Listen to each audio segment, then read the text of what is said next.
Hello, welcome to the ABCs of Murder. We finally got it working. You mean the ABC murders?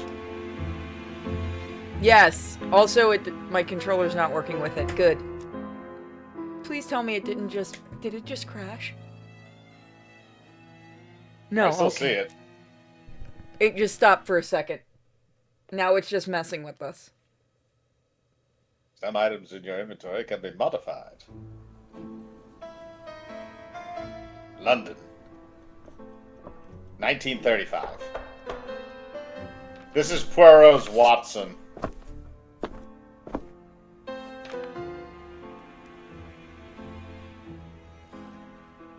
Some post for you, Poirot. Oh! Hastings, yes. No. Uh-oh. SpaghettiOs.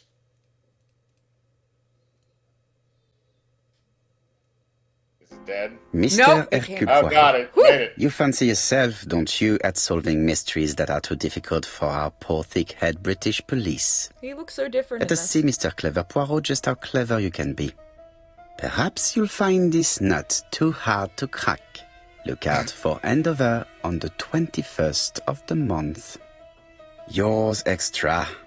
A, B, C. Oh, it's some sort of joke. Maybe. But please remind me to inform Chief Inspector He Jack. got fat.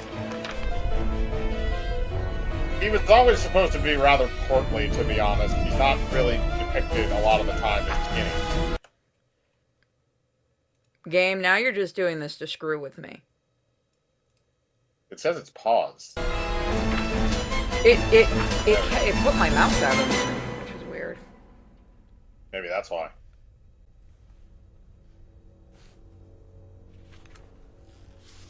A, B, C. Easy as 1, 2, 3. Random bro doing shit. Oh, that's interesting. Halloween Horror Nights is gonna have music by Slash. From Guns N' Roses? Yeah?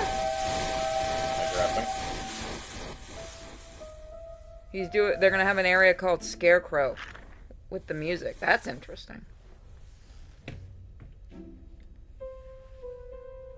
Butcher shop.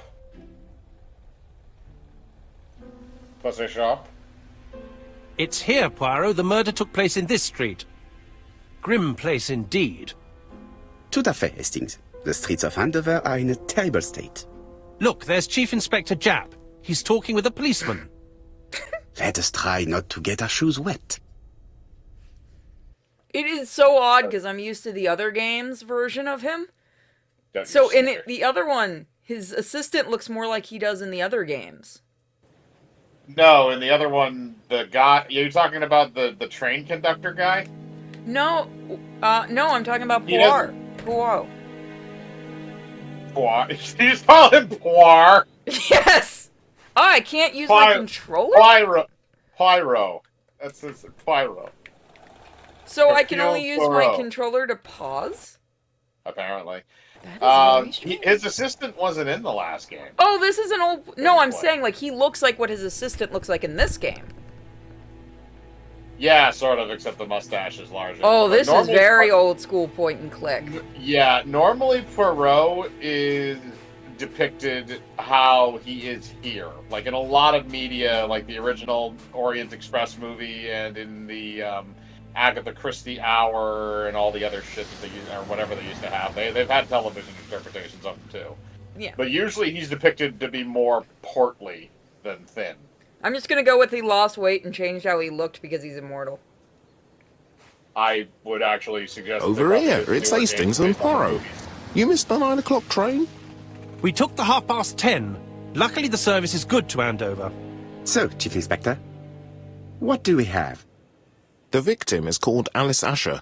She owned this tobacco shop. She was killed yesterday with a blow to the back of the head. At what time? Let me just check. It's raining men.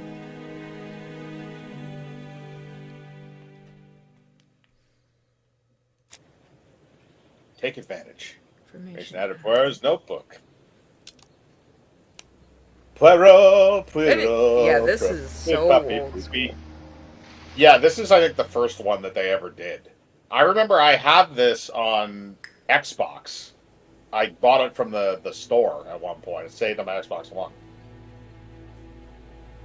So I can't remember when this came out. I think this was like 2012, maybe, or like 2010.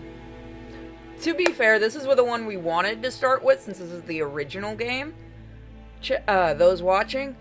But the game didn't exactly want to work for us. I feel like now that it's just you and me doing it, this game is like, okay, I don't have a crowd. Well, it could also have been the fact that your streaming software was screwing with it. I'm using the Here you same are. software. Here you are making... Yeah, but you're not streaming it somewhere, so there's less bandwidth stress.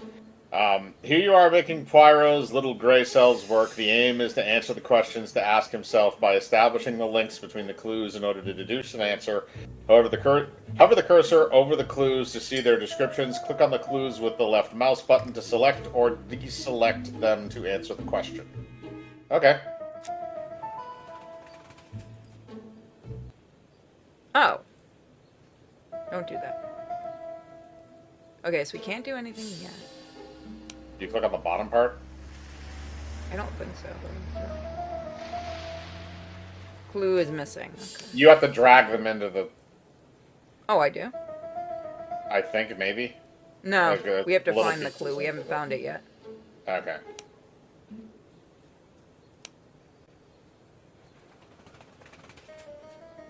Progress is saved on. Automatically. Okay, so do we have to hit the exclamation point so we can talk to him, or is that... Go and meet Oh, Jack. Okay, we've met him. Can we click on him? Okay, that's the pause. Can I back out of this? I think so. I think you have to continue. Oh, okay, there we go. Poirot, my That friend, is give very me a old minute to school. find the damn notebook.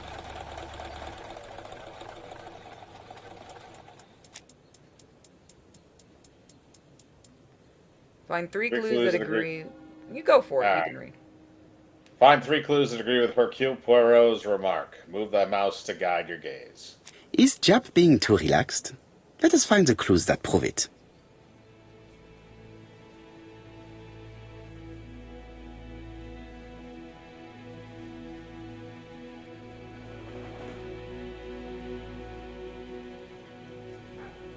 Light smile, relaxed attitude. Indeed, Poirot. We were used to seeing you judge people with more discretion. Got him all. Yeah, okay, it takes a Jap minute is for it in to a good load. mood. I bet he thinks he's already caught the culprit. You're wrong! This is an Agatha Christie book. The police don't know how to The do last anything. customer to see Mrs. Asher alive left her shop at 5:30. The body was The man found at named- around 11 in the evening by an officer doing his rounds. The shop door was open. That's what alerted him. Had anything been taken? A little tobacco maybe, but you'd hardly murder for a few smokes. There's nothing of any real value in the shop. What type of woman was Mrs. Asher? In her 50s, married but separated, no children. Her husband? Aha, Franz Asher, the husband. Alcoholic and violent. It's said that he regularly insulted his wife and threatened to kill her.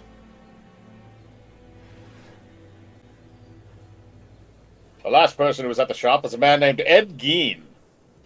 Do you think he's guilty? We'll look for Franz Asher. If he doesn't have an alibi, the case is closed. A very unoriginal murder. Peut-être. May I examine the crime scene? Of course, old chap. I'll be with you in a minute, Poirot. It was the rat that did it. I'm going to go take a piss in the alleyway. In the corner, display the menu icons. And the inventory. Yeah, there we go. This fruit and vegetable shop has a front row seat, therefore an employee might have noticed something. Okay. It's been so long since I played a game like this. Now I just want to play Dark Side Detective again. Ah, well, there's the body.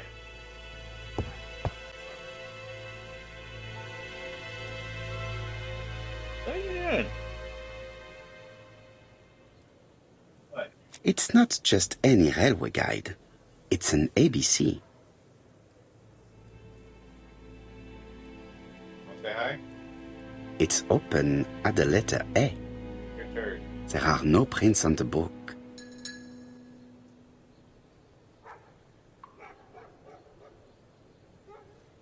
Red liquid is oozing out. Is it blood? No, it's just some strawberries that are losing their juice. They probably come from the fruit and vegetable shop opposite.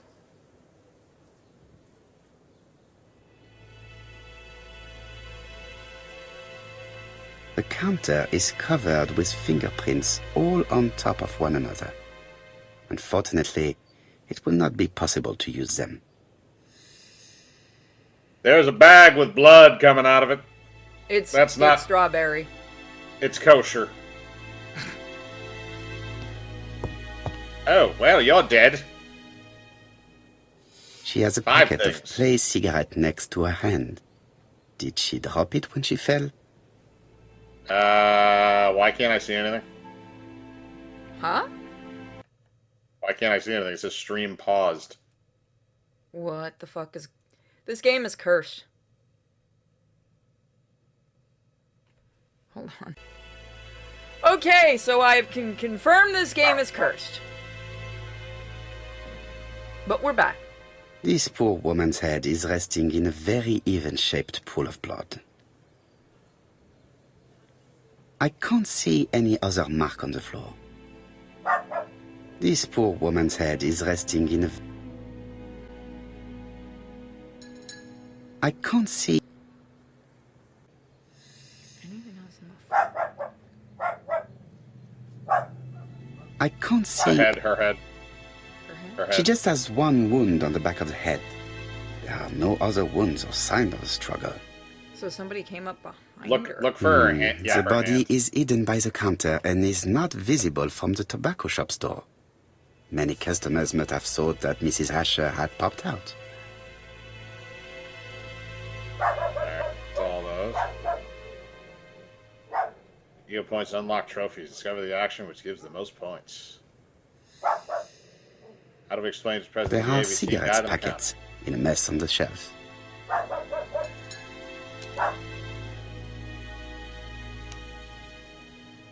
We have new brain things.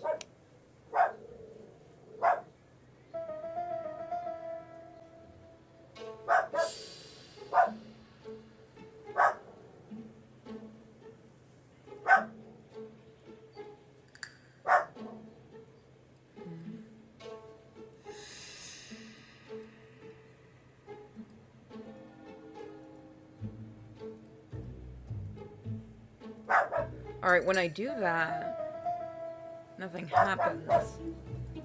No, because that doesn't say if she was killed on sight. Yeah, so we have to figure that one out. The theft was theft the motive for the crime.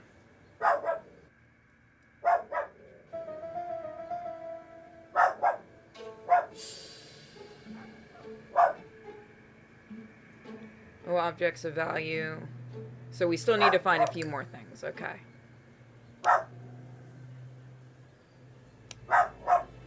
She owns a tobacco shop, she's married. She lived alone, she was killed in her shop by a blow to the back of the head. What's over here? The door is locked.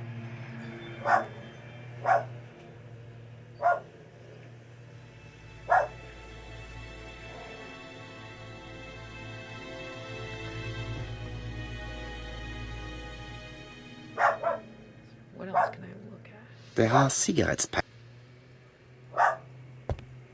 Go back into the middle of the shop and see if there's anything. Maybe there's some of those back shelves.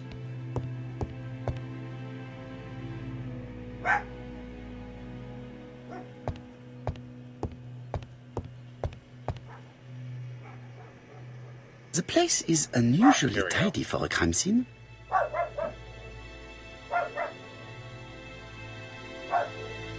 sign of struggle on the floor. Magazines and papers are in order. Well-ordered shelves. Yeah, nothing was taken at all. Nothing suggests Alright. any sign of a fight. So that probably means that we can now we can do the theft was the reason for the murder. After Hastings goes through his So, shenanigans. Poirot, any news? Your So, mother. an ABC guide with no fingerprints, but prints all over the counter. Normally, the tobacco shop does not sell ABC guides. Exact. Mon ami, could you have a word with the neighbors? Some may have seen something. Of course, my friend, I'll do it straight away.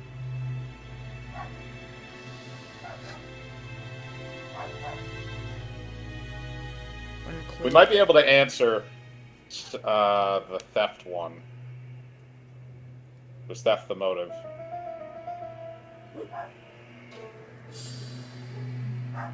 Still one more clue missing. Click her body. Nope.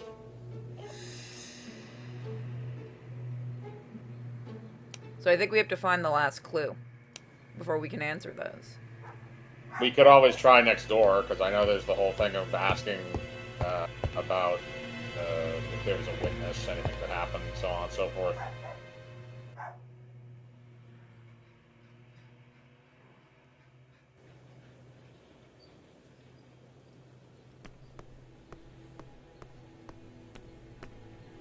Oh, there's a cop.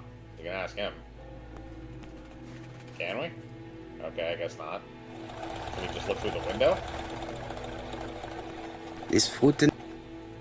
No, we can't. Okay, nothing there. What about further down the street or further into the road?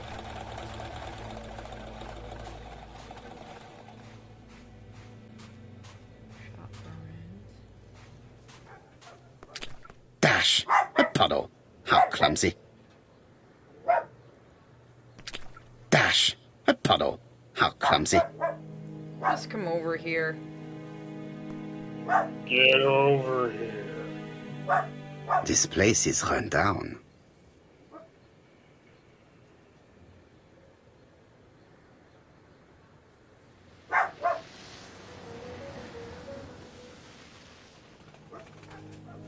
Near the sign, yeah. A little further to the right, a little bit down. I think, yeah, there we go.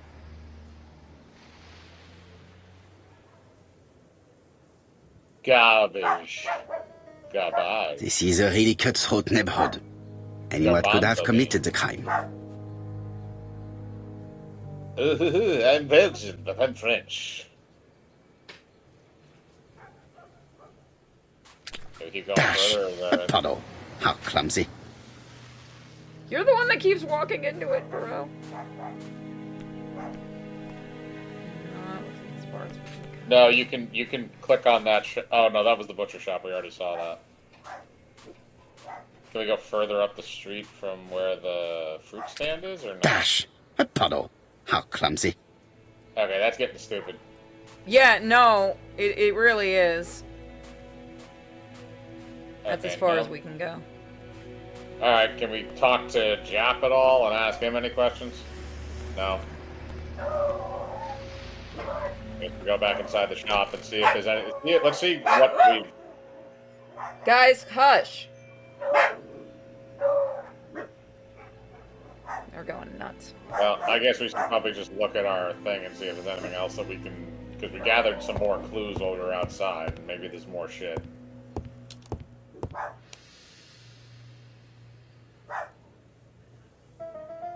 Nope. Okay. All right, try some of the other ones. We have all the clues for this now, so we can find out what it is. No fingerprints on the guide.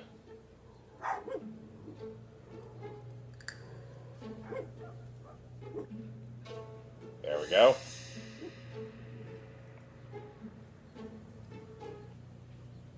The murderer deliberately left behind this ABC as a signature. The absence of fingerprints and the fact that it is open at letter A for Andover leaves little doubt. Alright, do we have anything else? We have 5 ego points. Inspect the crime scene. What am I missing on the crime scene? There are cigarettes packets. Kevin, there's a third question, so maybe we can do something with that. Yeah, this has all of them as well. Probably has something to do with that newer one.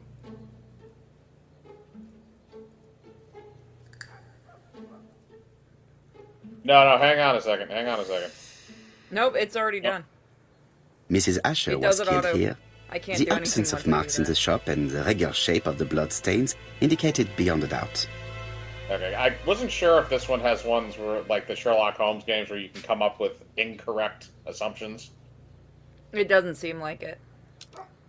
Okay, so now can we solve the last one? Theft was not the motive for the crime. Okay, we're still missing one clue.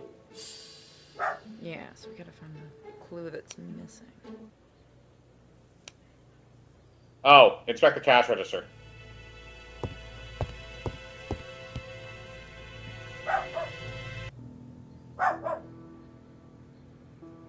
Find complex mechanisms. It is up to you to decipher them in order and find a way. Find them there. Yeah. Puzzle. The till does not appear to have been touched. I have to check that nothing is missing from it.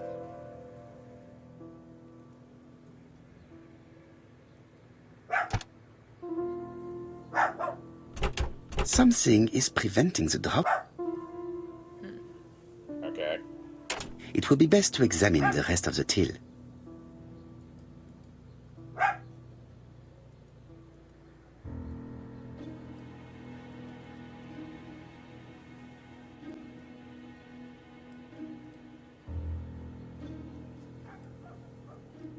Ah, a mechanism. 5.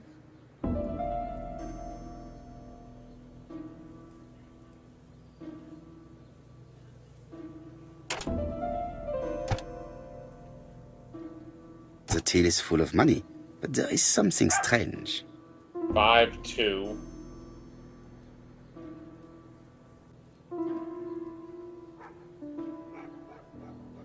Something is hidden underneath.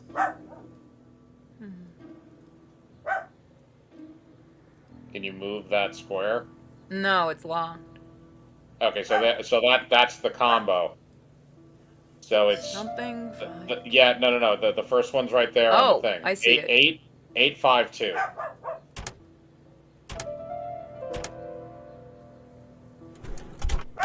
There it is. The key. This must be the key to the back of the shop. All right, so now we can get in the last room.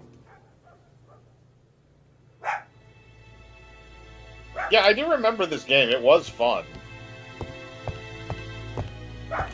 The door is... I think you have to drag the key over it. There we go. Alright. What a strange box. Oh, puzzle box. Alright, let's see here. Oh, it reminds me of the one that really didn't want to work in the last game. I think it is the same. It is blocked.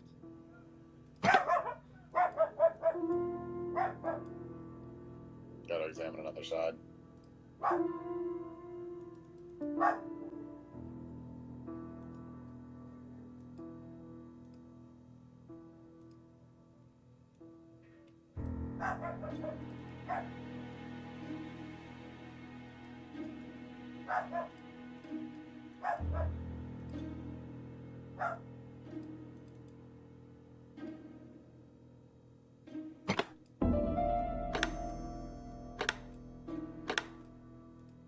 This button appears...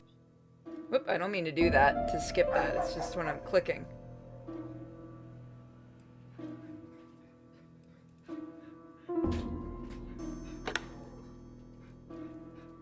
Yeah, there's another button.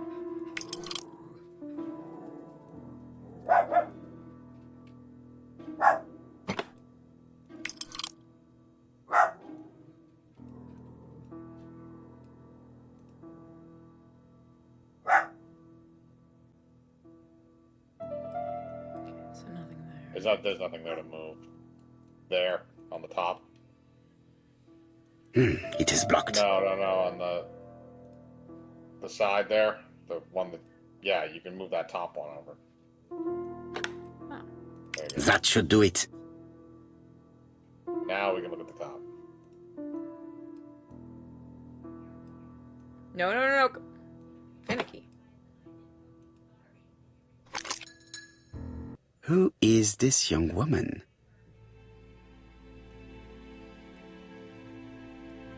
To my dear Aunt Alice, married Howard.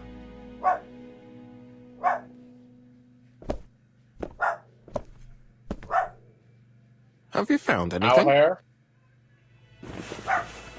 The victim has a niece. We must find her.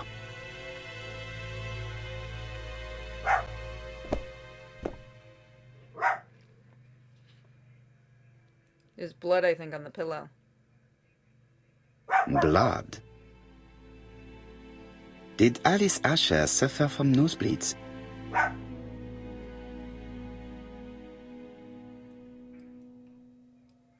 An inscription in German. Souvenir of our honeymoon in the Black Forest. To my Alice forever, Franz Asher. The Ashers were a lovely couple when they were young.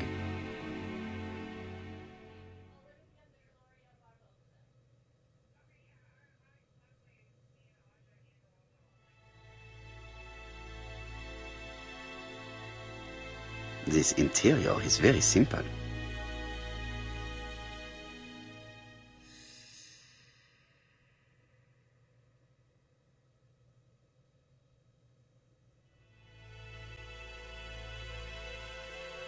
The towel.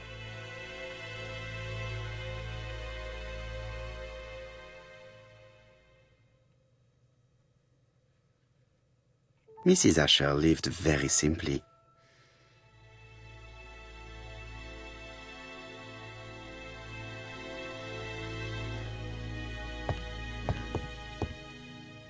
The picture. No, picture of that. Ooh, another puzzle box. Such a pretty decoration should be at the center of the motif to respect the symmetry. Yeah, you gotta move that thing to the center. The thing that's on the outside there, the little ball.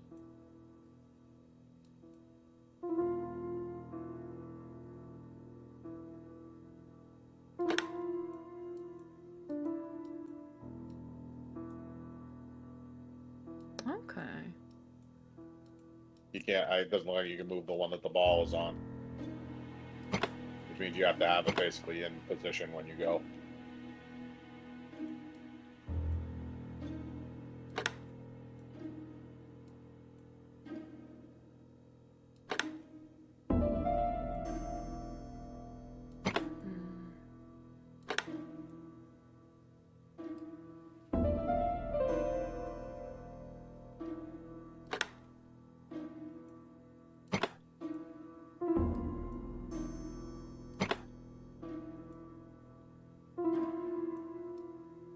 Oh, I see how this works.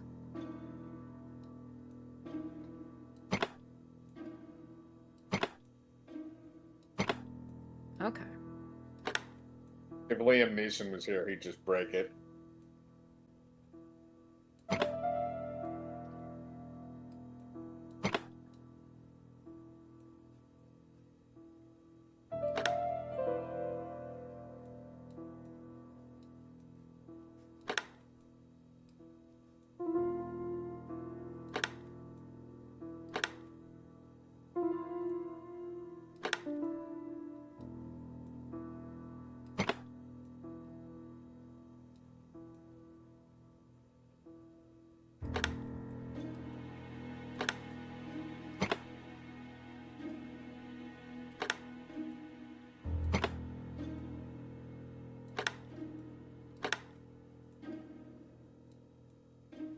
You poo-poo.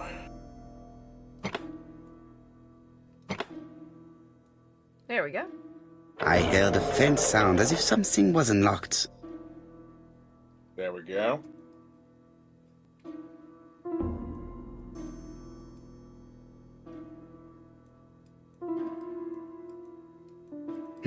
It is blocked. Yeah, there's something else. It's a Cruzello box. Do you have to... Oh. Okay.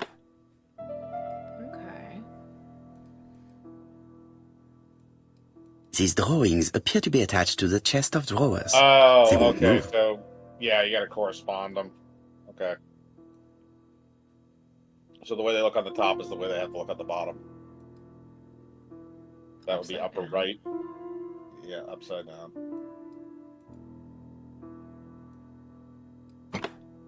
Yeah.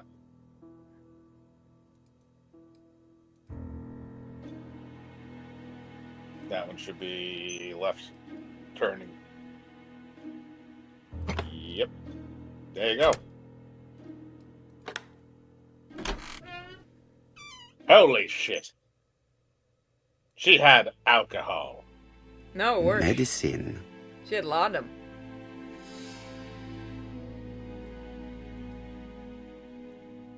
Laudanum. Zataran. Can I do anything with it? I don't know. It doesn't look like it. Does not appear so.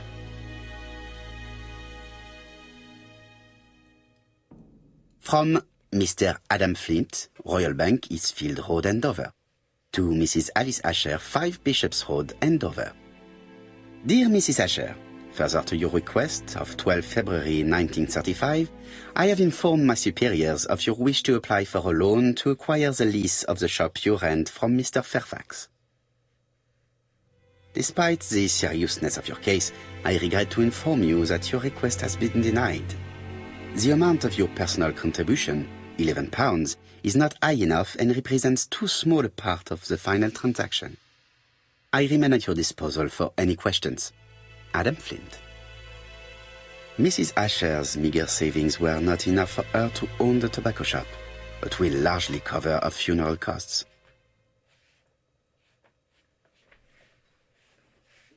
Okay.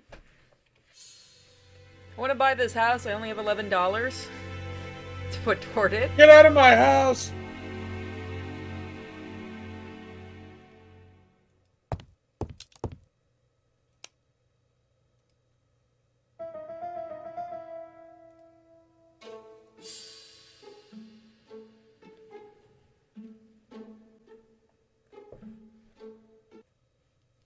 The motive is definitely not financial gain.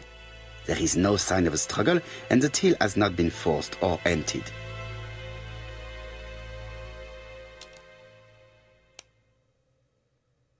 His bedroom.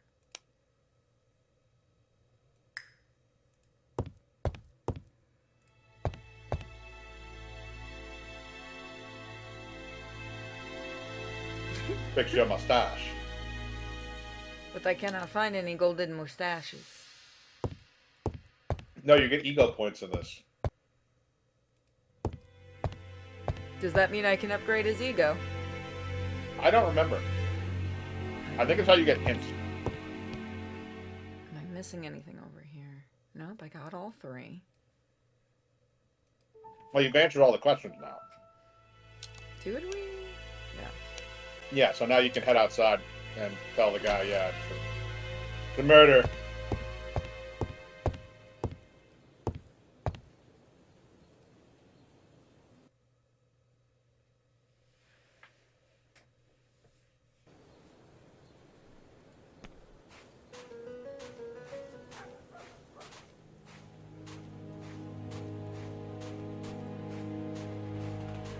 Damn it, where is that drunk? Where are they? That is a good question. I went way up. Keep going. This is as fast as he can go, okay? He's trying. Just avoid the puddles.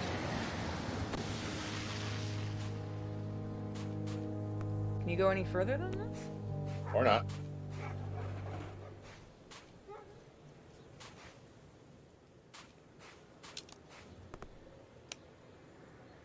Did I miss something Oh, in Asher's bedroom? You must have. Was there anything else in that Thing cabinet loads that you didn't faster get? than Xenoverse 2. I just felt like pointing that out. Is there anything else in that cupboard? The one you opened? Let me see. Looks like there's a letter in there.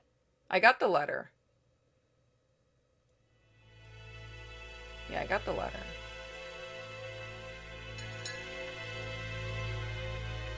No, there's nothing you Medicine. didn't notice in there. Oh, Go back. now he notices it. Laudanum-based cough There we go. medicine, Mrs. Asher. He didn't And before. Dover Morley Laboratory, London. It's strange to find such an elaborate medicine from a leading London laboratory in the home of such a modest woman. That's what it was. I Yeah, think don't I've know why looked he didn't everywhere look at it the here. first time.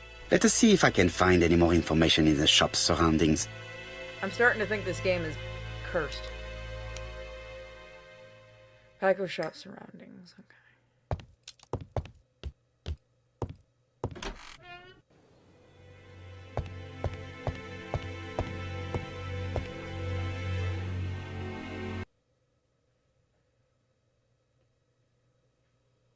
I would expect your wife.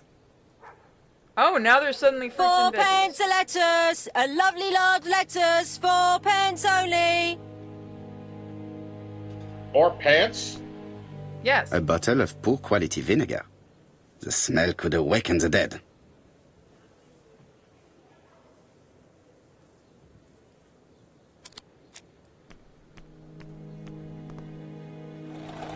You probably want to look at her first, but This woman appears to be a smoker. No shit.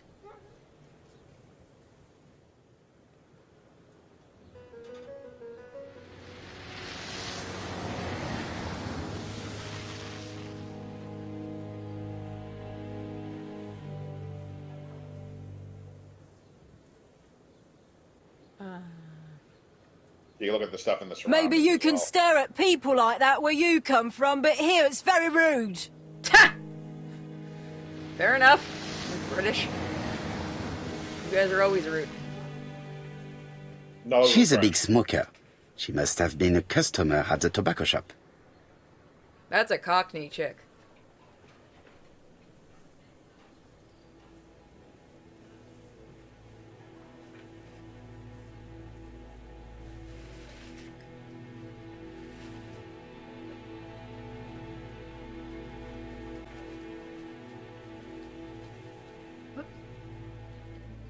How much are your lettuce, please? A lettuce? That'll be 5 pence, kind sir.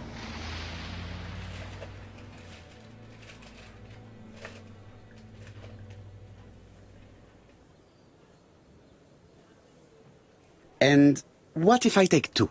Well, 2 are 10 pence, so what do you want? Nothing, thank you. They do not look very fresh. Did you know Alice Asher well? And for starters, who are you? I'm Hercule Poirot, the detective. You're foreign, that's for sure, with your accent and your odd way about you. And you're here about Alice's murder, I suppose. Well, I've nothing to say to you. Did you speak to the victim yesterday? No, I never saw her. I do not quite understand. You work next door to each other, but you do not see each other? It's true. I didn't see her all day.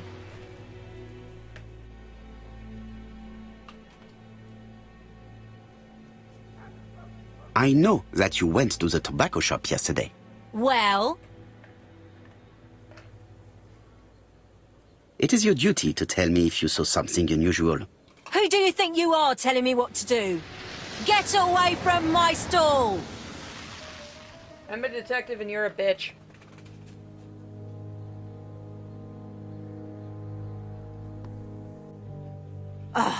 You again?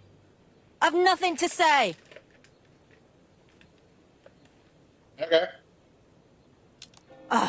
You again? I've nothing to say. I have something to say. Why are you such a bitch?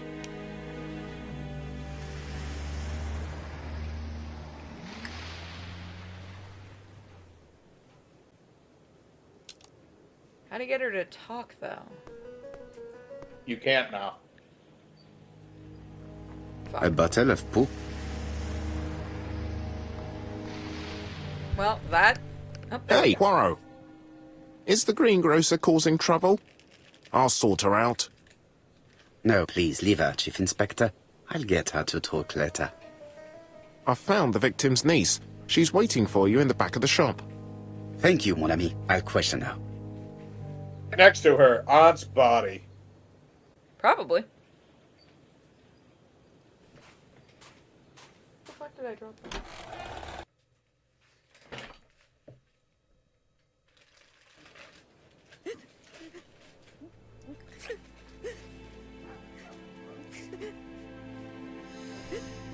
Well, you got that corpse out of there, quick. Jap had the body removed out of respect for the victim's niece. His attention is commendable. I do love how these games don't really give you, like, a feeling of time changing. So all I could think of is, like, they just carried her out real quick as we were talking to the bitchy woman.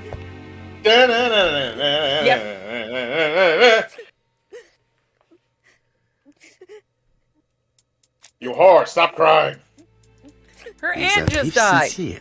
You will feel Poirot's dick. Damn. I didn't know it was that kind of game.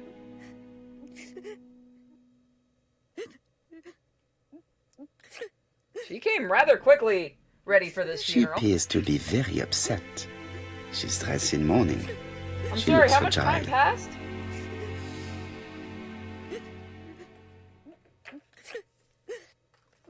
How much fucking time has passed? You don't just show up in black unless you're like me, who's always wearing black. This is also the 30s. What is she, just always mourning? No. Demand that she stops crying. Why?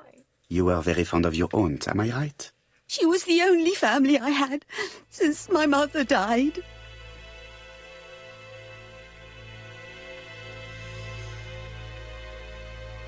Your aunt did not have any children, is that correct? No, she was separated from her husband. What do you think about Franz Asher, your aunt's husband? He never left her alone. Poor aunt. She used to drop by all the time and make a scene.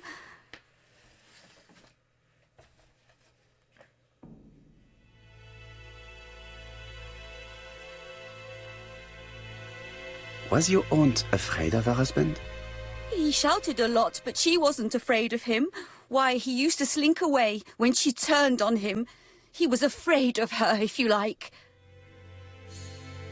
There we go. Did your aunt enjoy good health?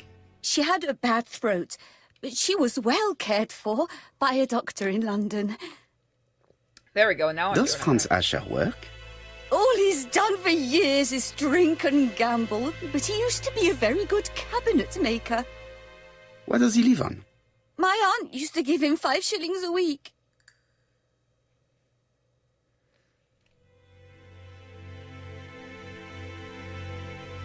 Why did she support such a goods for nothing? He was her husband. She couldn't leave him with nothing. I understand. You have been of great assistance, mademoiselle. I'm sorry, am I just cold? Because my response would have been get fucked, get a job. Please take this young lady home. My pleasure. Well, this Franz Asher does not seem to be quite so dangerous as Jap says. And since Alice Asher gave him money regularly, it was not in his interest to kill her.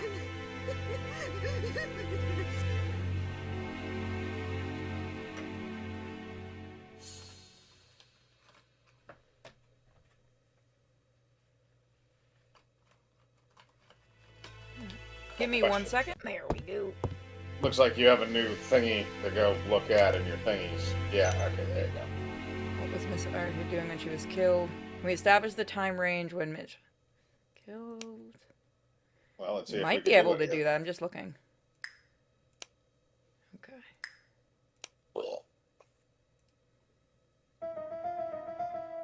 Missing one thing there, which means we might not be able to do it.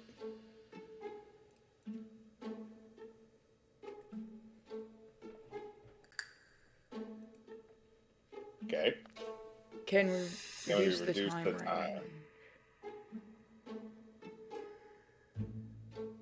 We're missing a clue for this part.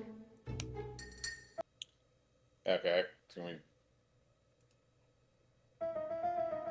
Alright, this one we should be able to solve.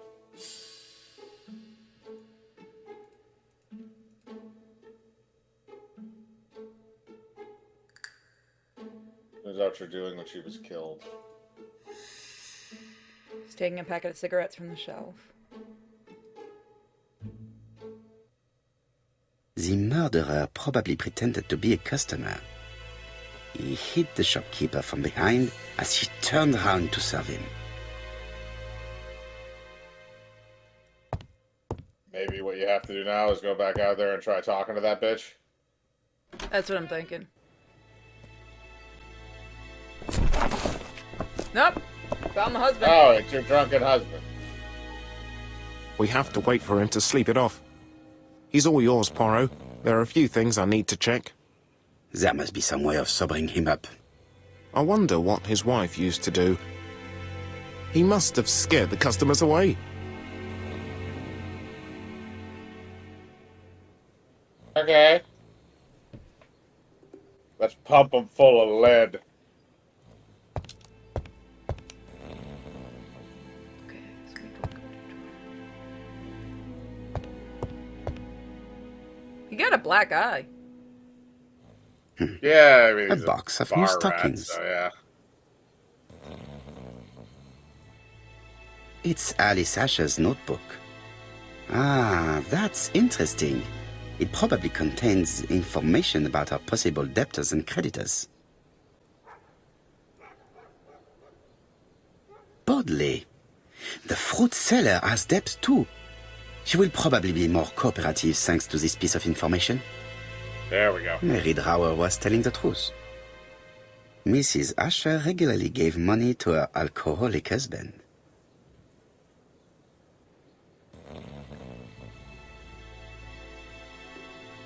Alright, now we gotta look at his ass. Or talk to her and then go. I'm gonna look at talk his to her ass. and then go. Oh, we can use the vinegar.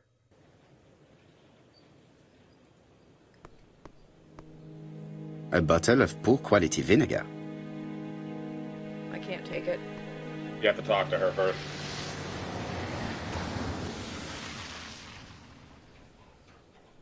Your fruit is rotten. What? A foreigner dares to say that? According to the victim's account book, you owed her £10 for tobacco and magazines. That's a lie. She owed me £1. I swear.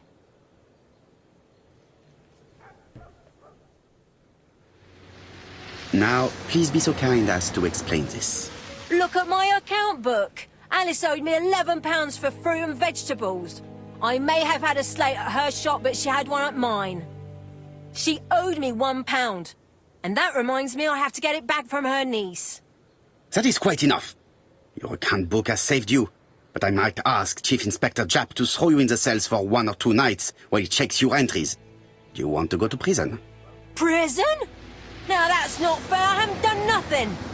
In that case, I am counting on your full collaboration. Yes, sir. Of course, sir. Change your Listen, attitude real quick. I didn't kill Alice, I swear. But it's true that I did go to the shop yesterday. At what time? 6 o'clock. She left me a note saying she wanted some strawberries if I got some. I received them late, about 6. So I took them over to her. But you did not see her. She wasn't in the shop, so I just put the strawberries on the counter and left. She might have already been dead. Did you see anything unusual in the shop? No. Well, maybe one thing. There was a railway guide on the counter. Alice didn't sell them. Maybe it's the customer who left it there. You were not alarmed? I thought Alice had just gone to get her medicine from her room and that she'd be straight back. You mentioned medicine. Something for her cough. She used to take it a lot. Who do you think killed her? France. Her scoundrel of a husband. He was always after her for something. Well, he's a foreigner. Sorry, sir. What I mean is he's German. That's even worse. Ha! Did you see Franz Asher enter the tobacco shop late yesterday afternoon? Well, no. But at that time of the day, the streets are packed, and I have better things to do than watch her shop.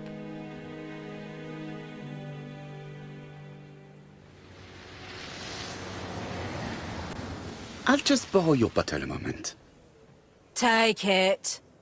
It's what Alice used to sober up her husband. But try not to empty the bottle.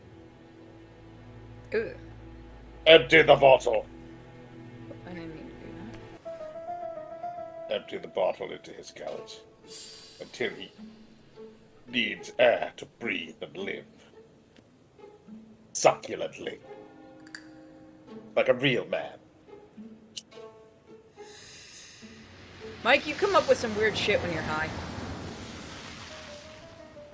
I don't know, you ever chugged vinegar out of a glass before? It's horrifying. Yes, it is. I've tasted vinegar, apple vinegar once.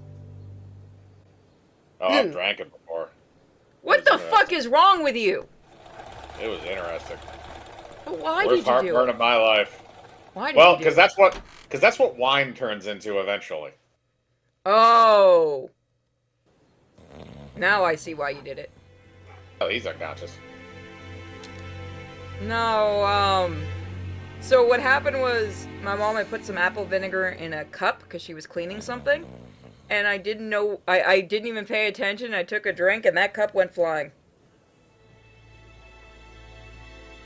Pure reaction. Just out the door. She thought it was hysterical.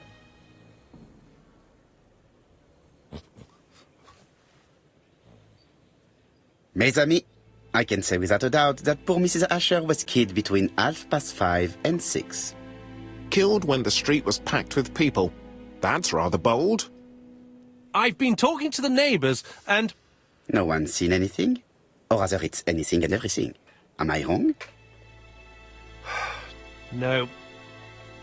Bien. We must grill this villain Asher before he falls asleep again.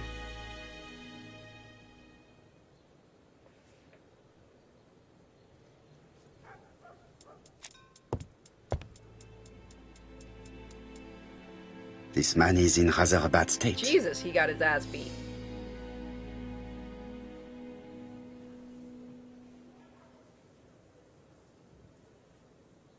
That one not take? You are very finicky sometimes. This man has been fighting and he smells of alcohol.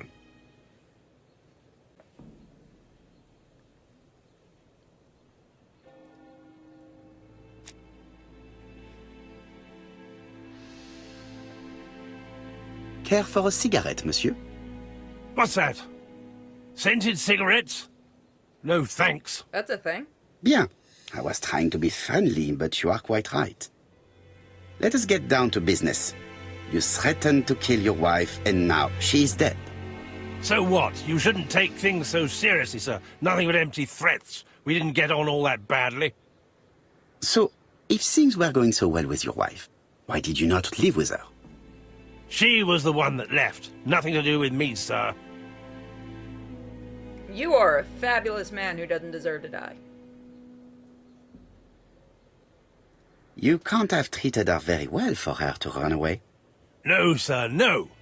I wouldn't say I'd ever laid a finger on her, but it was only normal. She was my wife.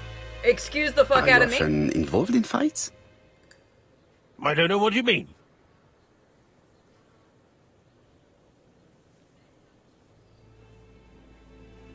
Asha, look me in the eye and tell me that you were in a fight. I'm looking. No, I wasn't in a fight. You are right. Looking at the state of you, you did not defend yourself. So someone gave you a good beating. A beating? No way. All right, he tore my coat and gave me a black eye. You see the state of him. Very interesting. Who is the other that you struck? Probably best if I tell you everything. Yesterday afternoon, I met Roderick Tanner. We'd bet on a dog fight together. An illegal bet, naturally. Yes, sir. Our dog won. Roderick got the money, but he refused to give me my share. And you fought about it. What time was this? In the evening, about 6, I think. We were on the other side of town. You see, I couldn't have killed my wife.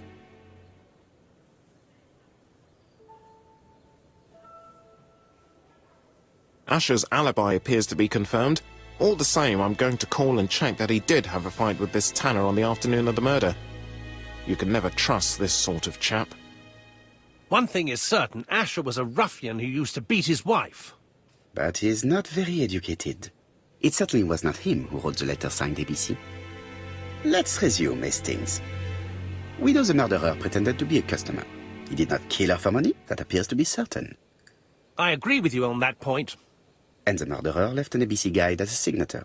Therefore, it's likely he wrote the letter. Indeed, but that doesn't explain why and how he did it. You are quite right. Why he did it is a mystery. But as for how he did it, we do know enough to try and reconstruct the events. He's a murderer. He wants to prove that he's smarter than Poirot.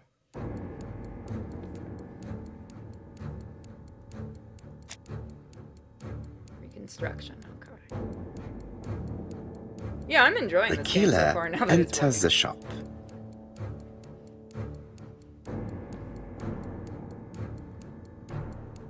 I think Mrs. this was the Asher first turns one around to greet her customer. What'd you say? that I think this was the first one that this studio made. Oh. Well, you can definitely see how they've evolved. The murderer asks her for some tobacco. She turns her back to him. He seizes the opportunity to strike her.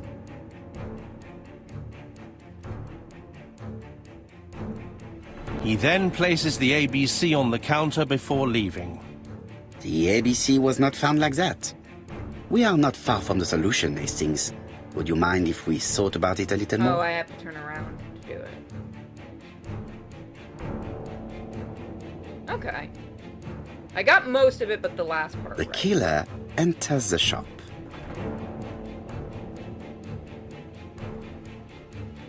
Mrs. Asher turns around to greet her customer.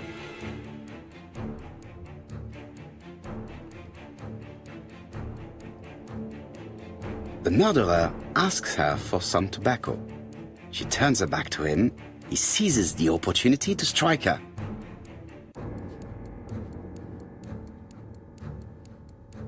He then places the ABC upside down before leaving.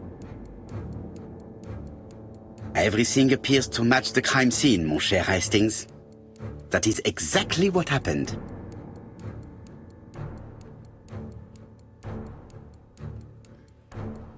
Sweet.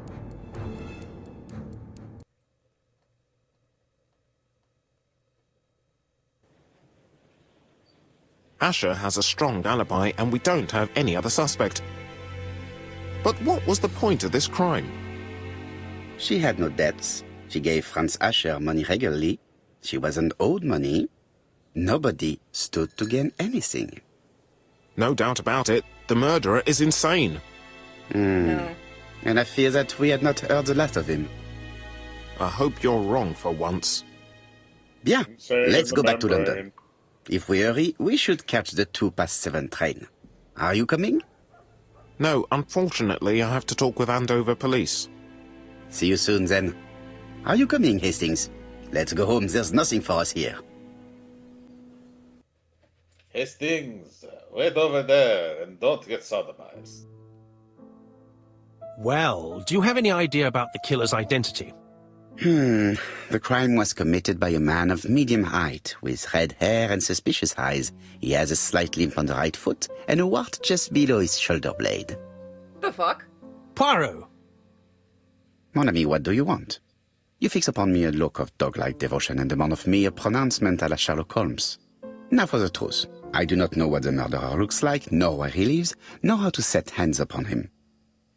What shall we do, Oh, he was then? messing with him. Nothing. Yeah, because Hastings Nothing? is a dipshit. Do not be so impatient, Hastings. The killer will manifest himself soon enough. I thought I heard the postman. Maybe there's some news. I will go and see. You gotta walk around Poirot's office / whatever this is. Daily Flicker, June the 22nd, 1935. Battle over control of bank system. What will the government do for money? Andover, murder of a tobacconist.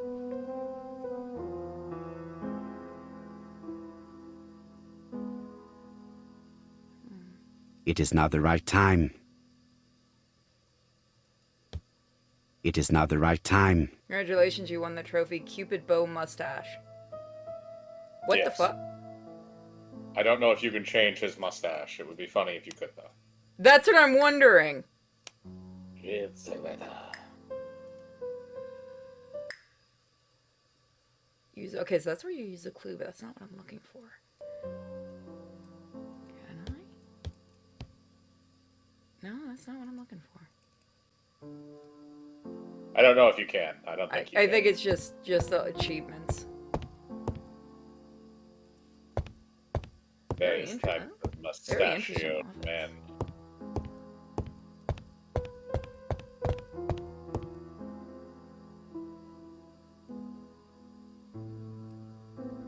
Dear Mr. Poirot, well, what do you think?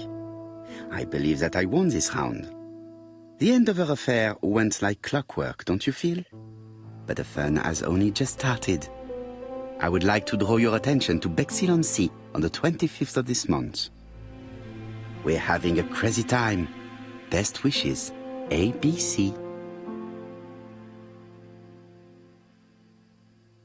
That mother. The next crime will be in Bexhill. We must warn Jap to Scotland Yard. Did the letter indicate anything that might help the police? To be honest, No. I think we can already guess something about the next victim. But I need to think about it a little more.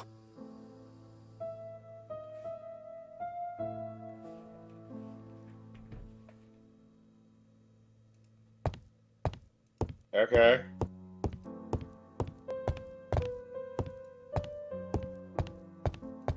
You may just I'm leave. gyro pants. No, you have to go to your desk, I believe. You said it wasn't time for that before. I believe it's time for it now. Oh, to make the phone call. Oh, It's impossible to get through to Scotland Yard.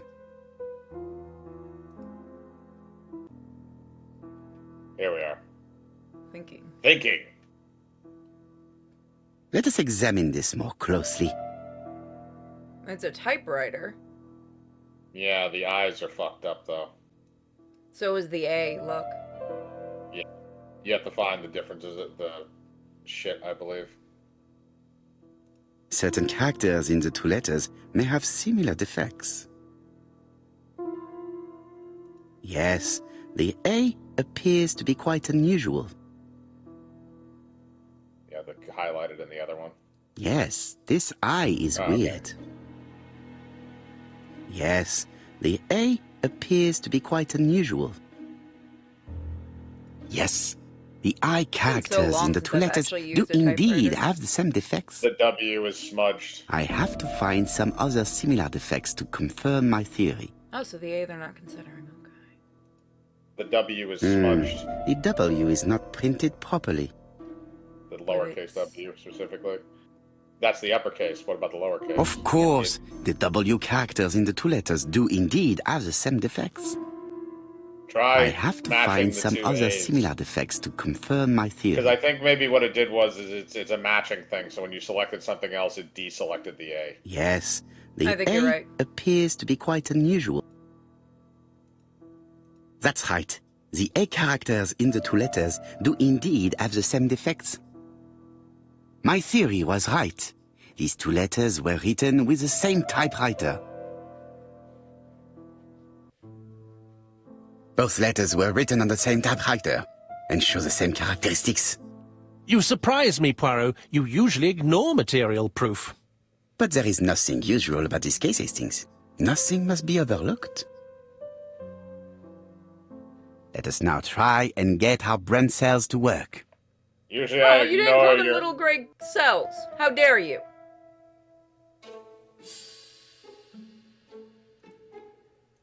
What's special about the Andover murder?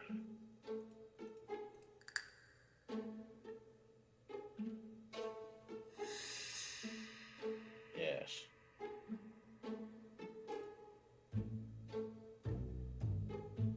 You start with the letter B. B for bitch. So, Poirot, have you found something? Oui, I believe so. But I am afraid it is not enough to stop the murderer. Let us go and see Chief Inspector Japp. I will explain there.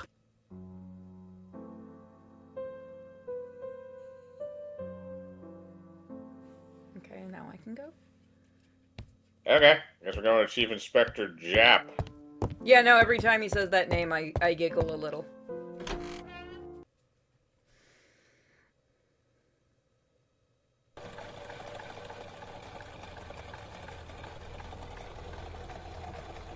Go to your casa.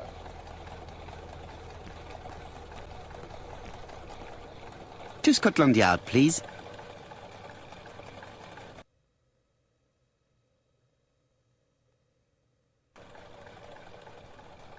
Ascalon, I will fuck you.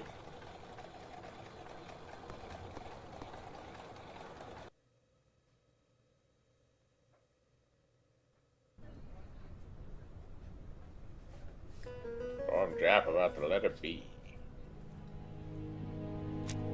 Okay. Don't be so impatient, Poirot. You're getting preferential treatment. I've refused all other visits today. Oh, do I have to look you over first? Yeah, you gotta look them over first all the time. You can't Japp stop. appears to be snowed under. He appears to have a lot of sexy time.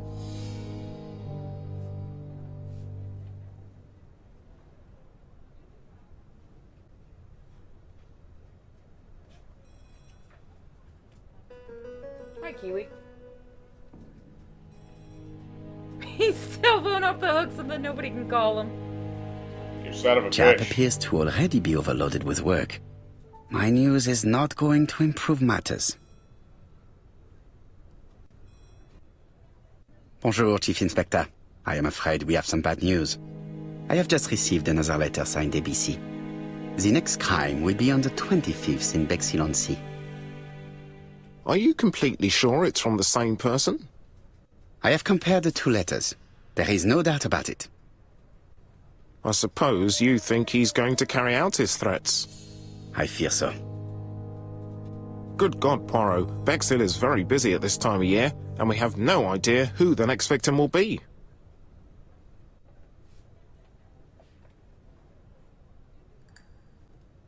I suspect that the name of the second victim will start with B. What on earth makes you think such a thing? I thought about it when I saw the name Asher clearly written over the shop door of the unfortunate woman who was murdered in Andover last month.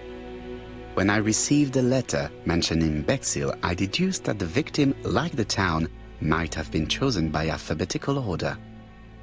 So it's an alphabet fiend. I'm going to have a list drawn up of all the people whose name starts with B. I hope there aren't too many of them. Bien, we should leave you to work, Chief Inspector. 40,000 names! You have a few days to prepare yourself. Thank you for coming, my friends.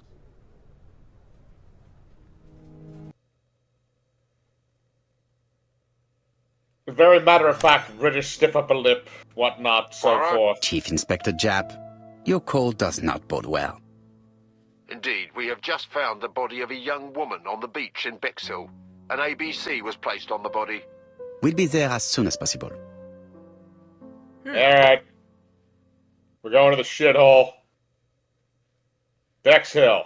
Right on the coast. This doesn't look The too English coast. Yeah, but it's England. bad. This is true. Bexhill is a delightful town. It would be nice to come back and visit.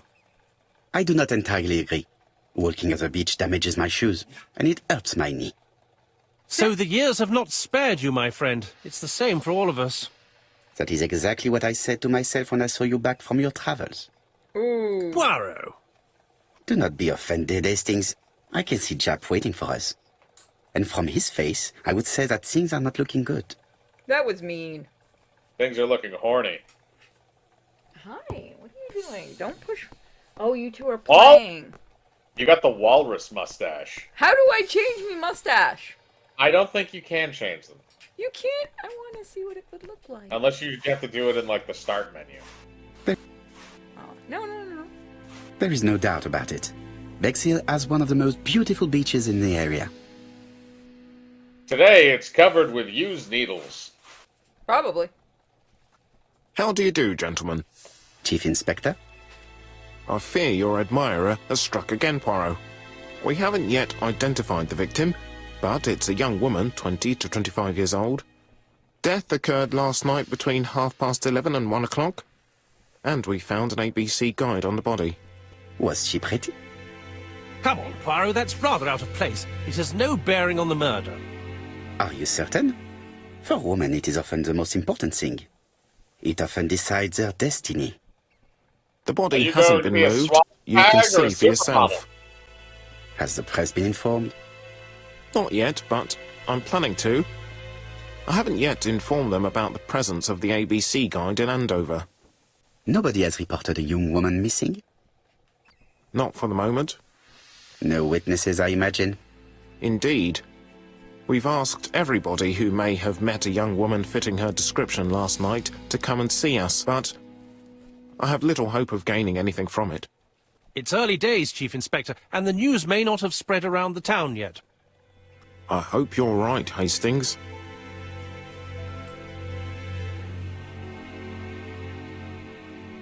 And I hope your bunions don't hurt.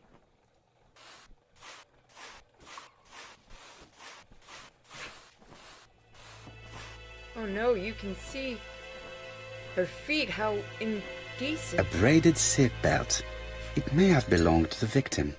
It was also used to kill her. I can see Poirot being a foot guy. This key is too small to be one for a house. Without a doubt, it is for a padlock.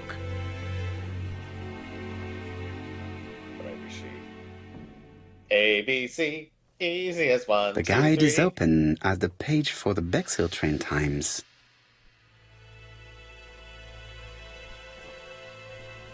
These marks have been left by a rope or a braided cloth.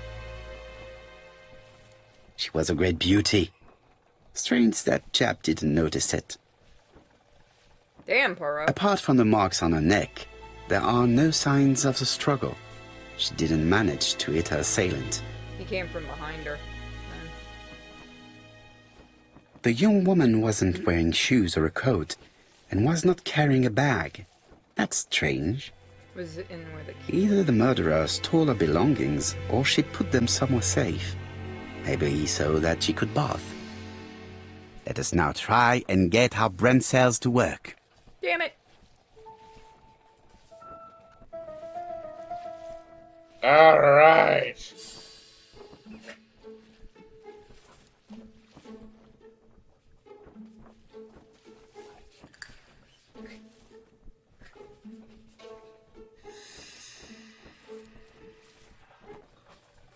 The poor child must have been strangled with his braided belt.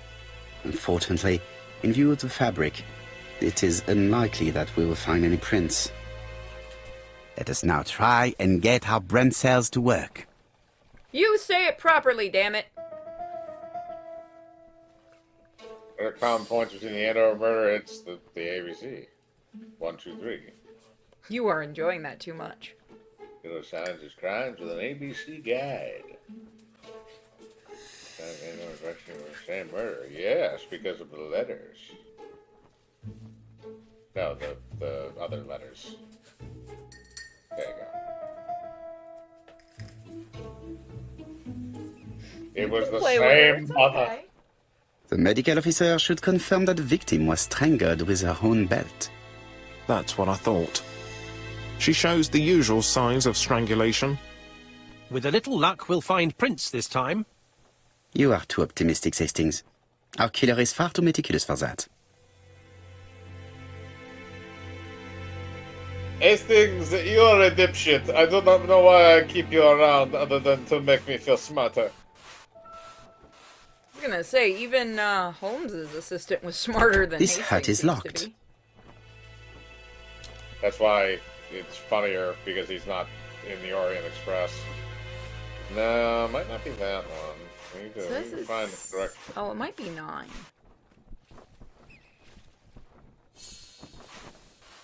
There's 2 9s. There we go. Oh, it fell, that's why. It was a 6. Oh. A dual locking padlock. I need to find the code and then insert a key. Okay, so we gotta find the fucking code.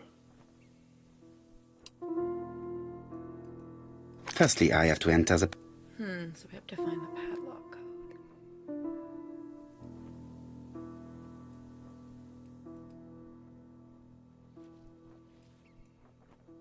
The number is upside down. There we go. This is definitely at number 6. Yep. 715, okay.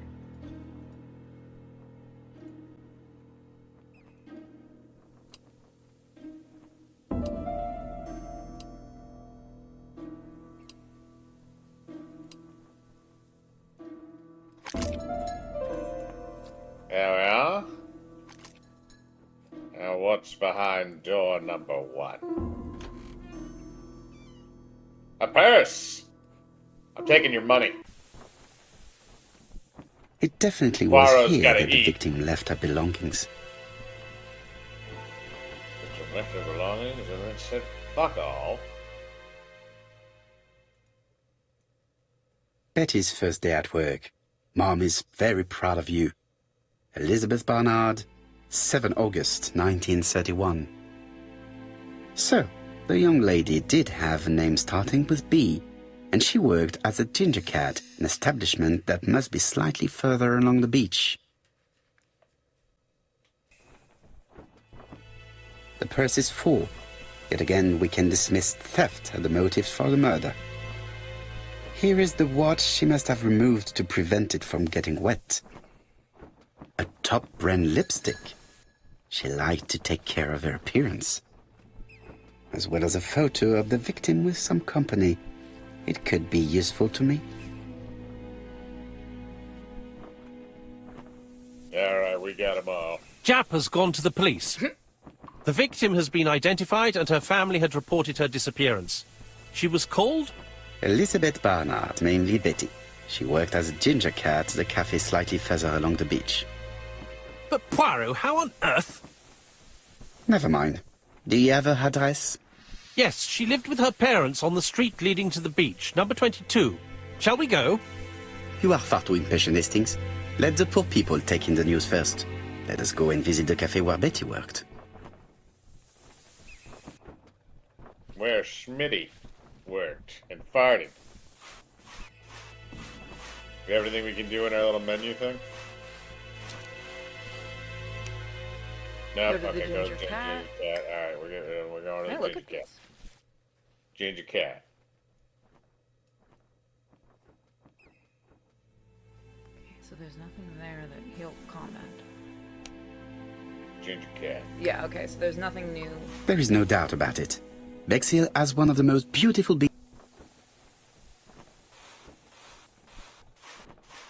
Game is just British propaganda. Yes, where you have a Belgian Frenchman who's talking down to all of them at the same time. I didn't say it was good propaganda. Alright, so we gotta go up the street, I believe. Good girl, Miko.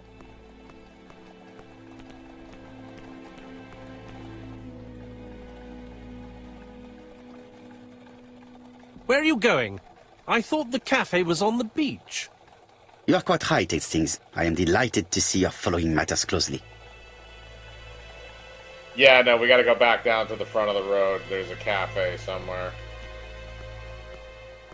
Yeah, you're right. Could it be the same buildings as on the victim's photo? Oh, it's literally right there. Okay.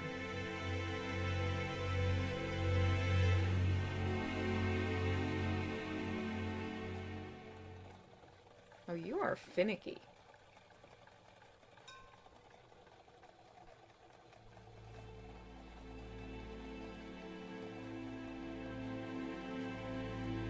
It dims, yeah.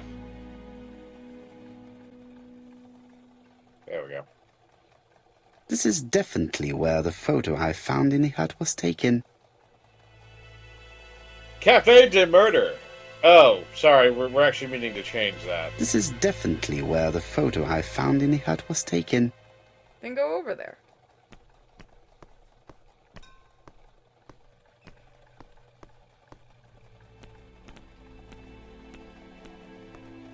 Damn it, Hastings. Order me a latte. Black And a coffee. blunt. I'll be with you in a minute, Yeah, but gentlemen. But he's a Frenchman. A Belgian Frenchman. He's not going to drink black coffee. That man's going to have a frappuccino with all, like, the sugary crap on the top of it. Mmm. So it's basically What a just drinking pity. dessert I instead of don't have coffee. any change to make it work. We have honestly perverted coffee in such a way. Something tells me that she's the Terrifying. owner of the ginger cat.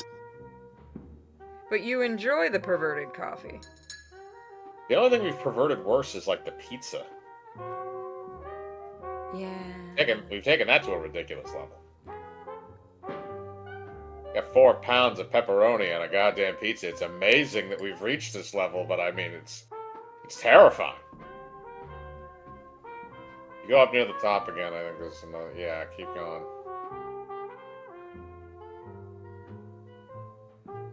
Red hair, fat.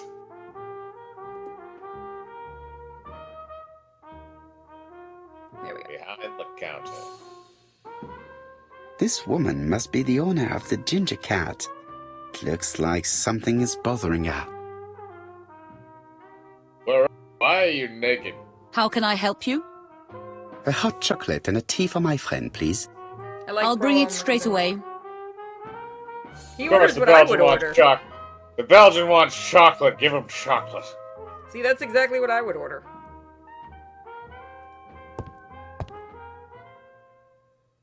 I need to know the time range during which Betty was working on her own. Chocolate is only appropriate for adults when alcohol is involved. Fuck you, I'll drink hot chocolate any goddamn time I want. Where is Betty? Betty worked from 11 a.m. to 7:30 p.m. Would she have been alone at any time during her service?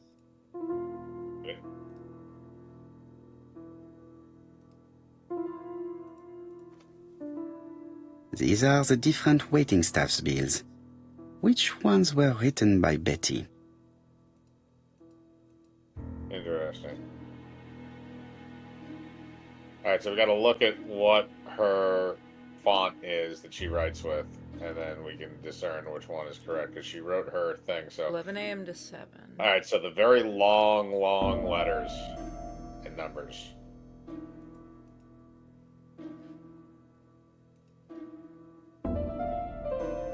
Most probably a single man, a whiskey lover, maybe the murderer.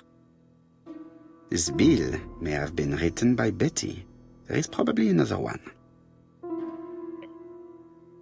Literally like the one that's right next to it. No, something's not right. Betty was alone at just one of these 2 times. Oh, right, it has to be the appropriate time as well. This bill may have been written by Betty. There is probably another one.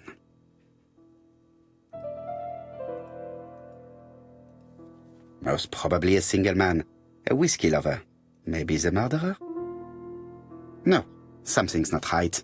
Betty was alone at just one of these 2 times. Okay, so Let's the go back upper... and look at the timetable. It was We need 11 when she a.m. was to alone. 7:30 p.m. So 5 o'clock there was somebody. Yeah. 2 o'clock there was somebody. She would have been... Anytime after 5 p.m., she would have been alone. So anytime after 5. So there. Most probably a single man, a whiskey lover, maybe the murderer. This bill may... That was 7:20. 6:30? Have we tried that one? No, I don't believe so. Most probably a family.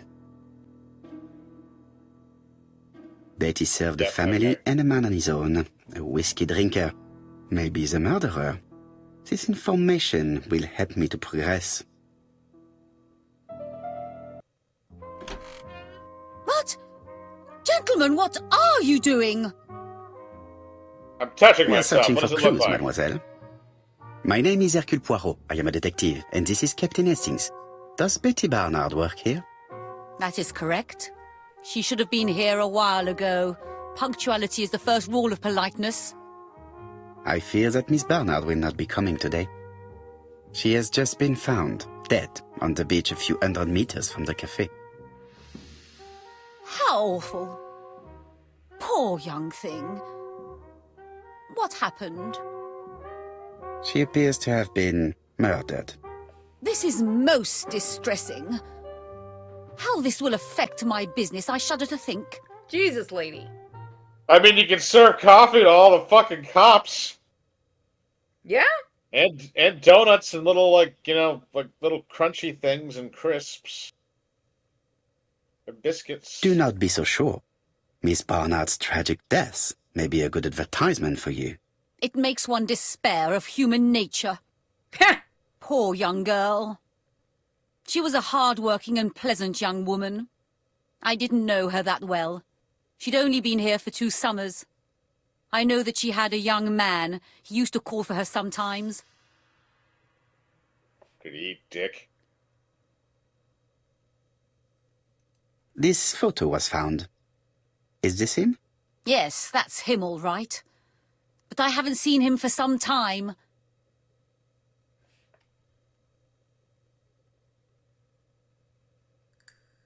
Do you think there may have been some problems between them? I'm not on those sort of terms with my staff. Now, please excuse me, I have work to do. I feel like your chin just, like, The dislocated. customer in who front of me ordered in the a weird whiskey way. might provide us more information. He may have been the last one to see Betty alive. He may It is have an been interesting the last one to idea, punch me in Hastings. the dick. Maybe he is a regular guest. What do you think, mademoiselle? I don't think so. Our regular guests tend to order tea and cakes. At this time of the year, there are a lot of tourists about you never see again. That's what I thought. Time to visit Betty's home. Alright, let's see. Call him Betty. Go to Betty's home. Looks like a nice little cafe. Also, she's a bitch. Yeah, she is.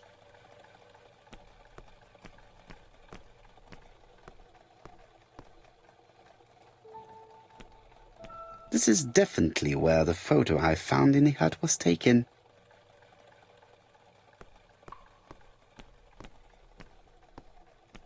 Probably right across the street. Look, he's a little portly man. It takes him a little while. Shut eye! How do you do, mademoiselle? My name is Hercule Poirot. I know you. You're that detective we hear all about. I do not know if that is a compliment, but I will take it as one for now. You are Betty's sister, I believe. Yes. My name is Megan. Can we come in? No! Please do.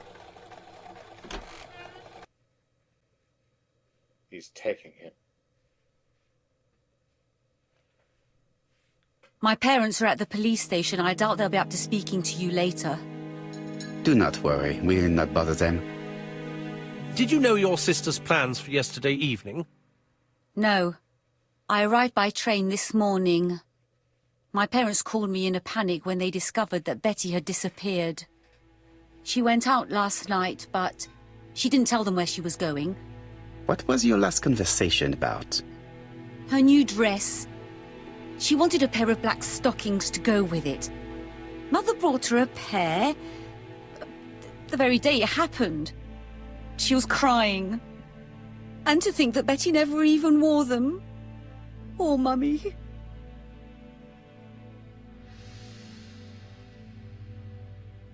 Alright, now I'm gonna This inspect gramophone you is and dissect magnificent. your lives. It is a one-off, without a doubt.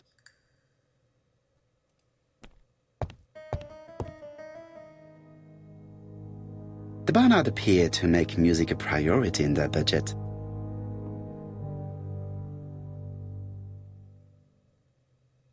Violin, a piano, a penis.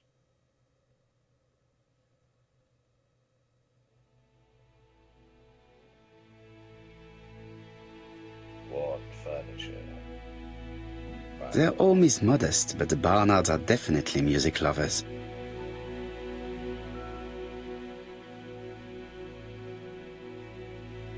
Gotta look at that bitch. What is she feeling at the moment?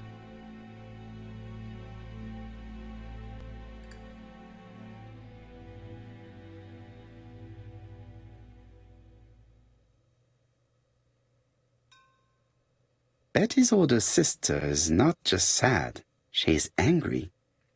That's weird.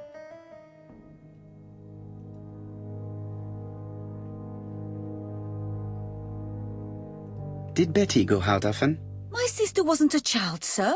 She used to go out. She enjoyed films, dancing. She was a very good girl who didn't hang around with men. That's what they always say, no?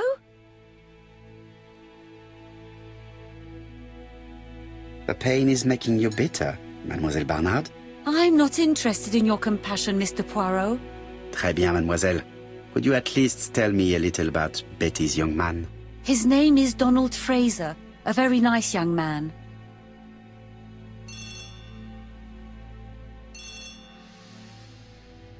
Oh, excuse me, I have to answer that. But of course. Betty's room is opposite the stairs on the first floor. Feel free to take a look if you think it might be useful.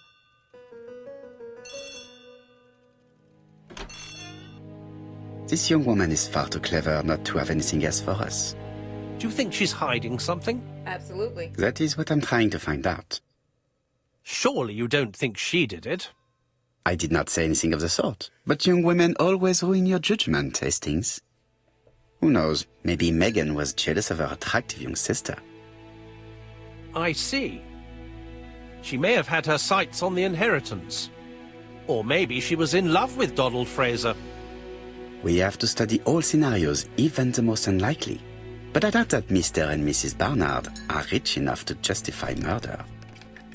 While I try and get Miss Barnard to talk, I would like you to try and find Donald Fraser. It should be easy to find the estate agents where he works. Bring him to the Ginger Cat. I would like to talk with him before the Chief Inspector finds him.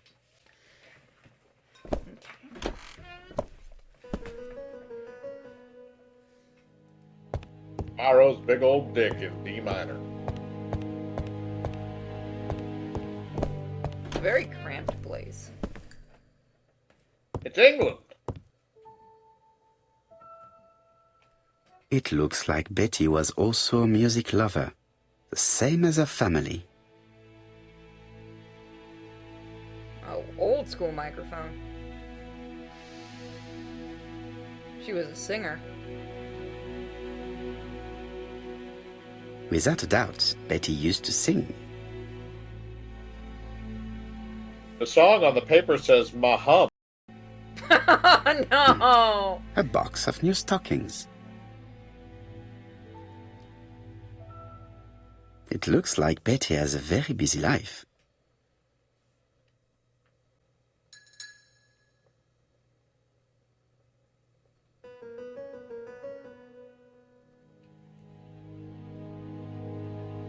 Betty liked luxury and going out. I know why the And sister being as doesn't pretty get as she anywhere. was, she probably did not have any problem Betty getting got herself spoiled invited. while she didn't. Because we're I'm going to gonna Red guess that Lobster? right now. We're going to Red Lobster. We're going to Red Lobster. Without a doubt, Betty used to sing. Looking at all the clothes she took out, Betty must have had a problem deciding what to wear. Maybe she had a date?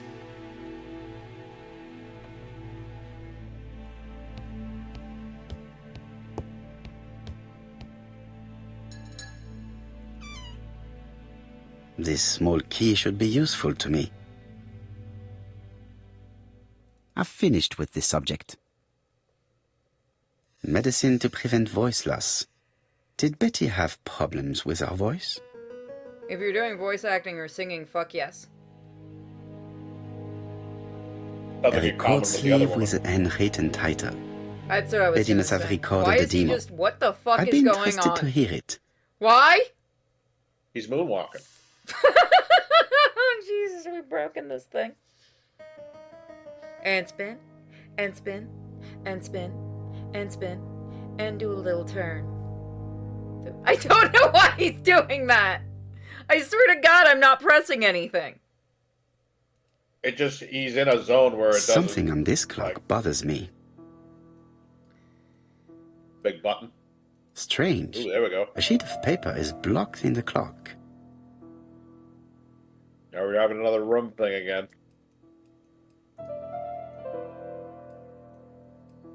There's a door on the top.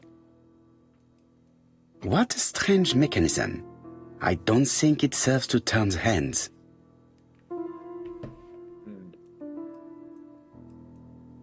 I think you can manipulate it by the 4 little things in the corner.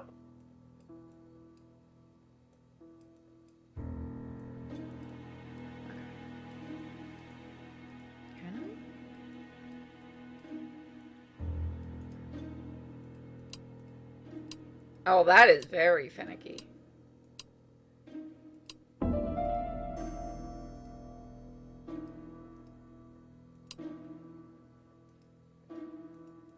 The cogs are blocked by these wooden panels.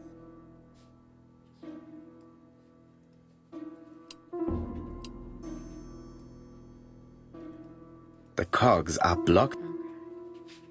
So do I have to do something with the wooden panel? The cogs are blocked. So we can't... I don't think we can do anything yet with this. Okay, so they don't move. Alright, so no matter what we do here, we can't move them yet. We have to do something to get rid of them. Panels, yeah. There, that's better.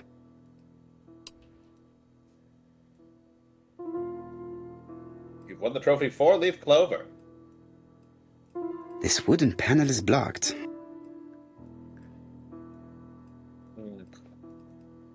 This metal disc is stuck. Oh, that's not what I wanted to look at. Can I do anything else with this? It shows that you still have a key. Yeah, but I don't think the key goes with this, does it? The cogs are blocked. So we still have the wooden panel issue. The cogs are Yeah, blocked. okay, we can't do anything. And doing this doesn't do anything. Okay, maybe there is something else we need to find before we can continue this. Yeah. No. If you can activate it, you can solve it. Oh. This wooden panel is blocked. What about the back? And can you look underneath it maybe too? Oh, there That's we what I go. was just gonna do. This decoration appears to be firmly fastened.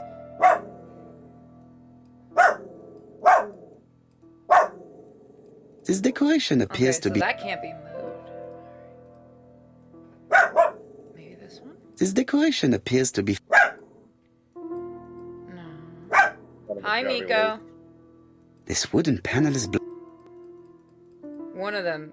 Could There the you go. screw be slightly loose?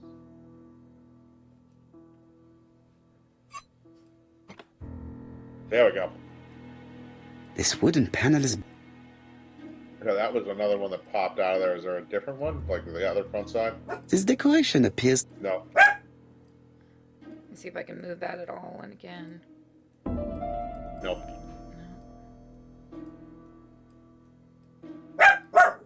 This decoration appears... This decoration No, appears to be...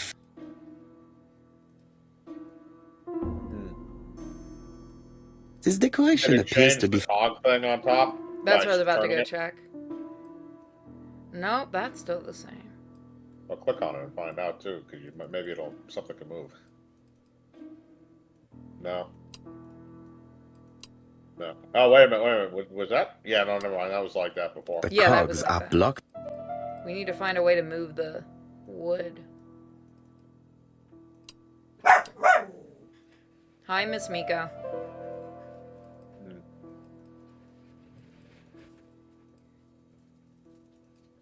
This metal disc... Still jammed. Look on the back. Something went flying over here.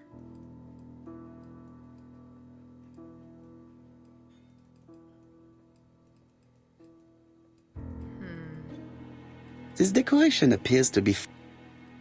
So there's got to be something else because I can click on those. Something popped out of it. Yeah, I know. I was gonna see if I could pick it up. But This wooden panel is blocked. This wooden panel is blocked. yeah, there's nothing there. Maybe these. Can you do anything Yeah, else? there we go. This there you leg go. is not There you well go. attached. This leg is not well attached. You might be able to pull it up. Good. It should be possible to open the wooden panel. Look! A key. There we go.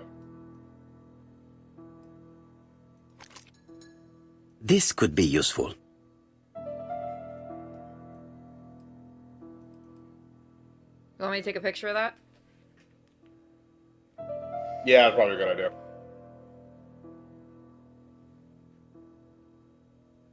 There we go. I'll send it to you.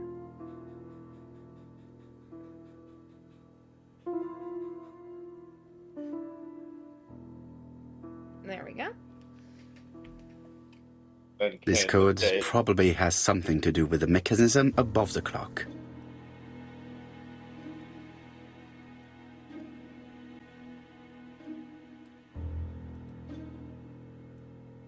This metal disc is stuck. Okay, that's still stuck. above the clock. The cock. So I think you can use the key on the top.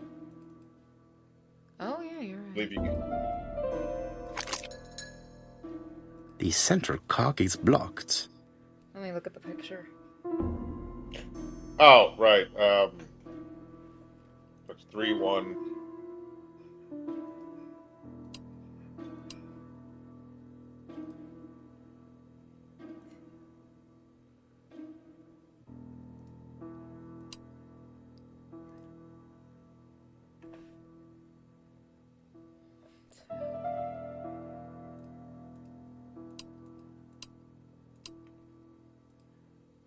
Can you move the clock face at all anymore? Oh yeah, there you go. No, the key does not. No, it only fits the octagonal shape in the middle. The central cock is blocked. So, can you go back to the door on the side? Because I don't know if I don't think that tells you how to solve that one. It says it's for the top. This code probably has something to do with the mechanism above the clock. All right, so hang on a second. So, 3, 1, 2, 2. So that means the top one, the top left can. I'm just guessing here. The top left can be in one of any of the 3 positions. The top right has to be in the center, so it can be in any one of those positions. It doesn't matter. And then the lower ones have to be in one or the other. Maybe? Like one of the 2 extremes. The cogs are blocked by the... So we had to figure out how to move the wooden panels. The cogs are blocked by these wooden panels. Okay, so can we move those at all still? The No. hands? Okay, so they're just going to be set there, which is fine. Is there anything else in the hole? No. No, that's just where the key was. This 3, decoration 2. appears to... 3, 2, 2.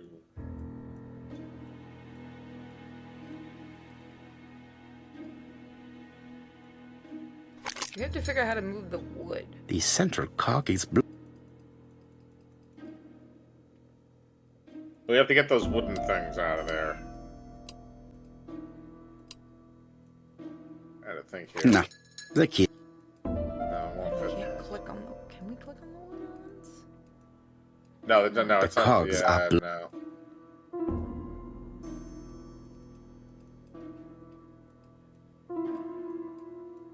Yeah, that would be too easy.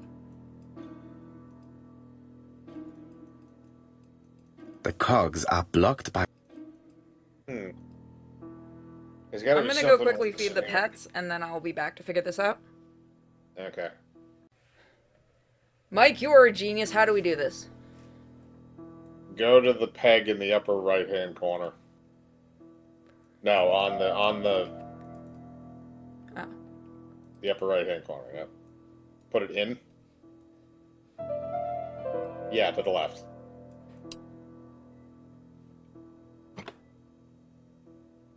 What? Now you can turn those individual ones with the key. And the one in the other corner. And now you should be able to use the middle one. Ah, something clicked on the front of the clock. There we go. Meh!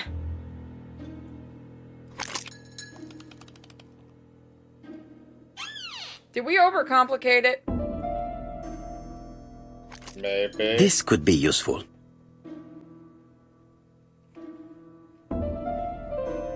Betty, I enjoyed a wonderful evening in your company, and I hope that we will see each other again very soon. D.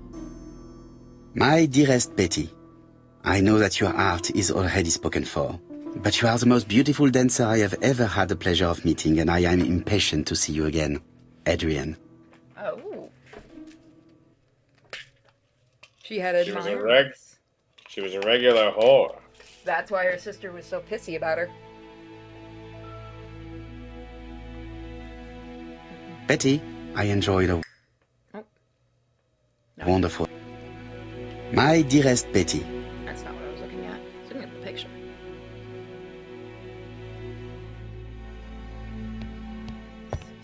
a record sleeve with an handwritten title. Betty must have recorded the demo. I'd be interested to hear it. Okay.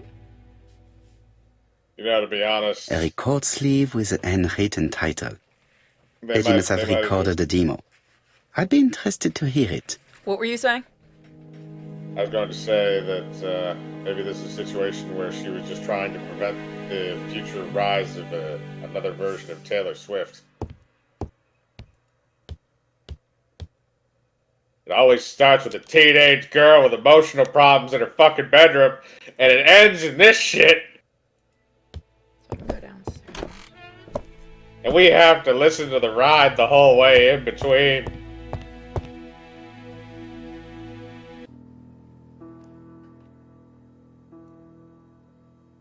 Oh my god. Let us see. What is this cupboard hiding? Riding your mother. There we go. There's a record.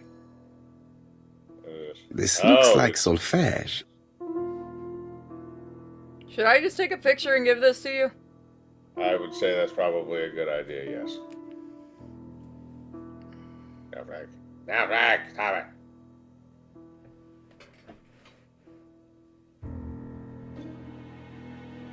Don't bitch at me again. Always bitch nonstop. Eh. It's a woman. Of course she's gonna bitch at you.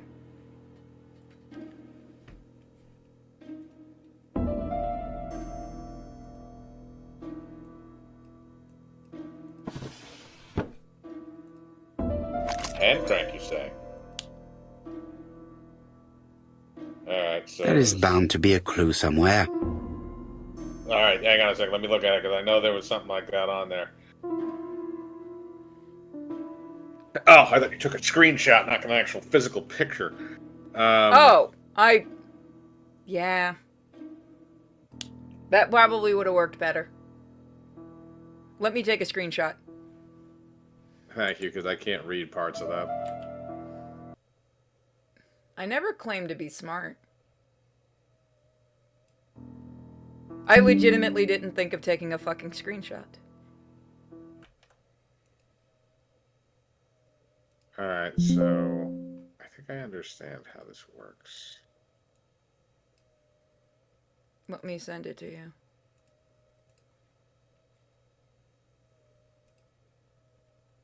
Come on. Did it not save? Couldn't save image. Why? I think I know how to solve it. There we go. That's the wrong thing. I think I know how to solve it. Oh. Do you want me to still take a screenshot just in case? No, I know how to solve it. Okay. There is Math bound to problem. be a So clue 1 + 1 somewhere. equals what? So change the first one you have there, change that around. Keep going. Alright, keep that where it is. Now do the same thing with the other ones, but don't do the single, do the one that has 2. Okay. There you go. And do another one like that. Another 2? Yeah. I There you heard go. the sound of a mechanism being triggered. Yeah, it's just a simple math problem, just substituting symbols for numbers. Now that I don't know what the fuck the combo is supposed to be. I don't think that'll say it. I don't think that No. has anything to do with it. Wait a minute, hang on a second, actually. Let me... I have the version. Hang on. Do you want me to take a screenshot of it? No.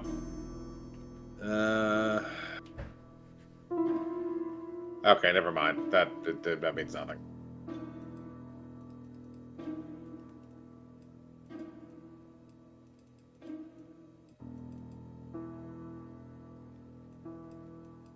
I Hello. cannot open it.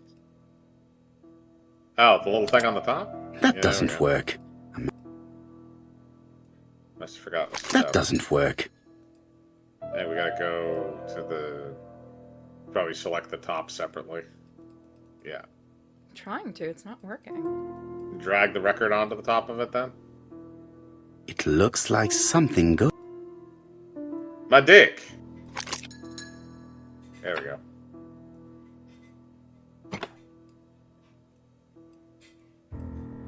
Okay, it's rolled up. Now we can put the record on. We gotta move the needle. That's what I was trying Well, to do. I That doesn't assume you work. can just put the record Must on have top forgot- and it'll just move the needle for you. That doesn't work.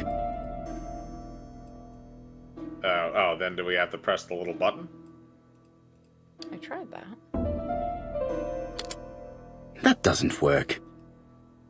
No. Maybe you're right, maybe the needle? I cannot open it. That doesn't work. Yeah, okay. Yeah.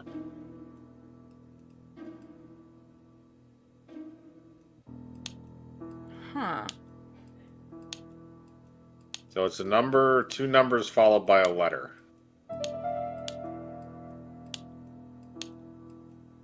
Interesting. I don't think that's going to... No, I'm not gonna brute force it. I was just trying to see. Let's see. Can I move that?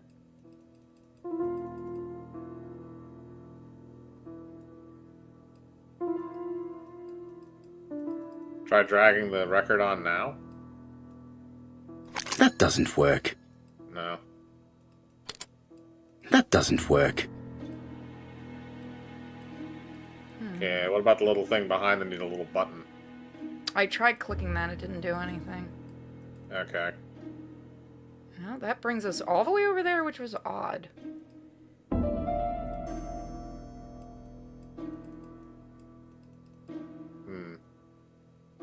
Nope, we already did. We got that right, because it... I heard the sound of a mechanism being triggered. Okay, so that's right.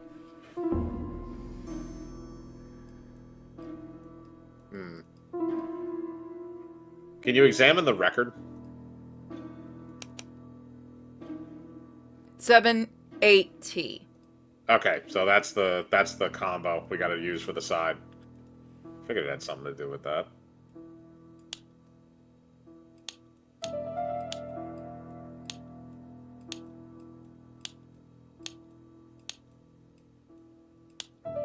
Come on. I just have to put the record on the gramophone and start it. Okay. That doesn't work. I think we gotta select, yeah, we gotta actually select the side there with the crank.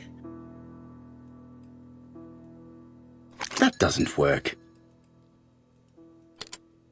That doesn't work. Do you have to crank it again? No, I can't do anything with that. Oh, there we go. Oh. Yeah, I forgot that thing had to open. There we go. There we go. Alright, that's how that works.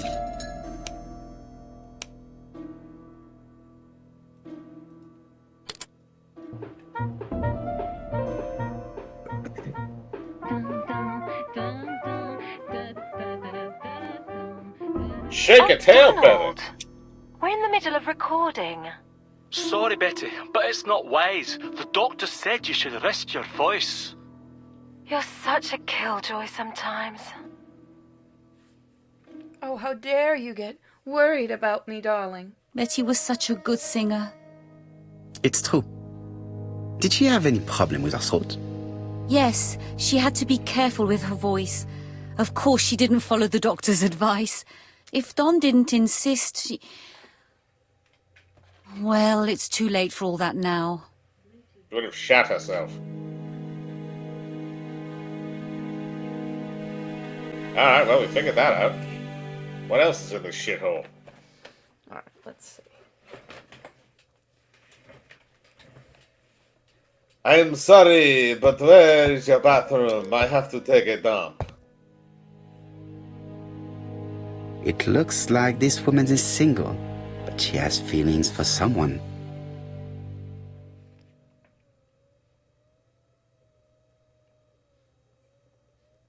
KC and the Sunshine Band?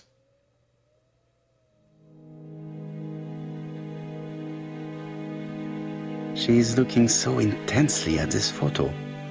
But is it really a sister that she's studying in this manner?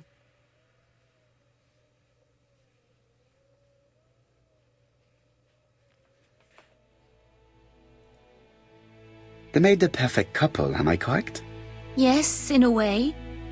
She was pretty and he... Well? He's a bright man, with a promising career ahead of him. He would have made Betty a good husband. He was always attentive and generous. Oh, a true gentleman. I hear a note of envy in your voice. You must have heard wrong. It's okay, she's dead. Now you have your chance. Fuck, I dropped something. Fuck. Stay on the fucking thing. Thank you. Donald appeared to be very much in love with your sister. Yes, he was mad about her. Mad, you say? Being madly in love can often be destructive, and Mr. Fraser was known for being jealous, I believe. No more than average. Men are always slightly possessive, especially when they are with a pretty woman. I want that! Give it to me! I am not your enemy, Mademoiselle Bernard.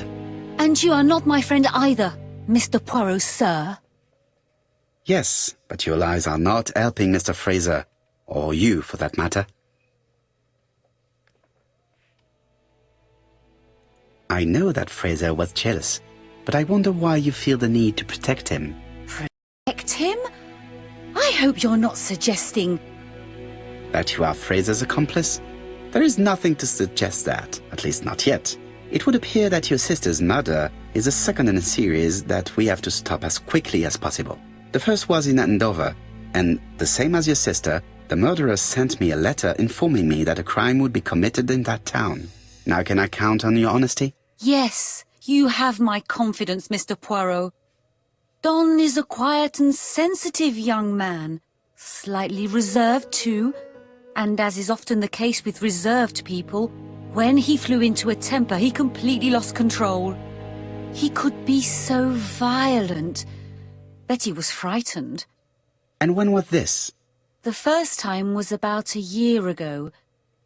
But they rowed more recently. Donald found out that Betty had lied to him. She said she was going out with a girlfriend, but she went out for dinner with a married man. It was an awful scene. She told him that until they were married, she was free to go with whoever she pleased. Donald turned quite pale and started shaking and kept saying one day... Well? He'd commit murder. Wow. That's pretty goddamn damning now, isn't it? So you were afraid that he would become our main suspect. I know that Fraser was jealous, but I wonder why you feel the need to protect him. Exactly. Had you not told me about the case, I would never have dared to tell you about this little matter. Don loved Betty with all his heart. I can't imagine for one instant that he would hurt her. Very good, Mademoiselle Barnard. Thank you for your help.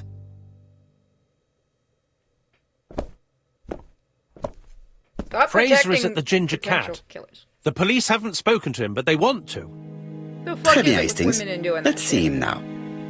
Au revoir, mademoiselle. My deepest condolences to your parents. Of course, Mr. Poirot. Your pants? And don't be too hard on Don. He's more fragile than he looks. If you say so, Wow, it is obvious she's going for him now that the sister is dead. let us know. Mine. He's all mine, What you Betty hear? plan to do with her evening? What Betty have to do with your evening? Why is it always about Betty, huh? Why can't it be about me?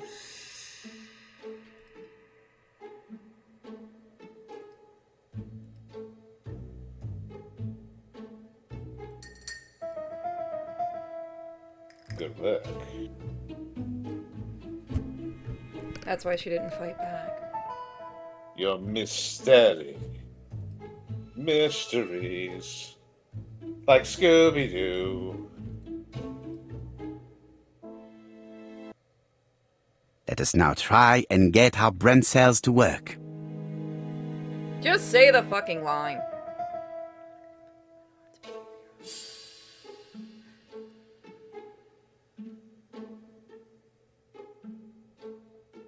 I will never say the line. You cannot force me to say the line. The line is stupid. The line is classic.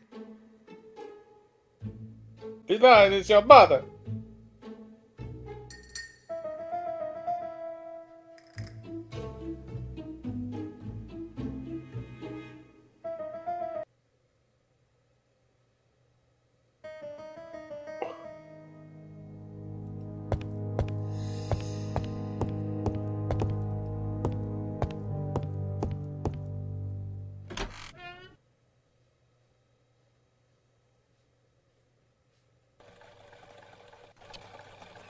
You've seen Fraser, Hastings.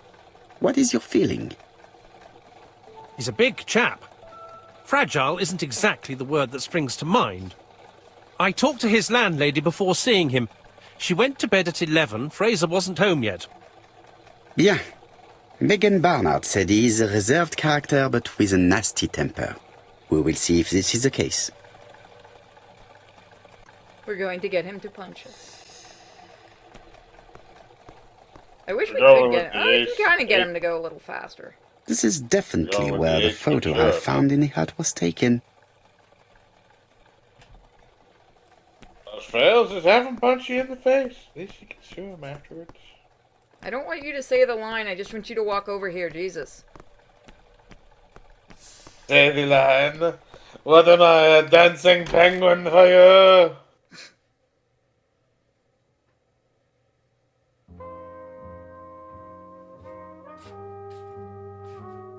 How do you do, Mr. Fraser? You Hercule Poirot? Mr. Hastings said you wanted to speak to me. Yes. I know that it may not be the right time, but I would like to ask you a few questions. We know you killed your girlfriend. We know she's dead. We know your fingerprints are all over the murder weapon. And a block of This cocaine man was looks sitting next suspicious. to it, too. That may have not been related. No, Cat. Really shit-faced.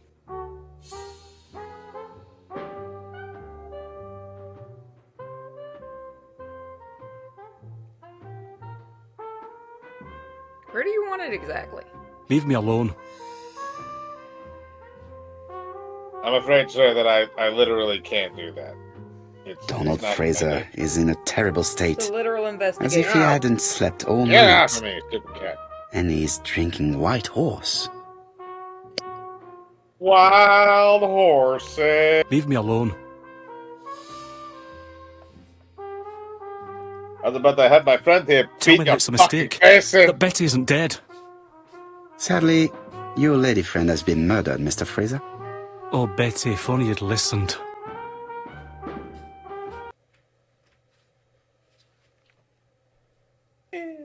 Did you visit Betty yesterday afternoon? No, I haven't seen Betty for 2 days. I was at the office yesterday afternoon. Can you prove that? Of course. But why this question? Betty Because died she's yesterday dead. evening, didn't she? Because everybody knows that you did it. Yesterday, You were a not the guest record. came to the Ginger Cat alone and ordered a White Horse whiskey, and by the look of it, you also appear to be fond of this brand. Yes, it's a good whiskey and not cheap. I only drink it on special occasions. Jimmy Cat. Or tragic ones. I understand. Do you know what Betty's plans were yesterday evening? She said she was having dinner with her sister. There's something about Dick.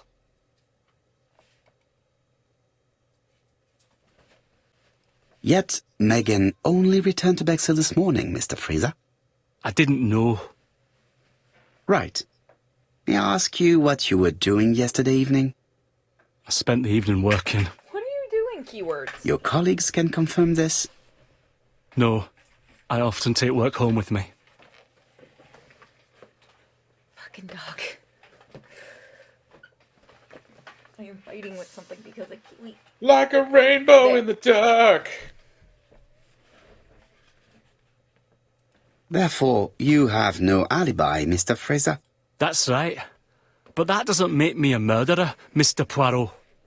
Your mouth barely I would moves like you there to we go. leave now, please.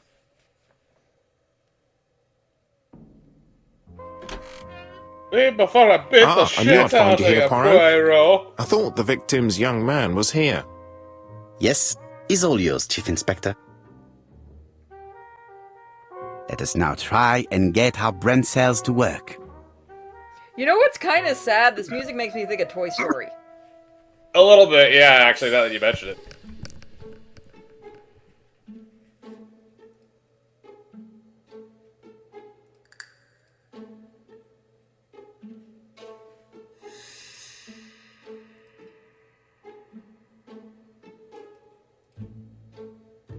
No, that's not it.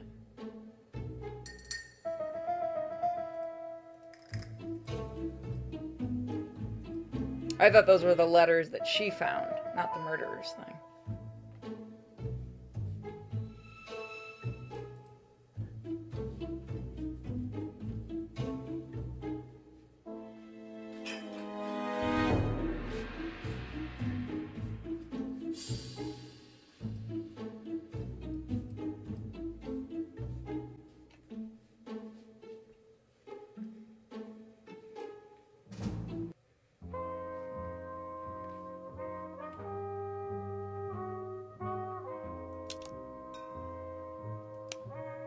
Turn to the crime scene, okay.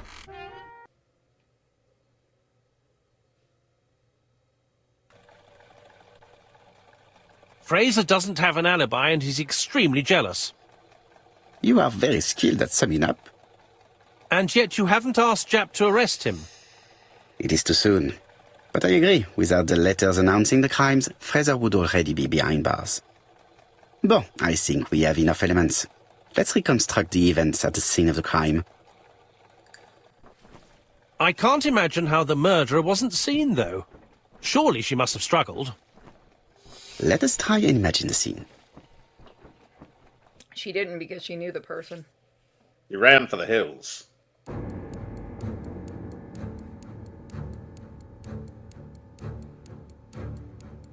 The killer and the victim are walking on the beach.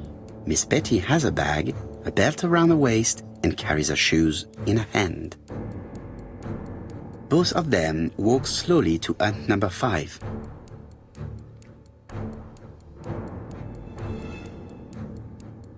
Both of them walk slowly to hut number 6.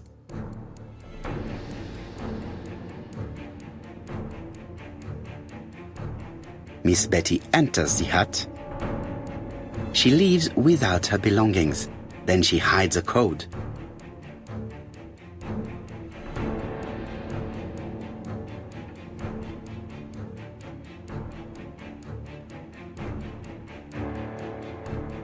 They keep walking.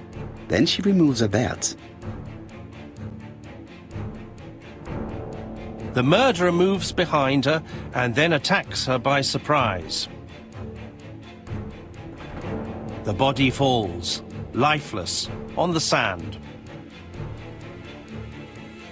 Everything appears to match the crime scene, mon cher Hastings. That is exactly what happened.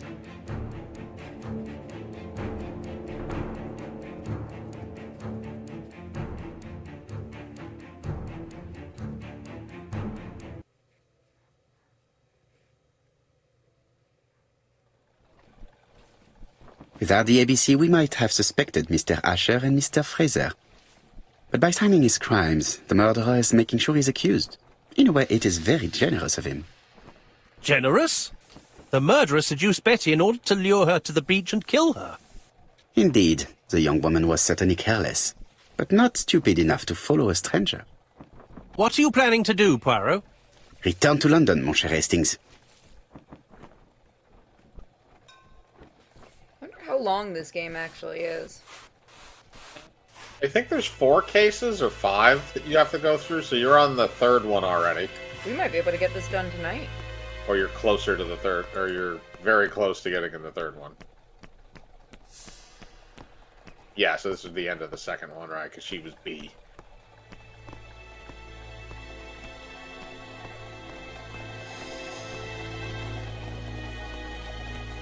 Right, back to London. There is nothing more for us to do here.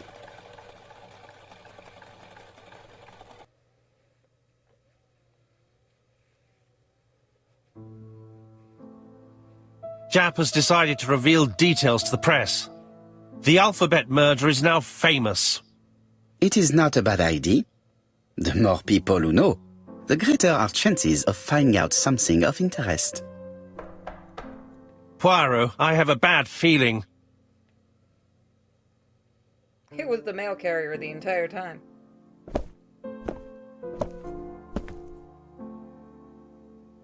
Poor Mr. Poirot, not so good at these little criminal matters as you thought yourself, are you? Rather past your prime, perhaps. Let us see if you can do any better this time. This time, it's an easy one. Churston on the 30th. Do try and do something about it. It's a bit dull having it all my own way, you know. Good hunting. Ever yours, ABC.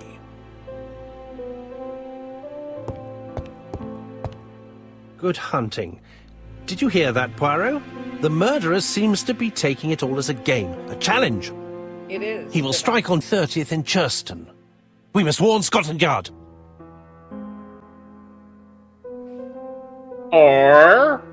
Or just bear with me here, we could watch shit go down. Exactly. By the way, Hastings, what day is it? Well, looking at the calendar, it's... He didn't give us much time to figure it out. No time to lose. We must prepare our suitcases for Churston. Mon Dieu, it is already 10 o'clock. I will call Scotland Yard immediately. He really needs to figure out how to make the timing better, this fucking killer. Well, He does not take into... Hello, Japp.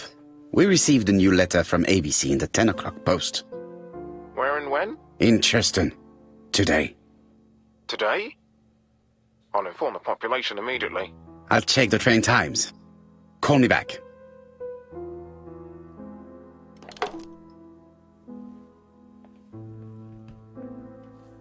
It is not a good...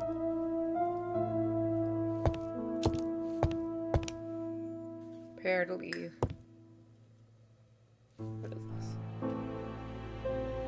Poor Mr. Poirot. Not so good at these little criminal matters as you thought yourself, are you? Rather past your prime, perhaps? Let us see if you can do any better this time. This time it is an easy one. Churston on the 30th. Do try and do something about it. It is a bit dull having it all my own way, you know. Good hunting. Ever yours, ABC.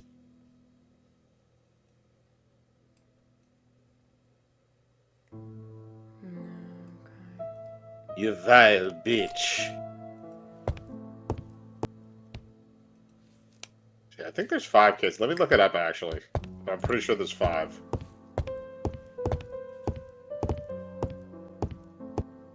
Hastings, what you are doing is an absolute disaster. That is no way to pack suitcases. Heavens, we must hurry! We have to get to Churston How before do the you not murder! know how to pack a fucking suitcase? You're right, Hastings. It is an emergency. At last, Poirot, you're being reasonable. You still suck at suitcase packing. Poirot, you were right. I've just consulted the ABC guide. There's no hurry. The next train doesn't leave till 11:45. You see, there is no need to hurry. We will not be in Churston until tomorrow morning. After the murder. But why has the murderer warned us so late? It's not what he usually does. Did he do it on purpose? Very good question, Hastings. We should also compare the letter we have just received with the other 2. Although I have very little doubt about what we will find. He didn't put into account the mail, maybe? I was joking about that. Holy shit if that ends up being true.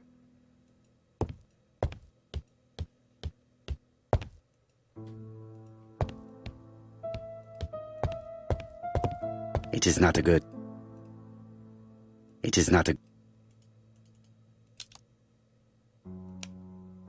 Compare the notes. Yeah, that's what I wanted to do. It is not a good... We're not comparing It is not a... like that?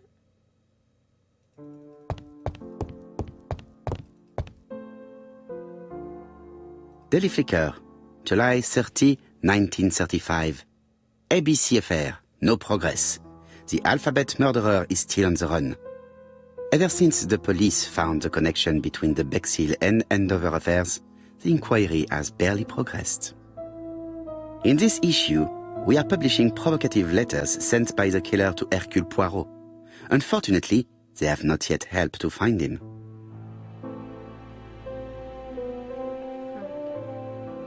Daily Flicker, July the 26th, 1935. The Bexhill Horror. Young maid strangled on the beach. Killer struck at midnight. I'm seeing full playthroughs of this game sitting around like the 4 to 5 hour mark. So, there's a chance you might finish it today. See how we feel. I don't have to get up early. I still got more China frustration to deal with. It took me a minute. Assassin's Creed. Yeah, China. no, I was, for a second, I was like, what the fuck? And then I got it. I mean, this Yeah. is a nice break for tonight, isn't Yes, it? it is. Yes, it is. We've missed the 6:45 train, but we have plenty of time to catch the night train. I'm on the night train!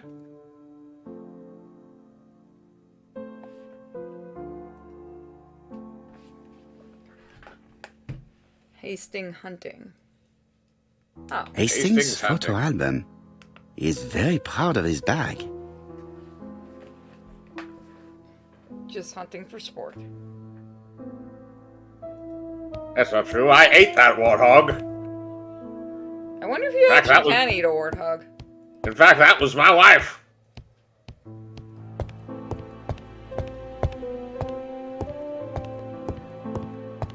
Hastings, it would appear that you are getting slightly thin on top.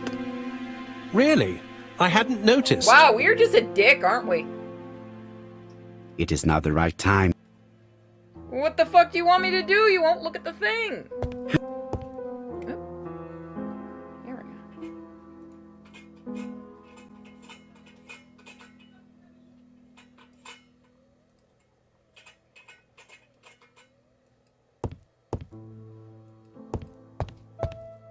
I lock my revolver in this drawer. I've not used it in a very long time. My man has a revolver. Now I just want to see him shooting criminals. Okay, I will tell you something about this Right, game, and it let us doesn't give compare away this any. new letter with the second one. It doesn't give away any story beats. There are 2 endings to the examine game, this more closely. depending on a specific action that you take near the end of the game, and I will tell you when that action is going to take before you do it. Okay. Certain characters in the 2 letters may have similar... We've already done this, but okay. Yes, the... that's right. The A character. I have to find some other...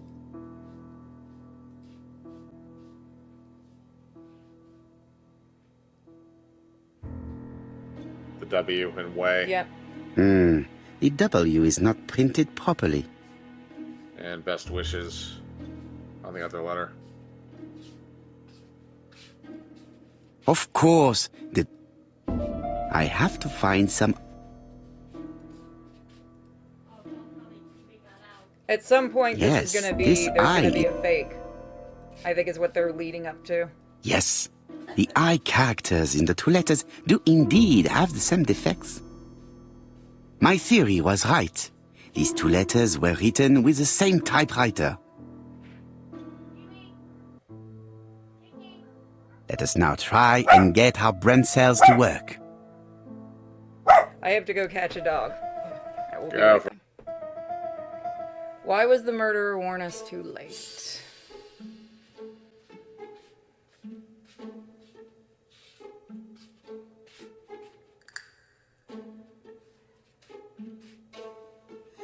It was an error in the address. The letter should have arrived in time. The postmark shows that it was sent 3 days ago.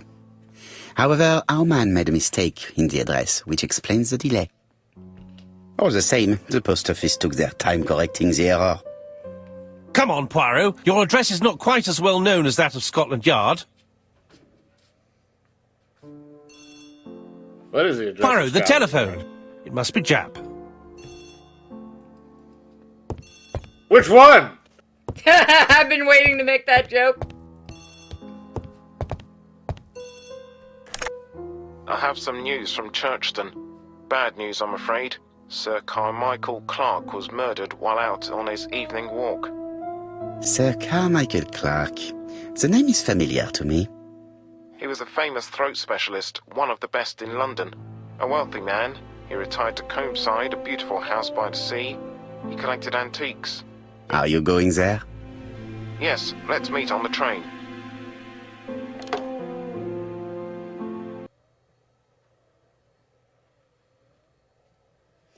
The L had some connection with the throat.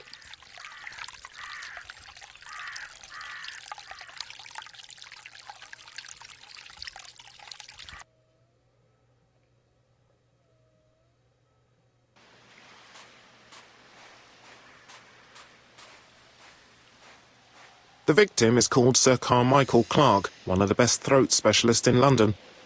The body was still warm when we found it.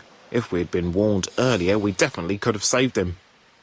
It appears that the murderer made a mistake when he wrote his letter. A mistake? Lucky for him. And what if he did it on purpose? No. He's defined his madcap rules and he's sticking to them. It's a matter of pride for him. Shall we go up to the house, Poirot? You go, my friends.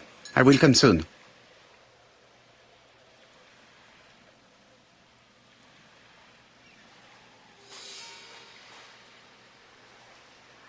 Jap has emptied the victim's pockets and has laid out their contents on this piece of wax cloth.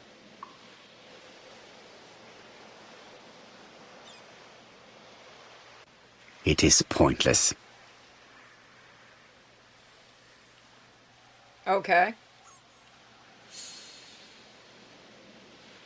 A signet ring, very probably with the Clark family's coat of arms. My God, Poirot.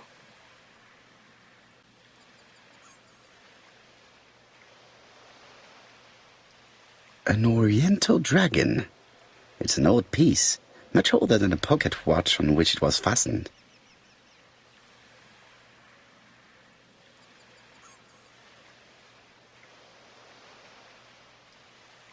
Nothing appears to be missing from this wallet.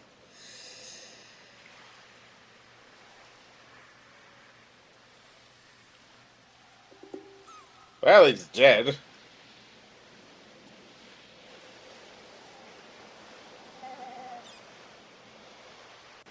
ABC. Easy as 1, 2, 3. An ABC guide. The murderer's customary signature, covered in blood this time.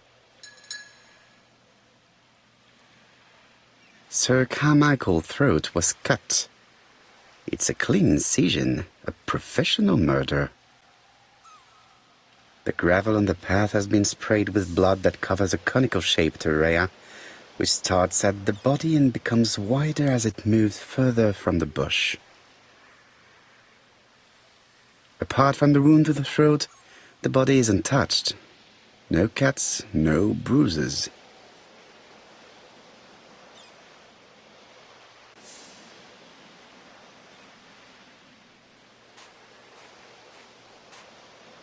The body is just in front of a bush, one of the only bushes in the surrounding area. Big old bush. Big bush. Bushel of biggins. This place is very calming. Fuck you, seagull. A butthole? That's what I thought it was.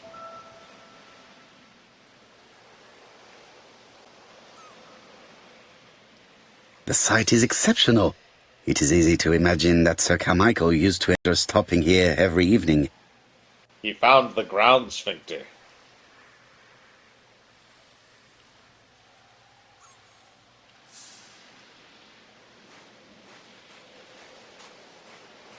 The vegetation behind the bush has been trampled. So he was hiding behind the bush. Let us now try and get our brain cells to work.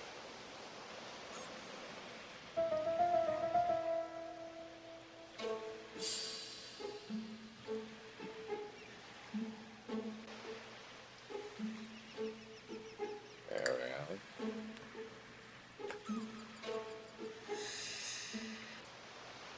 Sir Carmichael had his back to the bush when the killer cut his throat from behind. A fatal blow that sprayed blood over a range of more than 1 meter. Let us now try and get our brain cells to work.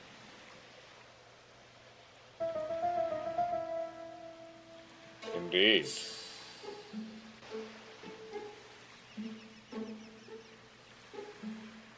Nope, he Sir didn't. Carmichael died without seeing who struck him.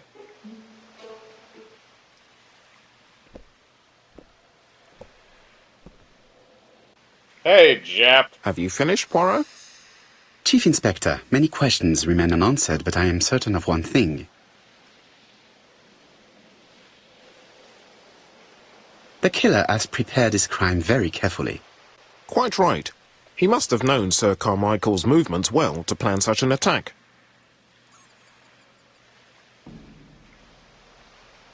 The murderer struck with terrible savagery. Yes, blood flowed. It's the first time he's attacked a man. He armed himself accordingly. Have you spoken to the victim's family, Chief Inspector? I've spoken to the brother, Franklin Clark. I didn't get much out of him. He's yours. I must get the body removed.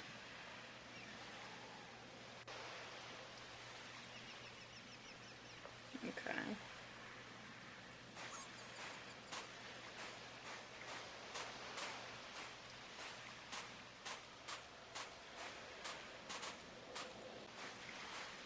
Come on. You don't want to go that way? Okay. Maybe we go this way.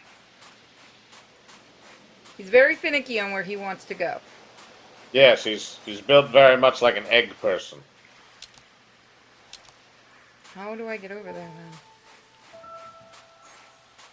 Come on, Poirot. There we go. Wasting away again in Margaritaville. To be honest, this inspector seems rather obtuse. I'm counting on your friend Poirot to catch my brother's murderer. Ah, here he is now. Please, Mr. Poirot. Mr. Poirot, this is my brother's secretary, Miss Thora Gray. Pleased to meet you, Mr. Poirot. Would you like some tea? No, thank you, mademoiselle. Or my I find gay. it hard to digest.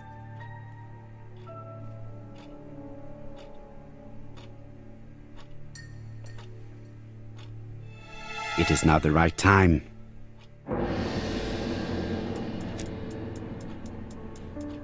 There is something elegant about her. She has that dragon.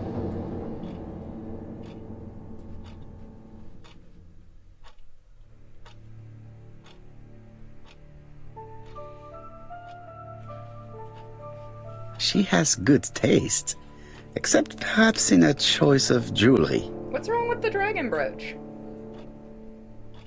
Please excuse me, I have to take care of Lady Clark.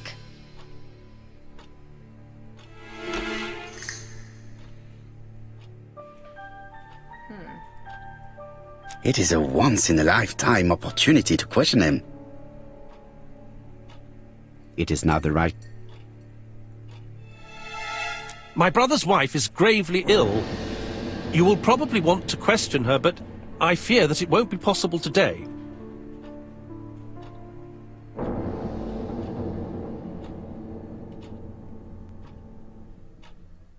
Of course, I understand. Someone set a trap for your brother. Who was familiar with his habits? Everybody knew he took his evening walk at 8:30, and that he always followed the same path.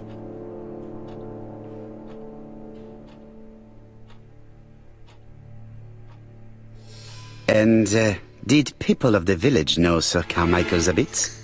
I don't know. It's possible. What were you doing last night? After dinner, I went to my bedroom. At 11 in the evening, the telephone rang. It was the police. I went to look for my brother. Was it a dark night? It was a new moon. I took a lantern. So it was you who found the body? Yes, along with the gardener. Have you seen any strangers around the house recently? No. As far as I know, nobody has been near the house.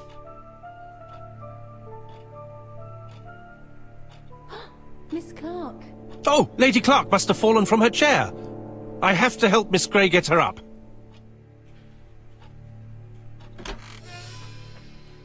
Hastings, while our host is gone, let's examine the drawing room. But, Poirot, a gentleman shouldn't... I take full responsibility. All you have to do is to leave the drawing room door ajar and let me know if anyone is coming. It's almost like this is a murder investigation. Blurple.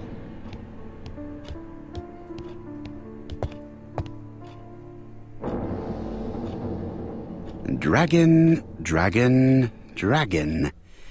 Sir Carmichael showed himself Dragging to my be very balls across your consistent in face. his collection's theme. A turtle. Not turtle. A tiger. Zodiac? Is there a turtle in the Zodiac? I don't think It is an emperor. His place at the center of the table is probably symbolic.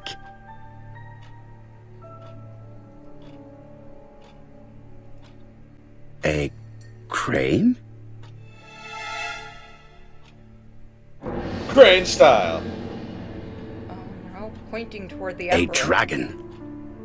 Yep, they're all pointing toward the Emperor.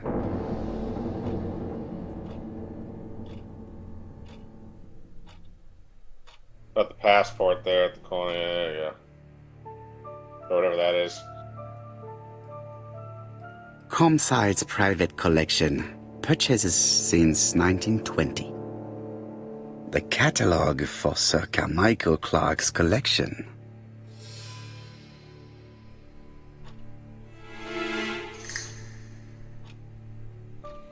Okay, I thought that was going to be a puzzle. I guess not.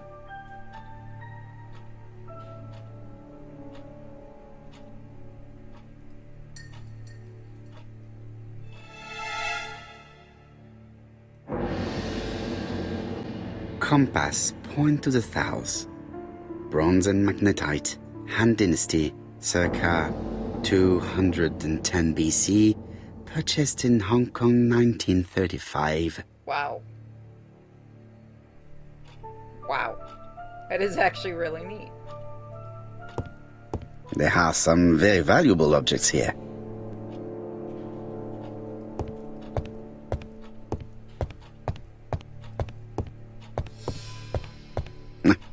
I'm not going to leave now.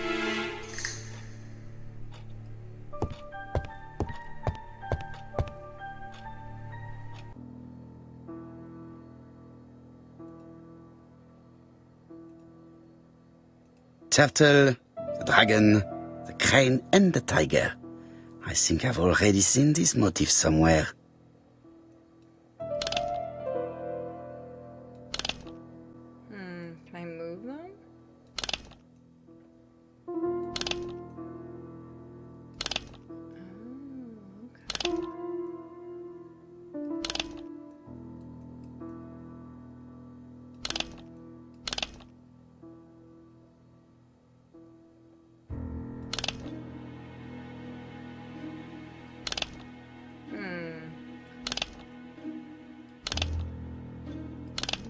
me go look at the place settings again. The cardinal points. This book could maybe help me. Blue, Each red. cardinal point is associated with one animal and one color. In the middle sits the imperial dragon, and out of respect, all the others are turned towards him. Okay, so red is above. Black, white, the bottom is blue.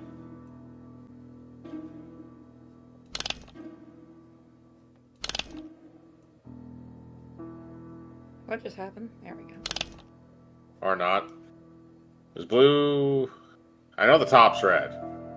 Oh, is there like... Okay, so there's a bottom and there's a top one.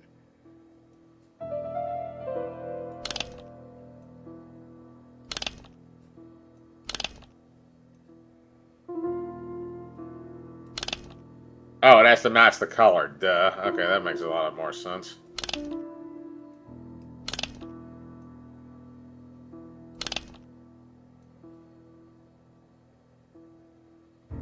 It's a little bit finicky. Just go check the colors again. Blue's on that side. Okay, no, that should be right. Yeah, that's right. Oh, no, no.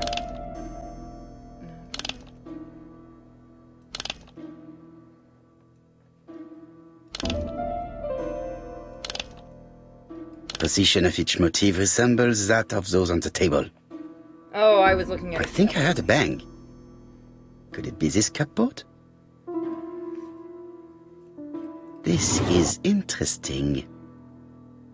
A missing knife.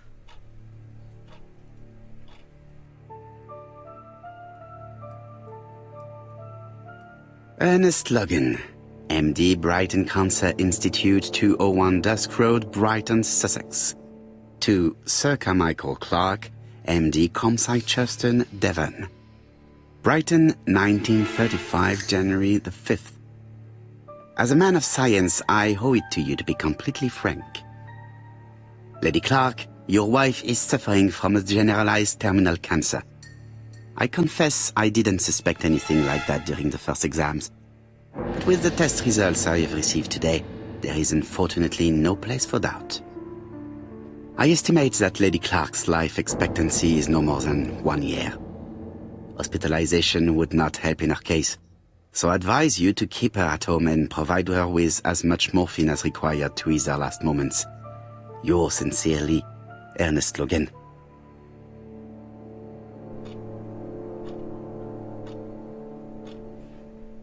These daggers are only ceremonial weapons. I do not think that a crime weapon is here.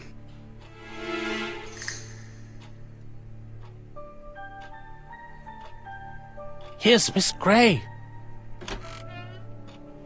Sorry to keep you waiting. Lady Clark's condition requires regular care. I believe you want to ask me a few questions. Indeed, mademoiselle. This porcelain is remarkable. Is it old? It's about 3 centuries old, I believe. Wait, let me find the reference.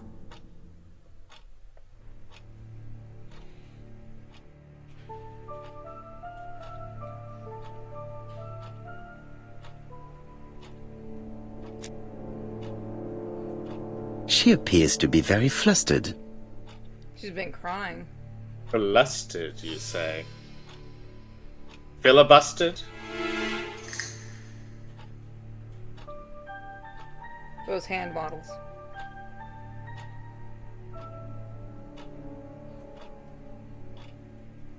Oh. She's unable to hide her emotion, and her makeup has been disturbed. I think that this young woman has just been kissed. Here?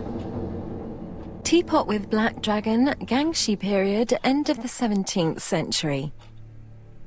It is a rare piece with unusual colours. You have a good knowledge of art history. Acquired while working with Sir Carmichael. I used to help him manage his collection and choose his new acquisitions.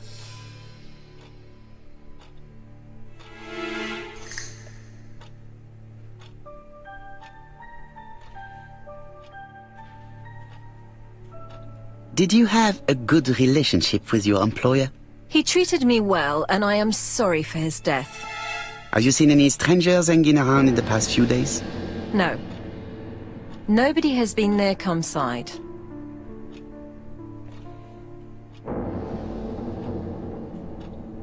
What were you doing yesterday evening at the time of the murder? I was sleeping. I was woken by the telephone at 11. I heard Franklin Clark speaking with the gardener. They left with some lanterns and they found the body.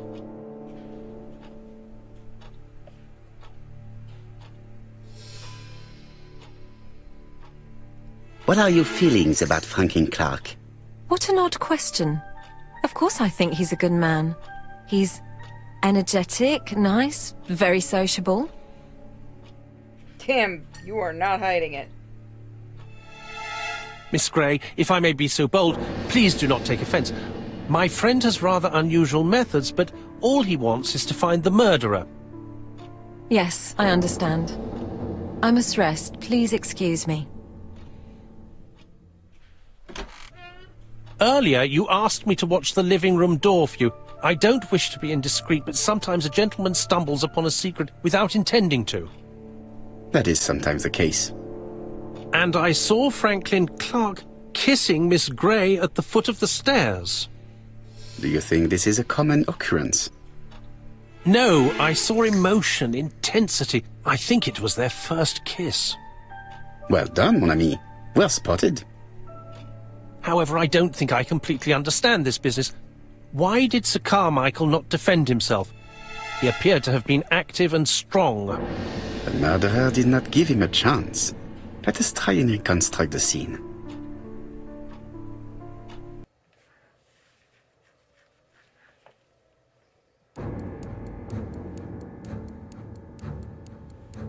Construction.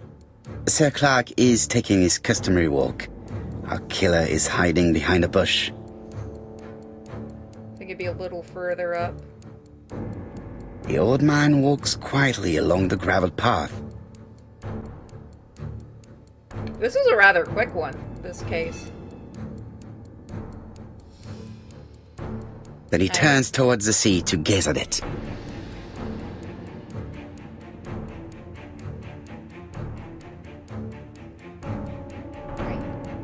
The killer leaves his hiding place on the right-hand side. He approaches silently over the grass. Then he throws himself on his prey and cuts the poor man's throat. He then lays down the ABC before leaving. Everything appears to match the crime scene, mon cher Hastings. That is exactly what happened.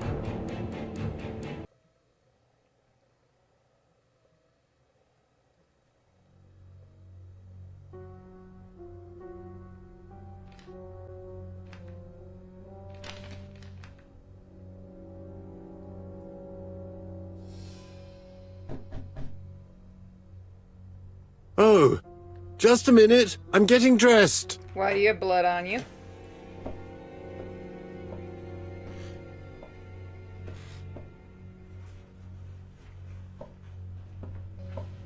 I knew it seemed too easy. Butler Mr. fucking did it. Kirst, have you recently returned from Churston? Yes, indeed I have. Have you seen the papers? And to think that you might have rubbed shoulders with the killer. Imagine that. Mr. Kirst, are you all right? You don't seem well. My apologies, my throat is burning and my head feels heavy. It's ever since the war, you know. Since my injury, my head has never been the same. Oh. Shaz. That's gotta be a red herring. They wouldn't make it that obvious who it was and show it that quickly. Or would they? Poirot, it's a pleasure to be with you again after all these years. I looked for a gift to thank you, and I found this propelling pencil. An authentic collector's item. You spoil me, mon ami. And you more so by sharing investigations. Do not underestimate the help you are to me, Hastings. Intellect is not everything. There is also goodwill, and you are not short of that. Later, I will ask you to help me tidy up the room and bring some chairs. Our guest will be here soon. Ah, is Thora Grey coming? Naturally. She is a fascinating young woman, n'est-ce pas? Oh, come on, Poirot. I'm a married man. And Miss Grey has already been courted by Franklin Clark. Poirot, our guests will be here soon. We must prepare ourselves.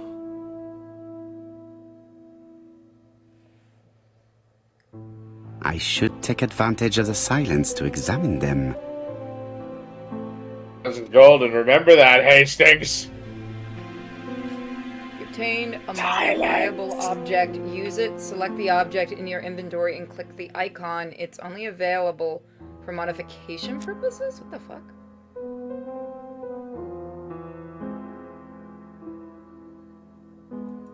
This?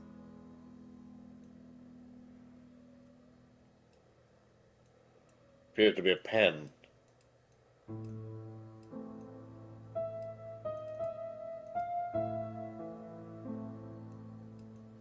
Oh. But why? Why are we taking apart our gift? For the spring, which has sprung. Corner!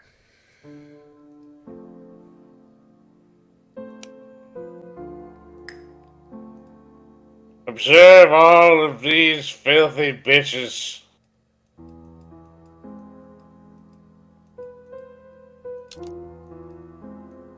Sometimes I love a brunette, sometimes I love a blonde. That's what the song says. Fuck, Perot.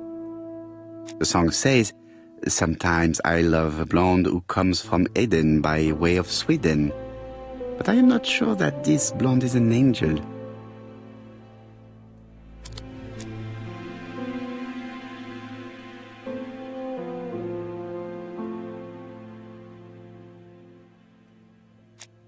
Yeah, she ain't hiding that she likes him. She appears to have taken more care with her appearance than the last time. He wants nothing to do with you. Earring. Necklace. Lipstick, you whore!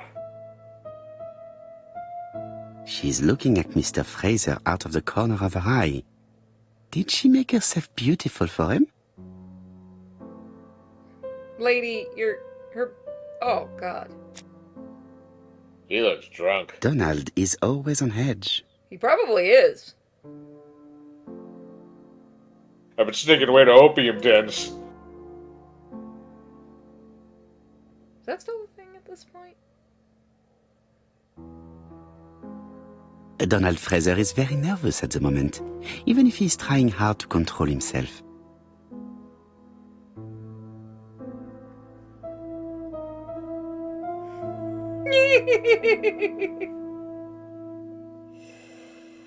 Oh, I'm gonna pause it for a minute. I just thought that was funny. I should take advantage of the silence to examine them. Oh, I still have to examine one more person. Okay. She said I have to examine everybody. Franklin Clark always seems at ease, regardless of where he is. Something that's unique to people who travel.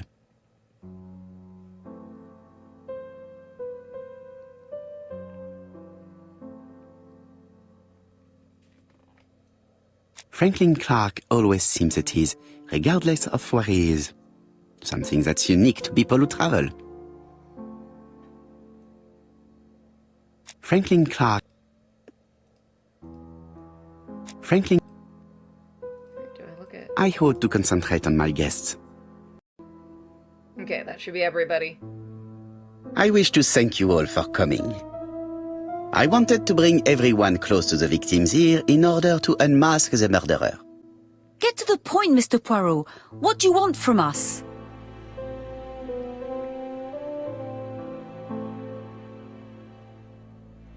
Megan, dear girl, please be patient. Mr. Poirot, how dare you address me by my first name? Please excuse me, mademoiselle. What I ask is that you search your memories. The murderer must have left some trace. Yes, he must have prepared his crimes very carefully. Tout à fait. He did not get to Bexhill at midnight in order to strangle a young girl whose name by chance starts with B. Must we go into that? Literally, yes!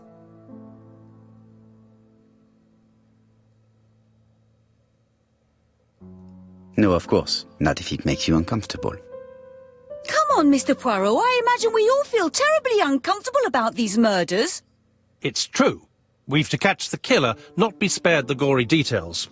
Mr. Fraser, please get a grip on yourself. Well, I want to help you, but I don't remember anything else. Nothing I haven't already said. And you, Mademoiselle Barnard? Did your sister say she was seeing another man? She never would have told me.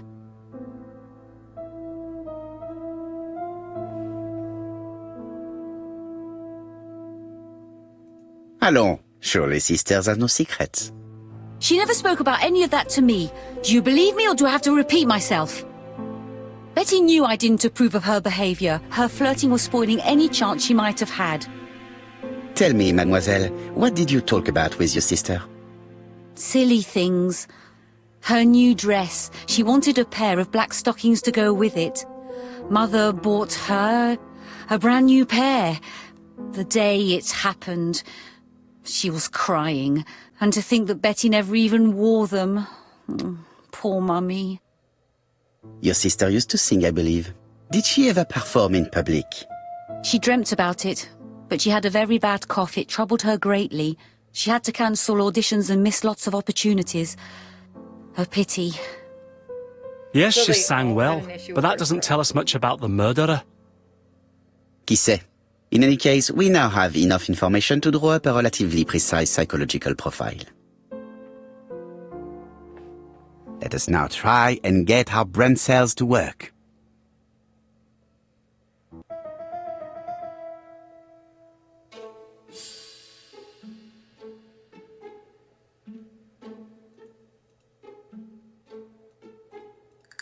I could just do this and brute force this shit.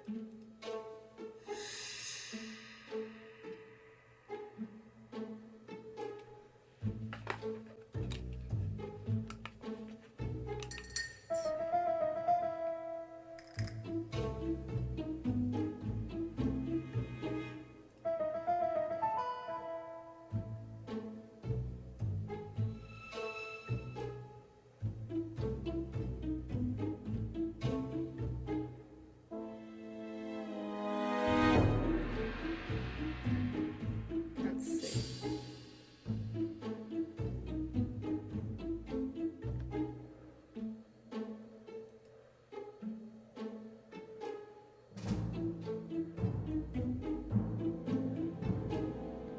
Is the killer impulsive? Yes.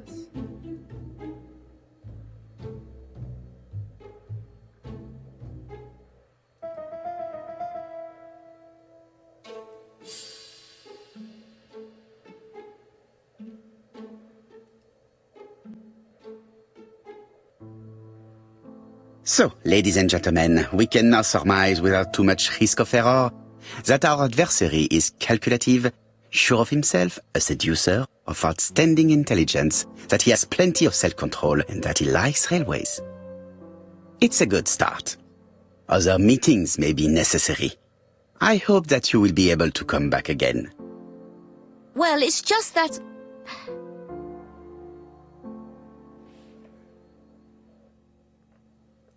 Is something bothering you, Mary? Well, Mr. Poirot, you see, I don't know if I can come to London just like that. It's normal that people helping with this inquiry should be reimbursed. Starting with you, Miss Drower. Please allow me to pay for your train tickets. Oh, sir, I cannot accept. But you must. Mademoiselle, I may not be rich, but my brother left a fortune which will be mine. Mr. Clark, that's very generous of you. Well, someone has to foot the bill. Mr. Poirot, would it be possible for you to come back to Devon? Lady Clark has expressed a wish to see you. We'll adjust her medicine so she'll not be too drowsy. But of course, I shall come the day after tomorrow if it is convenient.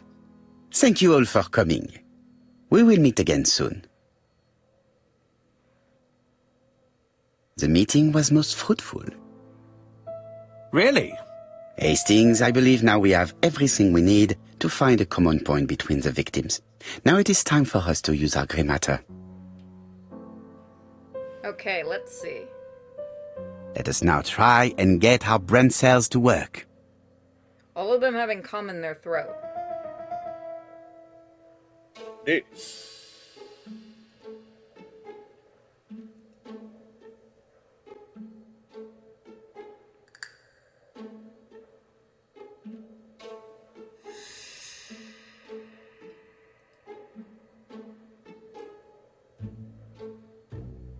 Yep, I was right. The first two victims suffered from bad throat, and that was precisely the specialty of the third victim, Dr. Clark. We have a lead. It would pay to take a closer look at the medical records of Dr. Clark's patients. We'll do so during our next visit to Churston. I will do it myself, mon ami. You must remain in London just in case ABC sends us another letter. Very well, as you wish. He's so sad.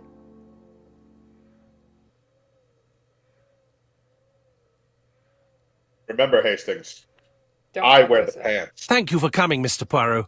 Lady Clark is waiting for you in her bedroom on the first floor. 100%. Please excuse me, I cannot stay for the interview. I've to take Miss Grey to the station to see our lawyer in Torquay. Are you going on holiday, mademoiselle? Not exactly, Mr. Poirot. Miss Grey very kindly stayed with me to settle my brother's affairs, but naturally she prefers to find a position in London. Ah, très bien. I'll be absent all morning, Mr. Poirot, but the nurse is coming soon. She's to ensure that the dose of medicine doesn't make our patient drowsy. Thank you, Mr. Clark. Have a nice trip, mademoiselle.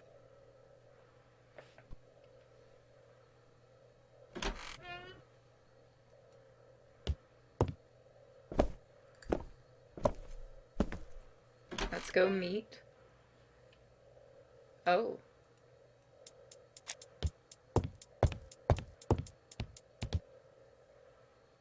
This poor woman is very ill.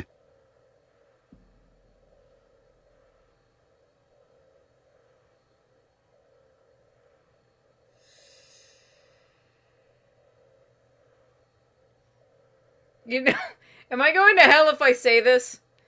It looks like her model is just freaking out in the chair, like it's having a glitch. Please tell the nurse to hurry. Please.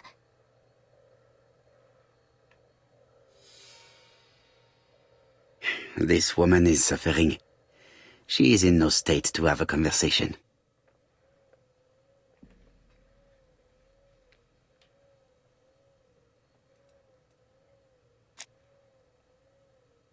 Mr. Poirot? My respects, madame. Thank you for coming. Thank you. Have you seen the nurse? She should have been here by now. Oh, I'm sorry. The telephone in the hall is ringing.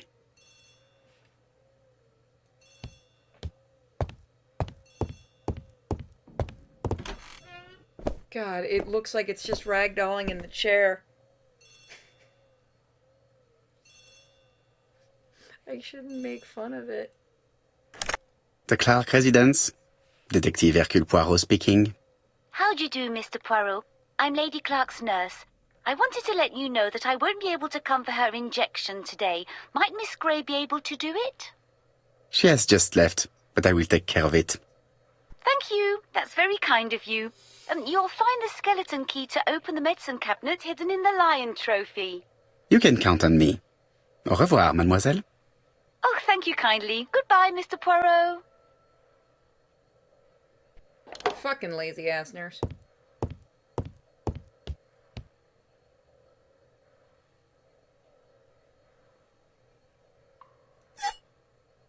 Here.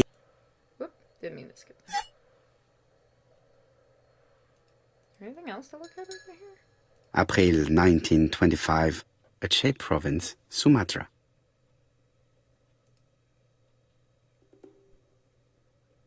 That'll be a It is not the goddamn right mountain time. lion. Is that the medicine cabinet? It is not the right... The extinct Tasmanian tiger. Lady Clark is in pain. Lady Clark is in your pants. It's going to be a very shaky hand job. You know a thing or two.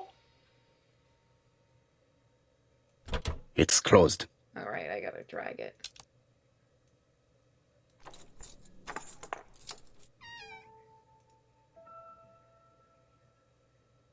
Ah, Mr. Poirot. Oh, I feel better now. Thank you for your help.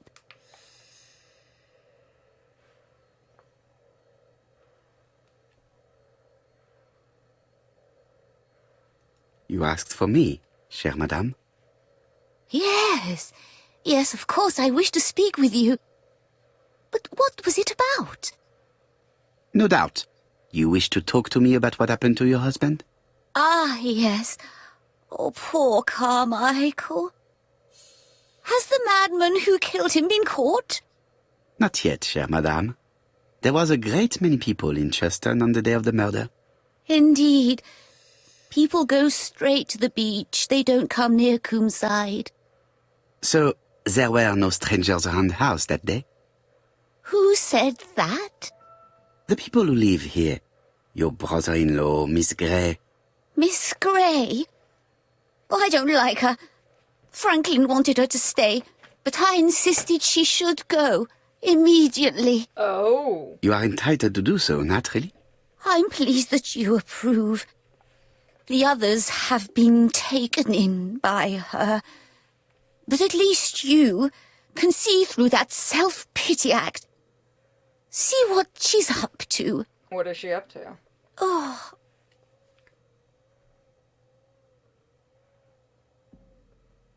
Heresy, of course. Have you been sacrificing goats in the garden? Tell me! This subject will probably be useful to me.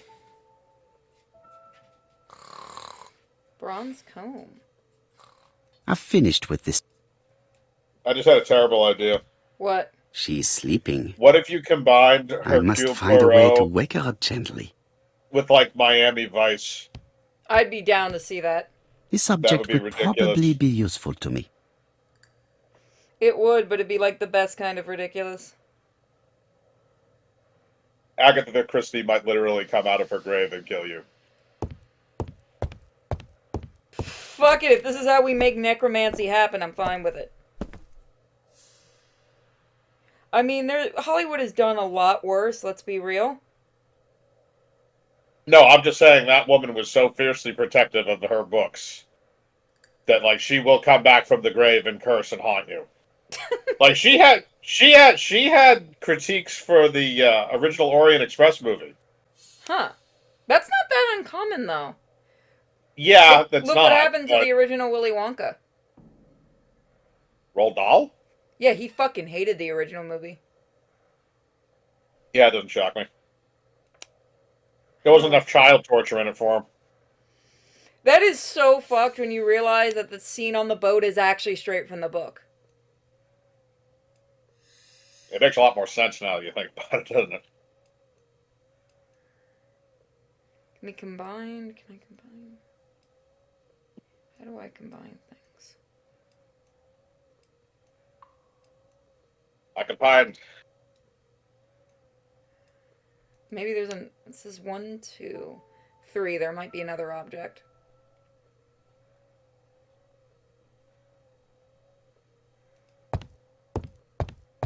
I must find a way to... I mean, I kind of get why she'd be very protective It is of not her the stuff. right What did time. you think of the original movie? I actually didn't know she was... Her main critique, I believe, was Hercule Poirot should have a much more extravagant mustache. That was one of her main complaints. Oh, that's amazing! I mean, look at him in the new games. He has a great mustache. He's also much taller. I need to see the newer one. I must find a way to wake her up gently. I think there's 3 of them now.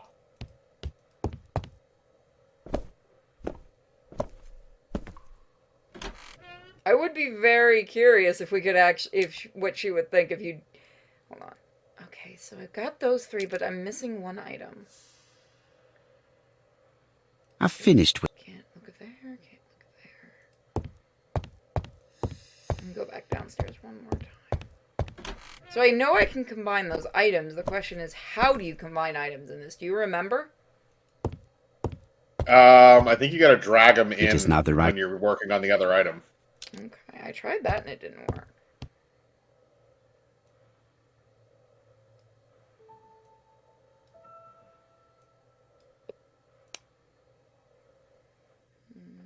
This skeleton key would be very useful for opening the locks I have not...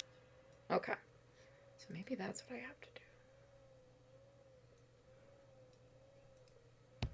do. I must find a way to wake her up gently.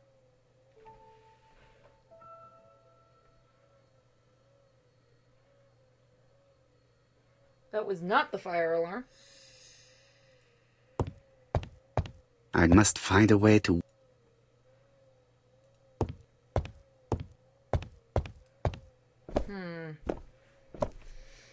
So the key... I can't look at the medicine anymore. Is there anything? Okay, I can look at something over here. That's what it is. Okay, she actually liked the movie. I didn't think she liked it. She said that basically that one and the movie Witness for the Protection were like the 2 greatest adaptations of her work in her lifetime. She died 14 months after the movie was released. Huh. I hope that Hastings will not be cross with me. And she did criticize the mustache. Of course she did. The bronze comb is preventing me from... Okay, so we do that. This part appears to be... So now it should be working.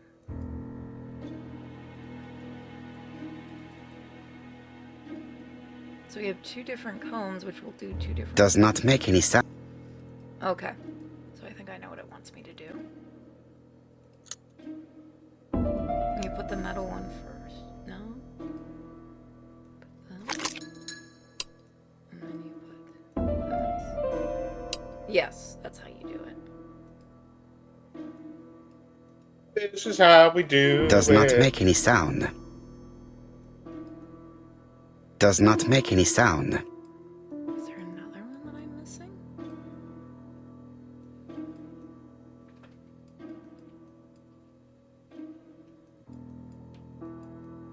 No, that's right.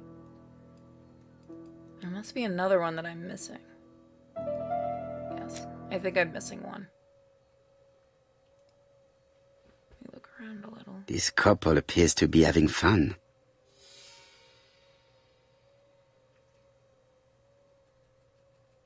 Pyro, don't watch people bang.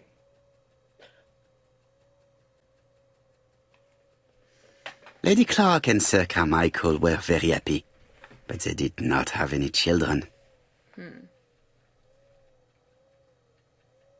What if Pyro was Smeagol? Then she might actually come out of the grave and kill you. This object would probably be useful to me. There's the last one. That's what I was looking for.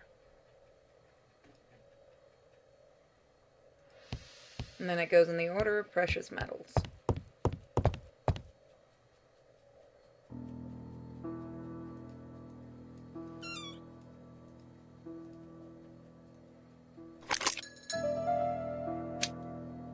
I hope that Hastings... So this was 2, right?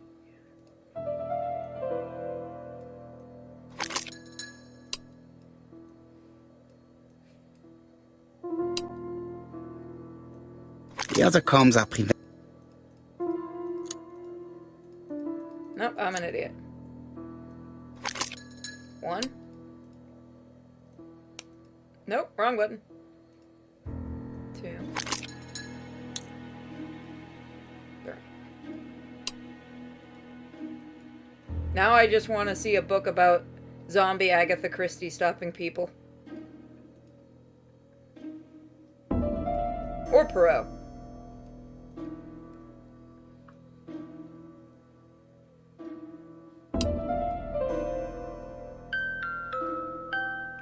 Haha!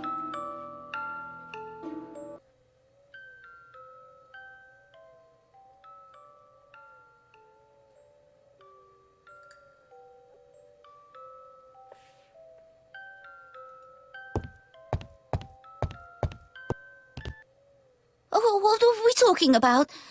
Ah, yes, Thora Grey. Oh, Carmichael had great esteem for her, but for me she was nothing but a hypocrite. Carmichael was sleeping with her, wasn't he? Spill the beans, Grandma. You're probably Otherwise, right, we'll have to madame. start taking fingers. You have seen through her. I'm so pleased that I've convinced you.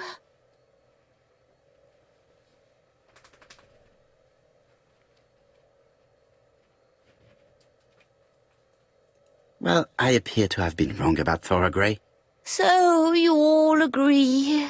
How nice it is to be all of the same mind.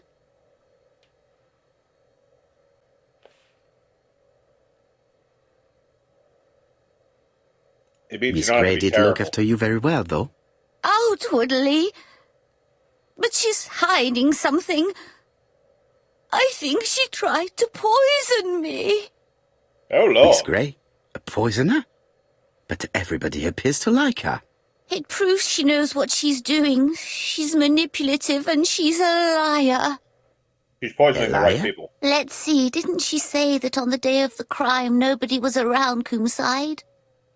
That is correct. Well, How do you fucking remember that? at 11 o'clock, I saw her She doesn't have talking Alzheimer's. to someone. Really? And what was this man like? An ordinary sort of man with a very plain face. Oh, I don't remember well. Was he a gentleman? No, he was not a gentleman. It would be best to leave her to sleep now.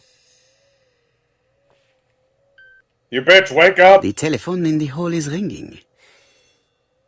Trying to find a murderer here, lady. You can't go to sleep. We will give you drugs to keep you awake.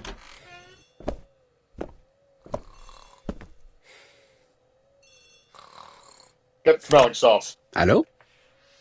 Poirot, is that you? Hastings here. Thank you for calling. Have you received a new letter from the murderer? No, thank goodness. How are things in Churston? I questioned Lady Clark, but I will not leave until I have examined everything of interest to me here. Fortunately, Franklin is absent, and I have a skeleton key. But Have you Lady seen Clark Thora could Grey touch me. again? Briefly. But rest assured, I intend to summon her to London soon. She's a fascinating girl. But secretive. I would like to ask her a few questions. Poirot, she wouldn't hurt a fly. Each to his own, my friend. Yours are pretty often mine old ladies that have the maladies. Poirot, are you mocking me? Yes. No ill intended, rest assured. À bientôt, mon ami. You're not a man. How am I going to open this trunk? Let us examine it. Oh, God. See, we got four locks, and we got some stuff on the side there, it looks like. Can I lift this? Oh, wait, what? 1927. Let's give that a shot.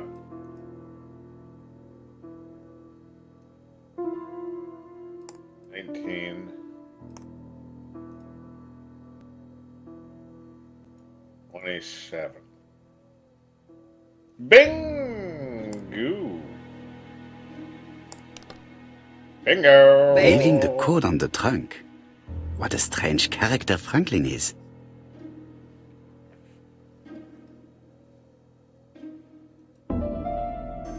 $31. Can I move it? Alright, so that says 31. You are very finicky. There we go. I can't look at that. 28. 28. 5. 5. Any of them else have numbers? 20.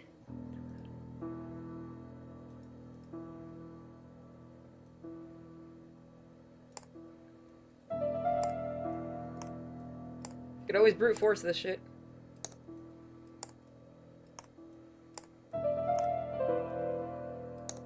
Let's see, so we have to figure out the time. Yeah, so that's something to do with those numbers. But is there anything else we can do on the using the chest, like on the outside? That's what I was gonna do, is check. Doesn't look like it. Can I do something with that? I can only do this.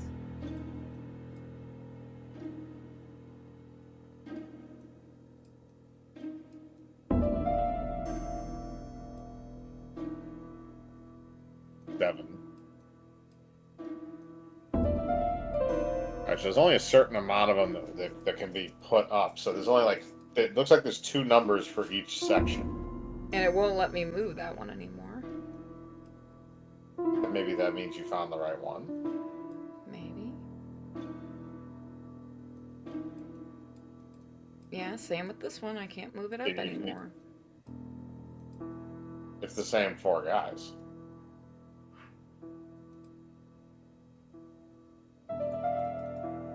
Can I look at the other one?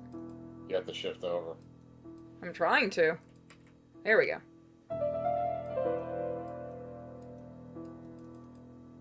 Okay, so that means we have our time then. So if it's set, so it's 20, and what's the first one? 7:20. 7:20. All right, set the clock to 7:20.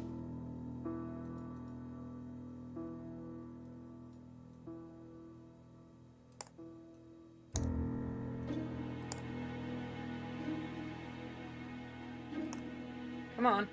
So, what is this sound?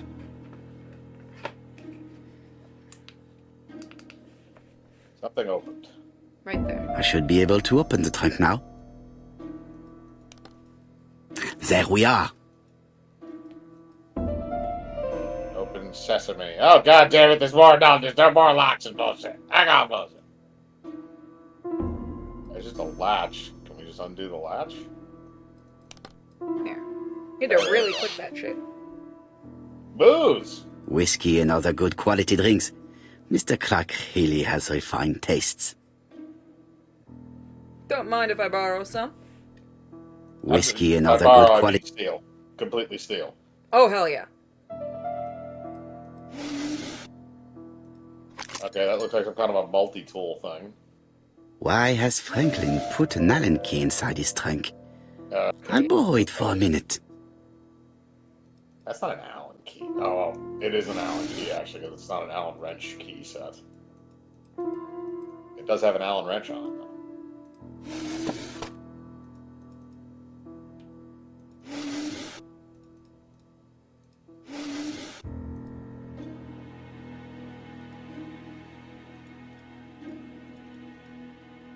A pile of books, including one about dragons.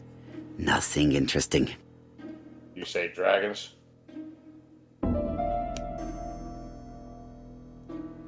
There you go. That's the piece you need.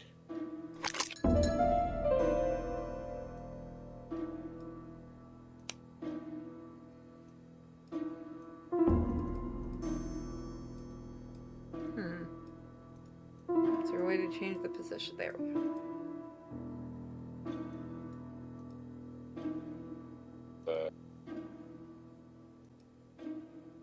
There we go. Yeah.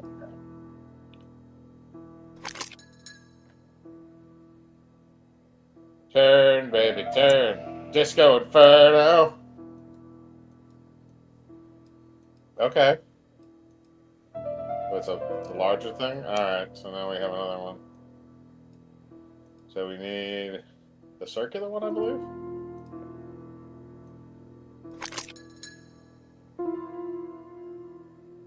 another screw.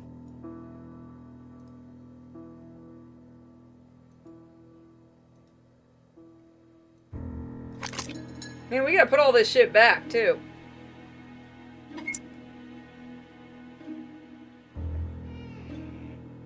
This engraving is not very easy to understand. Burn, baby, burn. Can you turn the center section, or is the center section locked? The center section is locked. Okay, good. Alright, the one you have in the second section. Yeah, no, okay, you're getting everything right, but I think you're like one off on the center. I know, I'm trying. There you go. Oh, I didn't know it had the multi-spin thing. That's asinine. I hate that. Fuck. Come on. I hate this so fucking much when they do this. I think you got it. There, you gotta turn. That one was fine where it was. You didn't align the last one correctly. No, oh, it moves that one.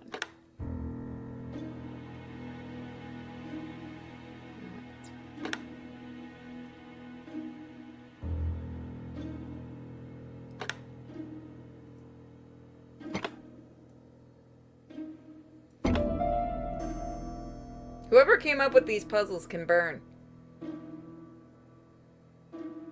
So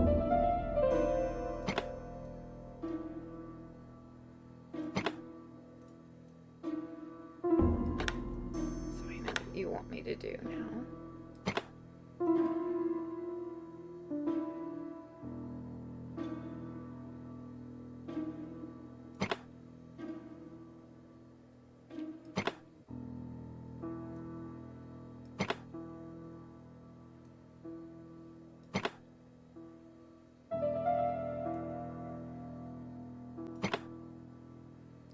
Where am I missing one?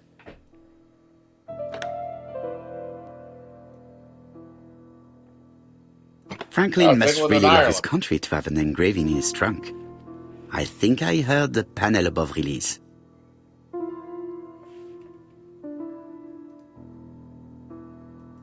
Panel above release.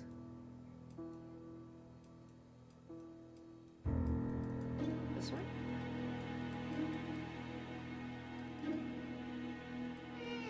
There you go. A signet ring? A signet ring with a code written on it. 1587. It may be useful to me. 1587.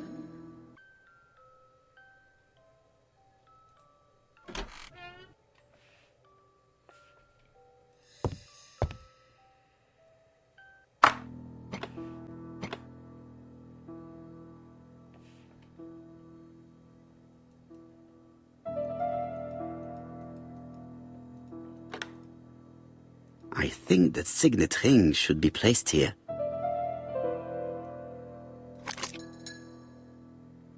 The plates around the picture appear to have unlocked.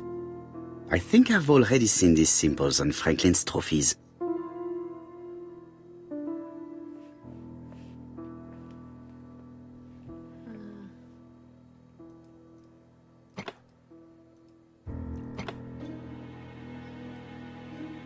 We have to look for the trophies. Alright.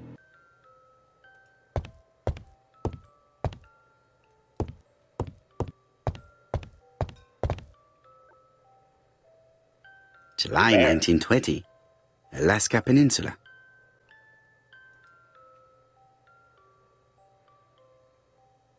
North to Alaska.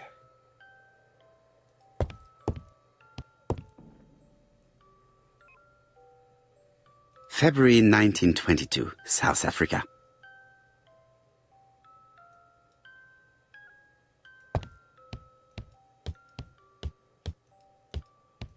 And all of them? February 17, 1846.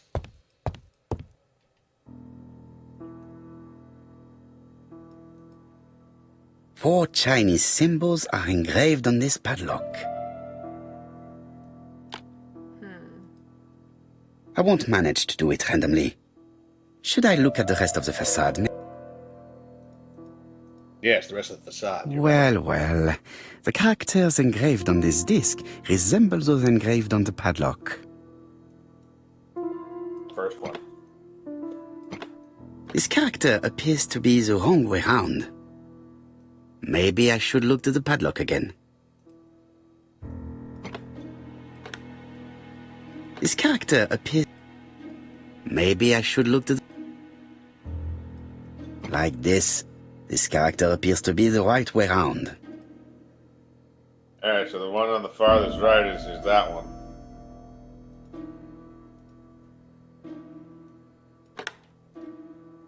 Like this. This character appears to be the right way round. Alright. Put him in. That's it. This character appears to be the right way round.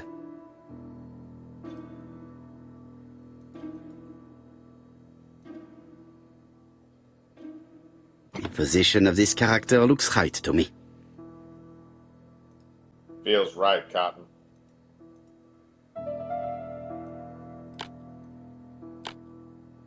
That's the second one. Yeah. That's that one. I don't remember what the first and third one are. Well, this we can just breed strength. Okay, yeah, never mind. That is the first one. This one? That's the first one, yeah.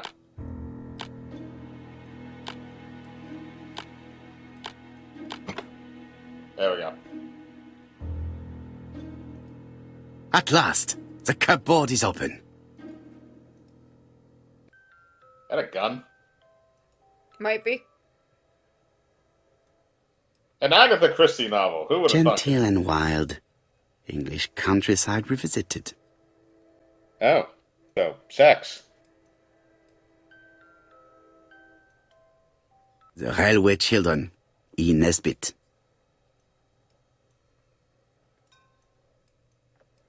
For Franklin, Und Heffy's Christmas, 1910.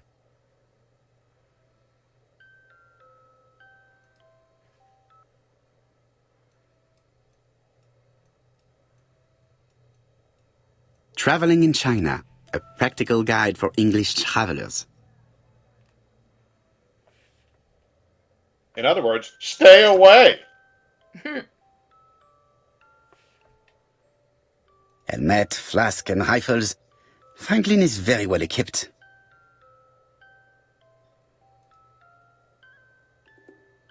Now I gotta You got figure someone this one tranquilizer out. darts in there, you can take down your mother.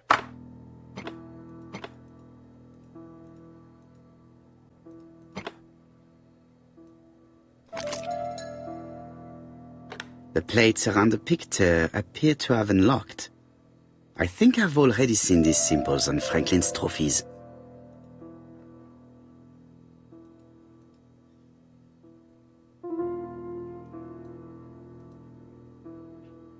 So is it supposed to... Okay, so you can do that.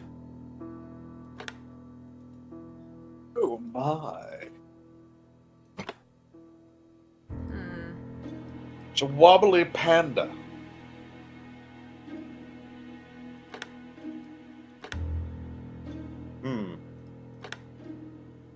Supposed to be like latitude and longitude. I think it's The Lion of Sumatra.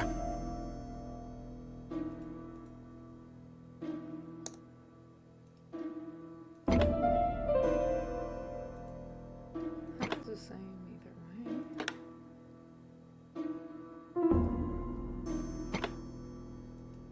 Yeah, I think it's determining the location of the different trophies that he's gotten over the years. So The you know, it's Alaskan like a Coded date Bear. and Yeah. Yep, there you go.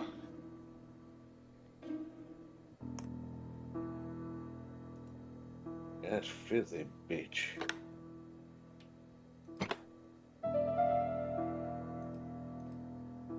You already got that one.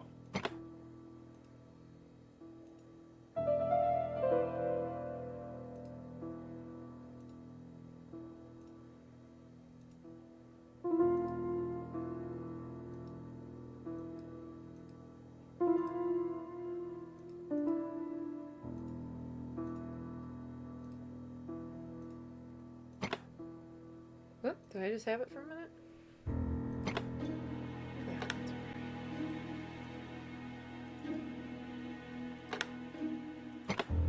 That one's the same no matter what.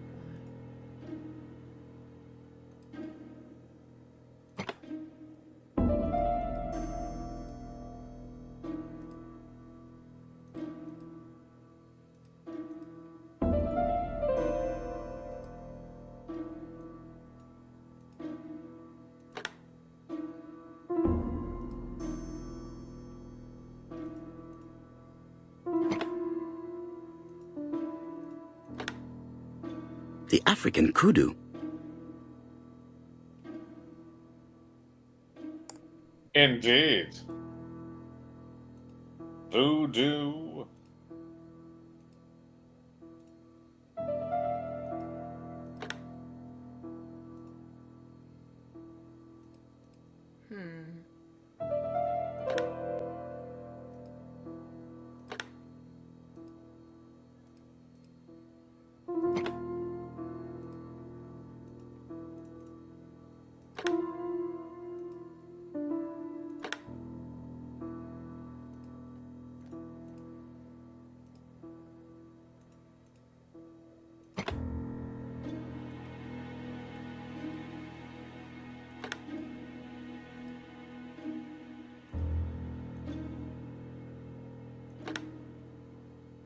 It only makes a noise when it goes one direction.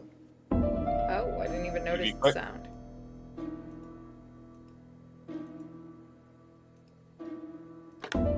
Oh.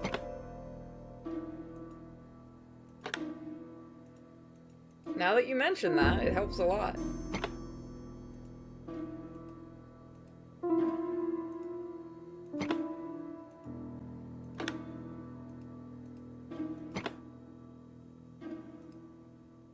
Which one is wrong? I heard the sound of a mechanism. Strange way of protecting one's safe. Triangulating one's hunting sites on a map. It was 19 something. Wasn't it 1587? A signet ring bearing the Clark's family's coat of arms. A number is written on it.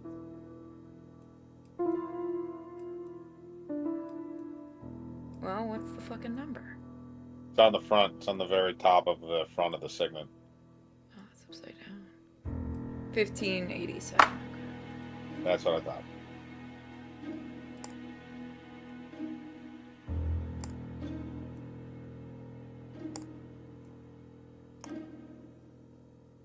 These documents are very likely going to help me for the rest of the inquiry. Yeah, they're my documents now. You can't have A dozen gold sovereigns. Some shares for the Southern Railway and some treasury bills. This is not worth much, hardly enough to justify your robbery.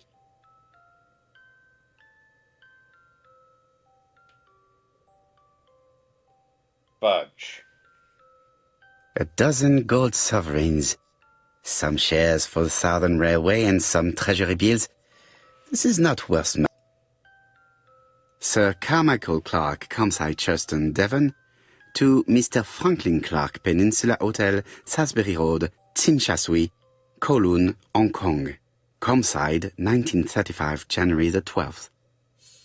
Dear Franklin, first, I wish you a good start to a successful new year. I have received your letter dated December 10th.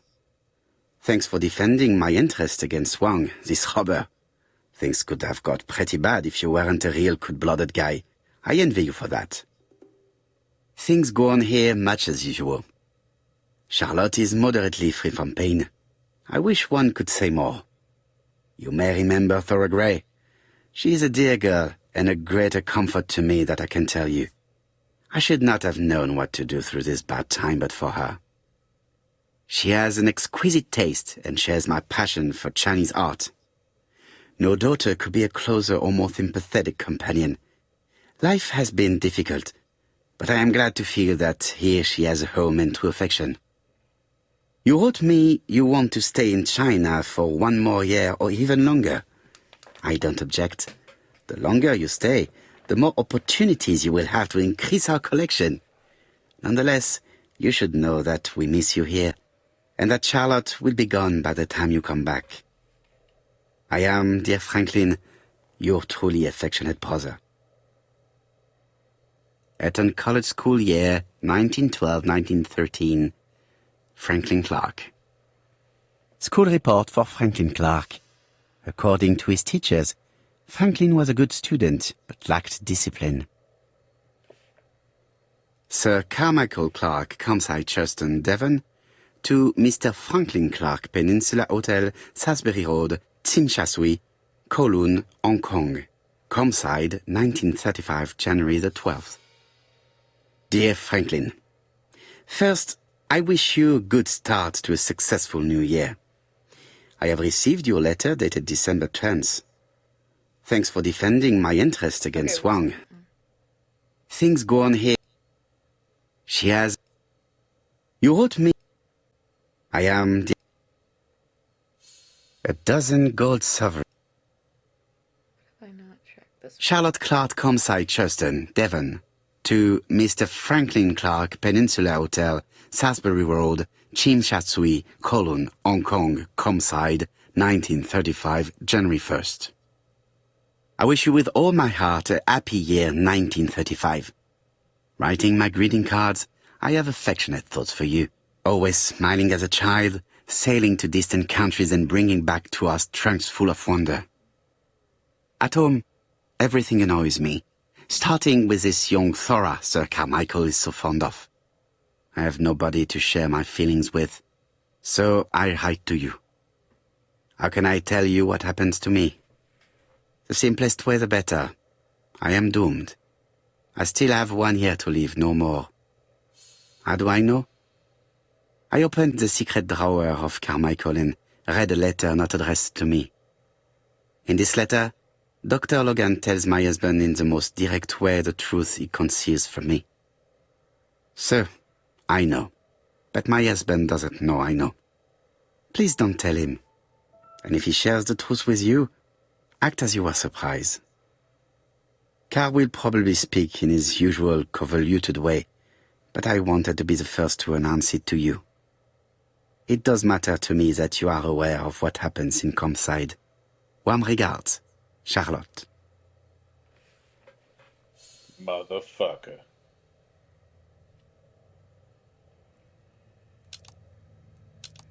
Working overtime, work out. Is there anything on the table that I can look at? No.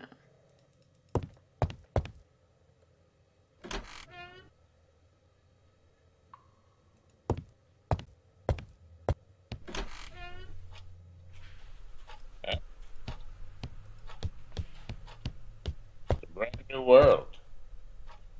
I see some papers that were not there the first time I visited. We already examined that, never mind. Oh, no, this is different now. Valuers report... Whoop, I didn't mean to skip that.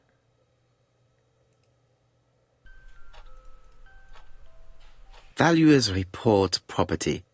Building land located in Campside, Churston client, Sir Carmichael Clark, April 15, 1935, Court and Brunskill office.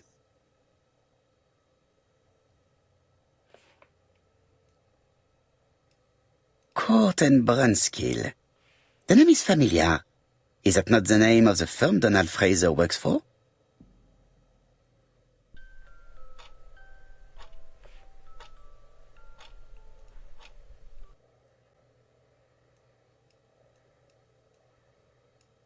Ernest Logan, MD, Brighton Cancer Institute, 201 Dusk Road, Brighton, Sussex. To Sir Carmichael Clark, MD, Campsite, Churston, Devon. Brighton, 1935, January the 5th. As a man of science, I owe it to you to be completely frank. Lady Clark, your wife is suffering from a generalized terminal cancer. I confess I didn't suspect anything like that during the first exams.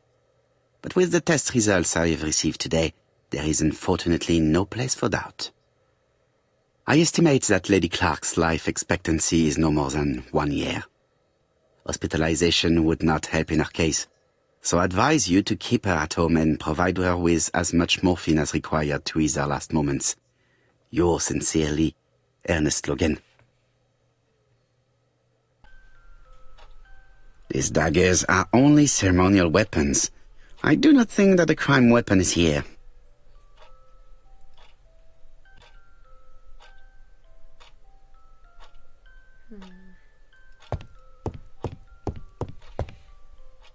The door is locked.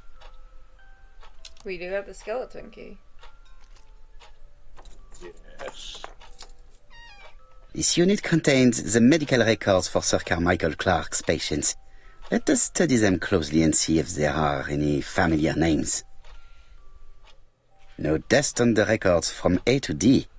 They've been handled recently. No known names. Disappointing. Lots of dust. The records from E to Z have not been touched for years. No known names. Disappointing. So nothing there. Sir Carmichael's... Sir Carmichael...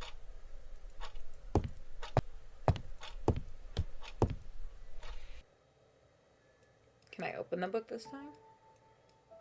Comside's private collection, purchases since 1920. The catalogue for Sir Carmichael Clark's collection. Nope.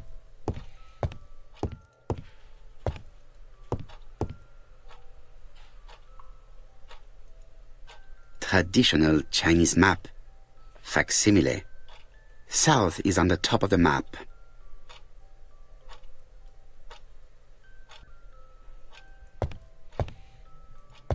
No, there's now papers on the table and the knife.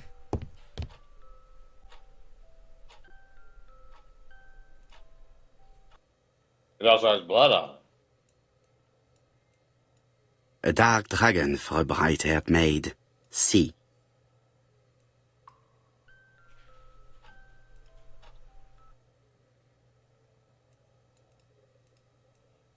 I've already seen similar daggers.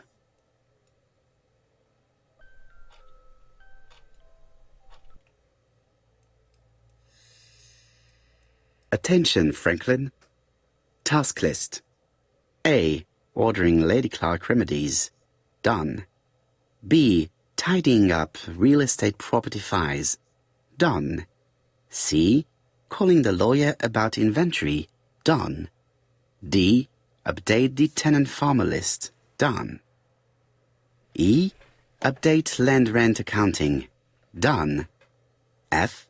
Ordering a restock of arsenic. Done. Why do you need arsenic? P.S. I have left on the living room table reasons. some of my things I don't want to keep. The locket and the dagger. I am sure you know why. Thora. So she was planning to kill someone.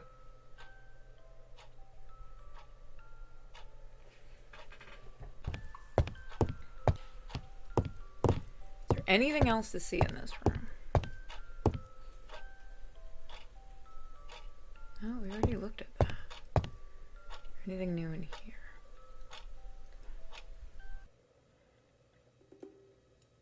Compass, point to the south. Bronze and magnetite, Han Dynasty, circa 210 BC, purchased in Hong Kong 1935. Okay, got that. We must be very thorough. Can I look at the clock? No.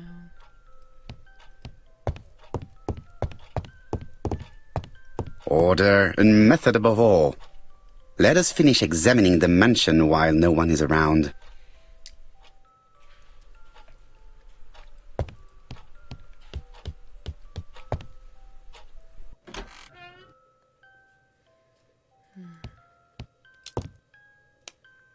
Inspect the mansion. What have I missed? I am not going to...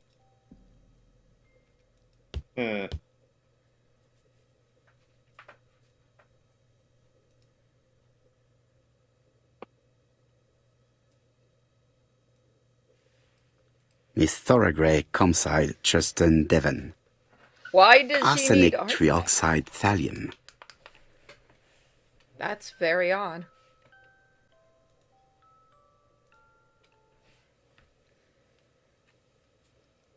The Black Dragon's Curse. The Black Dragon's Curse. To Franklin, who will never grow up. January 25, 1928. Car Charlotte.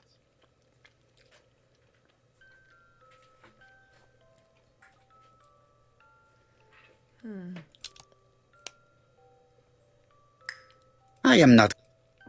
Is there anything I missed upstairs? Best to leave her to.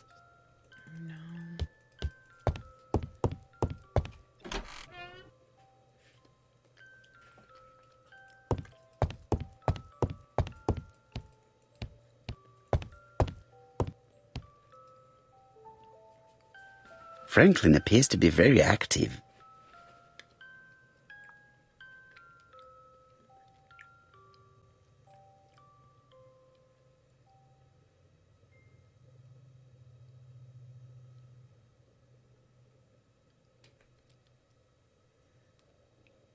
Franklin Clark appears to be a typical British gentleman, a good sportsman, a hunter, a traveller.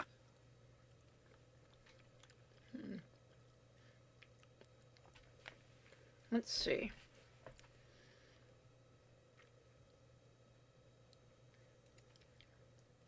You looked at that? Didn't. Franklin Clark appears to be a typical British gentleman, a good sportsman, a hunter, a traveller.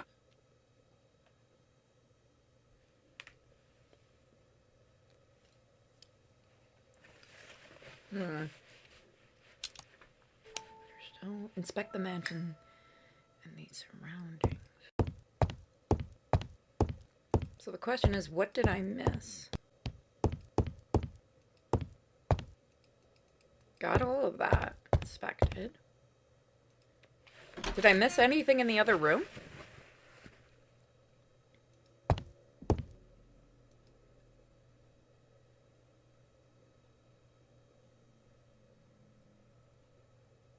Alrighty then.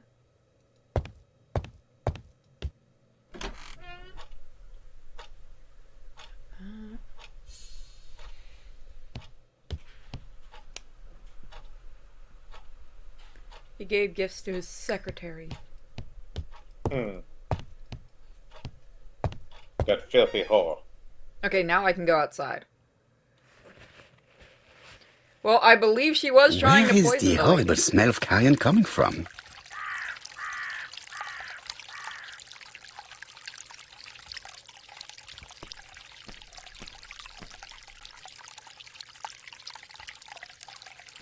We gonna find another dead body? You kids want to see a dead body? Oh, a fountain. Aren't we fancy? Just a little. This fountain makes a very relaxing sound.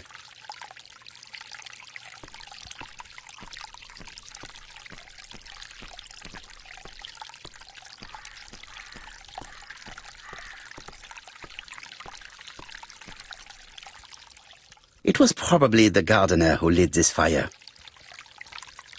Look here. I wonder if someone wanted to get rid of these papers. Uh-oh, someone was hiding The subject would probably be useful to me. There we go, burn documents.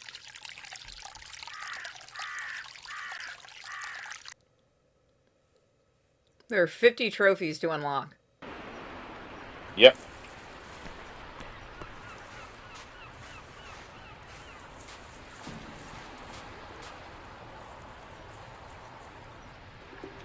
May you have peace, Carmichael.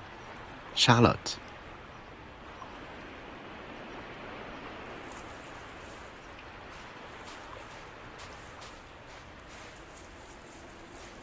Anyone else over here?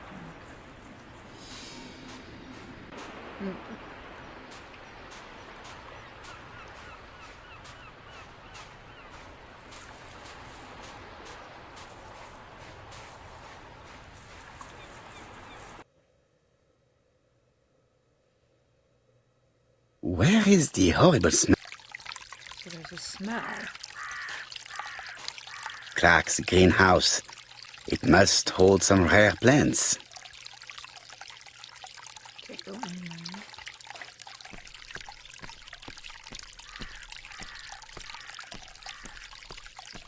This wisteria is in full bloom. I would like to congratulate Clark's gardener. What symmetry! Is there something I forgot here?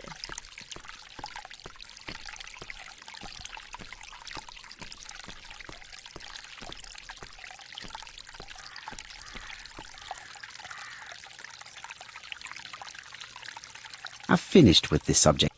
Okay. So where is the smell coming from? I can't look in the green... Oh, now I can go in the greenhouse.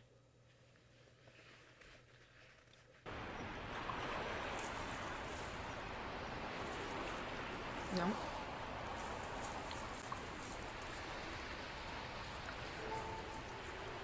Nothing that I can see over here.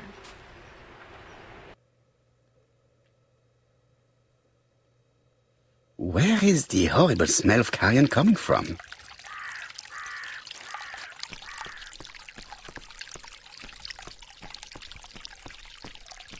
There's got to be something up there that I missed.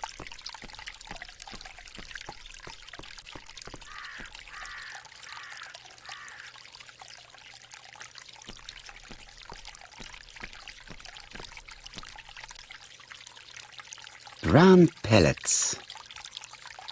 Revolting. Let us now try and get our brain cells to work.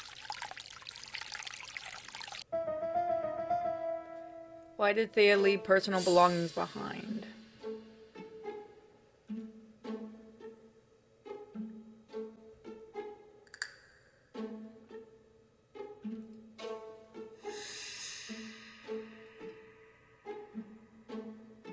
Did not want to be accused of theft.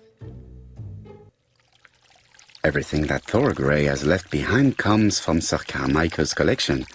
He most probably gave them to her, but she chose to leave them here rather than run the risk of being accused of theft. It is understandable when you know just how much Lady Clark mistrusted her. Let us now try and get our brain cells to work.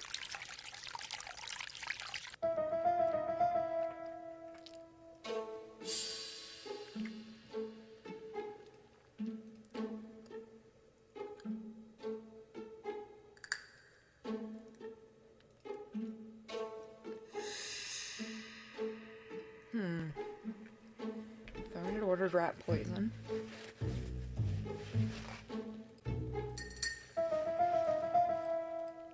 There we go.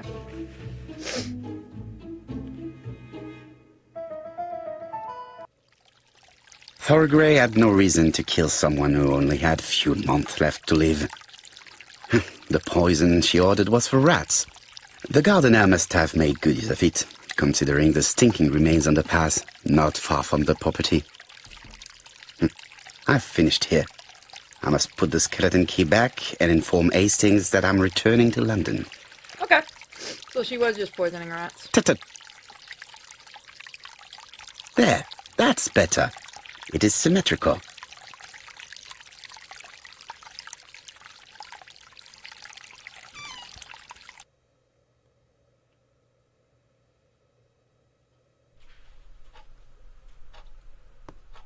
Come on, run, buddy.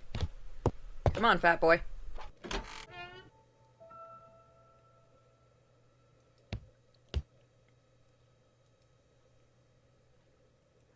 April 9.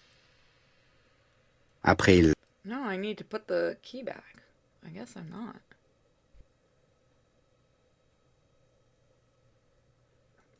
I must put the skeleton key back and inform Hastings that I'm returning. Motherfucker, that's what I was trying to do. Okay. Now I see how you want me to do it. You can't make it easy. Yep. You gotta follow Perfect. instructions. Nothing else is keeping me here. Perfection.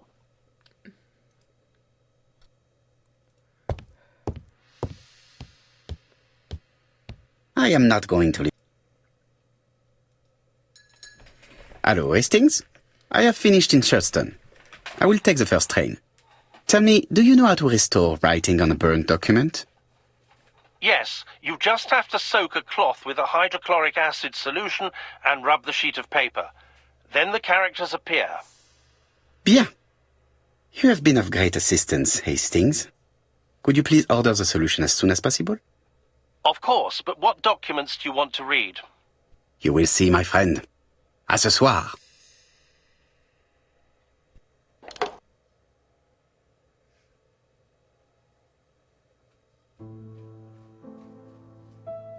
Donald Fraser is here. He insisted on waiting to see you.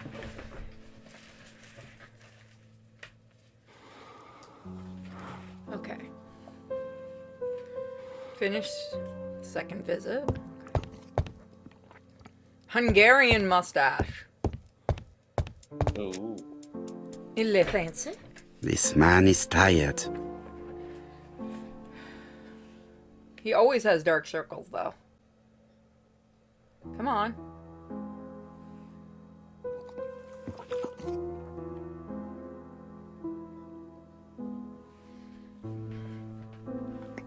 Donald is short of sleep, and it looks as if he didn't even bother to undress before going to bed.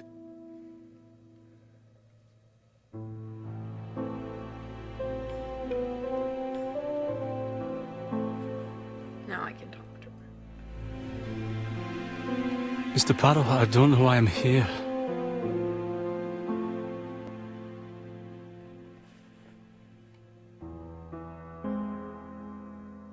You wanted to talk, and you came to find the only man capable of hearing you.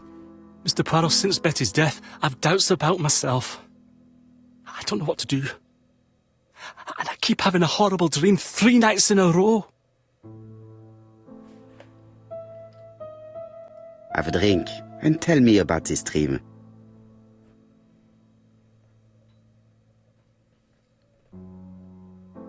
It's always the same. I'm on the beach with Betty. I grab her round the throat, and I squeeze, and squeeze until she's dead. Her head falls back, and I see that it's no longer Betty. It's Megan's face. Have you seen Megan Barnard recently? Yes, our grief has brought us together. I never really knew her before.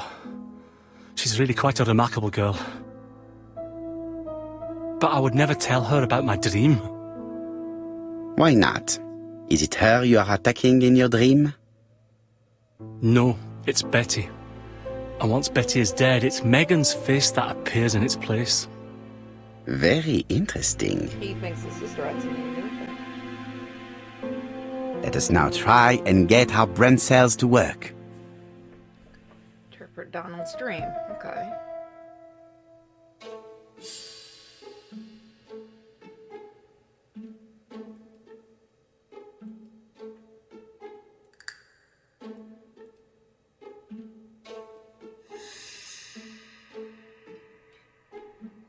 Guilty.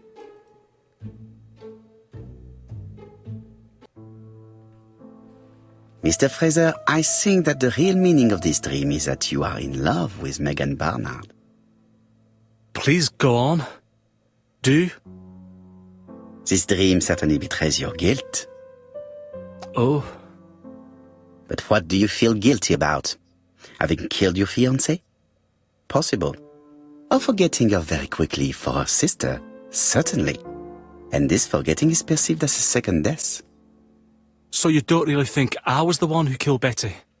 I do not exclude this theory. I am simply saying that I do not need to know that fact to explain your dream and your guilt. Thank you for being frank, Mr. Poirot. You've helped me a great deal. I'm going back to Bexhill. I'll not take any more of your time up. It is late, Mr. Fraser, and you are tired. I'll sleep on the train. I like trains.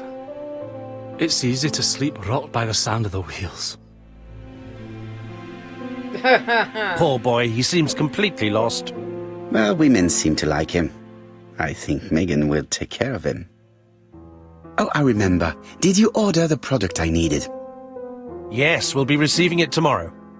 Bien, it is late, and ask Miss Grey to come tomorrow morning. I have a few questions I wish to ask her.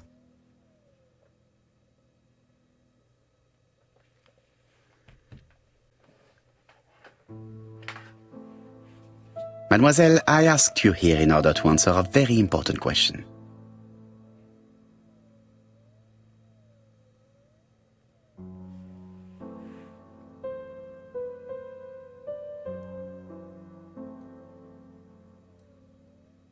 Am I right in thinking you said that you did not speak to anyone on the day Sir Carmichael was murdered?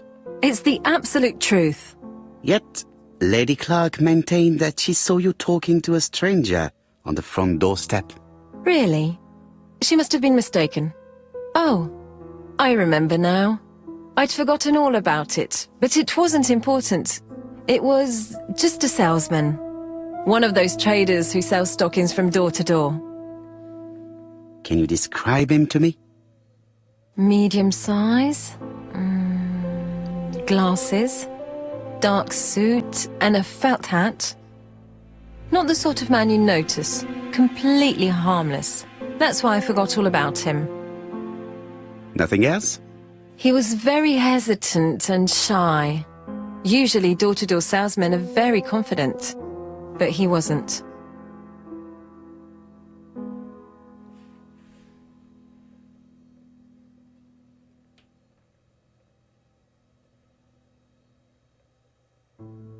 You also forgot to tell me that you had been fired. You never asked me. It was Franklin who led you to believe that I left voluntarily. He's more chivalrous than you. I don't wish to lie. Lady Clark did not appreciate my presence. And Franklin could not go against the wishes of a sick lady. He is a good man, and he worries a great deal about his sister-in-law. I noticed that you left some personal belongings behind at Churston.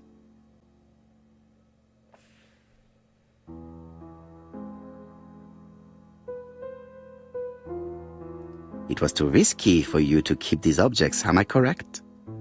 Risky? What was the risk?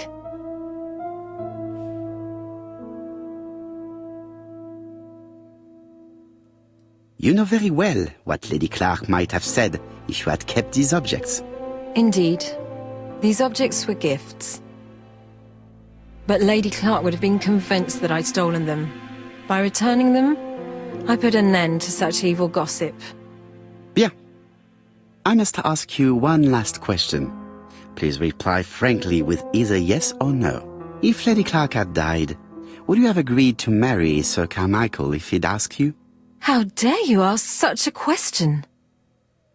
Sir Carmichael treated me just like his daughter. And all that I ever felt him was affection and gratitude, nothing else. Really? Thank you, mademoiselle. I will not keep you any longer.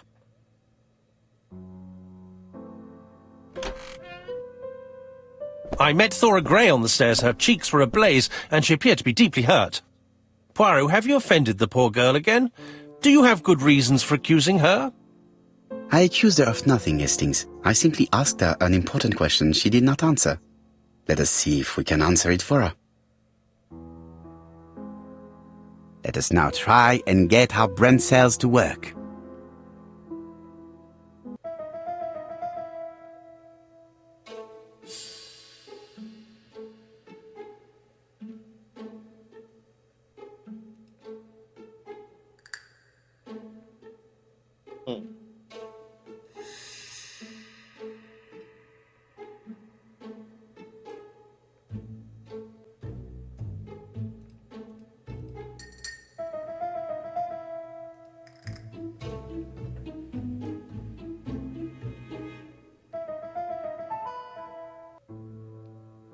You must know how to read between the lines, Hastings. When Sir Carmichael refers to paternal affection, he is lying to himself. Read this engraving on the brooch. A dark dragon for an angel with glossy hair. These are the words of a lover, not a father. Lady Clark was not wrong. What if Sir Carmichael had fallen in love with his secretary? That doesn't mean that she forced him to do so. True, there are extenuating circumstances. She is a penniless orphan. But she is calculating. Just look how she avoided it when asked if she would have married Clark. I see. You think she seduced Sir Carmichael for her own gain, and that now she is doing the same with his brother. Poirot, your world is a very dark place. Do not get carried away, mon ami. We have another more important matter to settle. Really? Yes, would you believe that Miss Grey taught me something new? Let us now try and get our brain cells to work. Let's see now.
Those two work.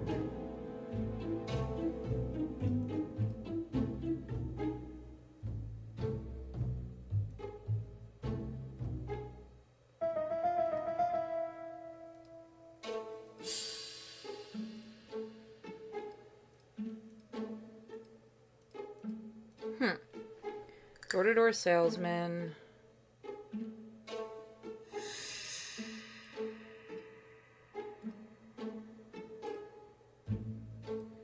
Those should be it.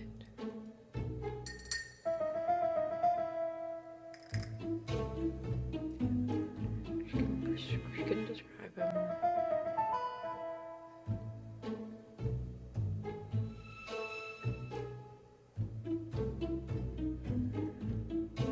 No, that might be it. Do you have any ideas? Nope. Is there another common point between the murders?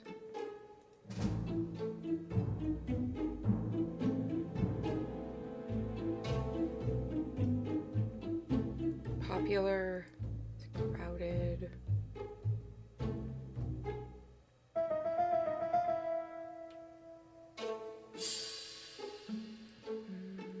That would be a stretch.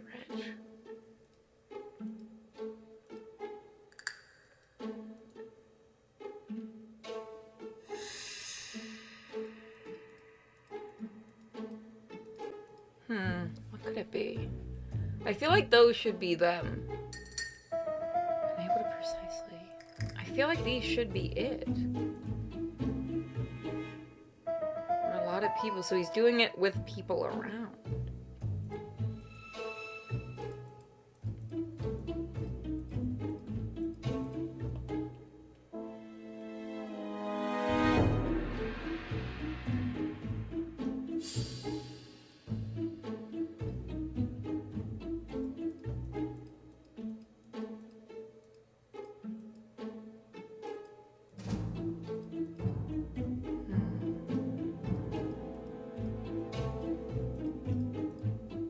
So what should I do?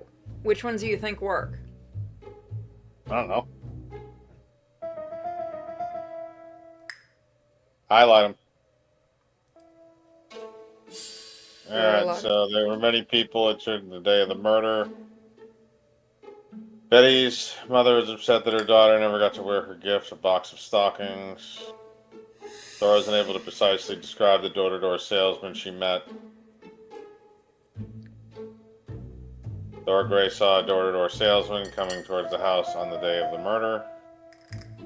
Vauxhall is a very popular seaside resorts. The murderer is a seducer. This is Archer personally and affects a stocking box on an account book. No objects of value for sale in this shop.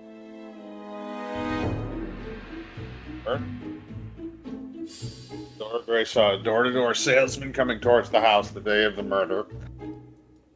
And no, that doesn't do it. No, because she couldn't describe him.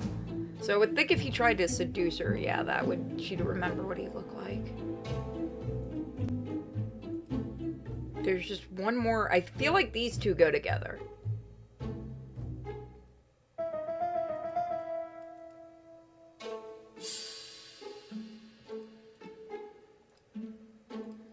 Things stolen.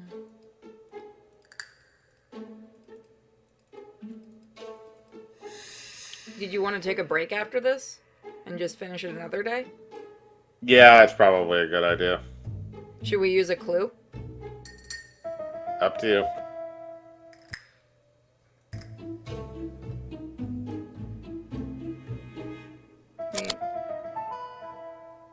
Okay. Okay, so that one is definitely one of them.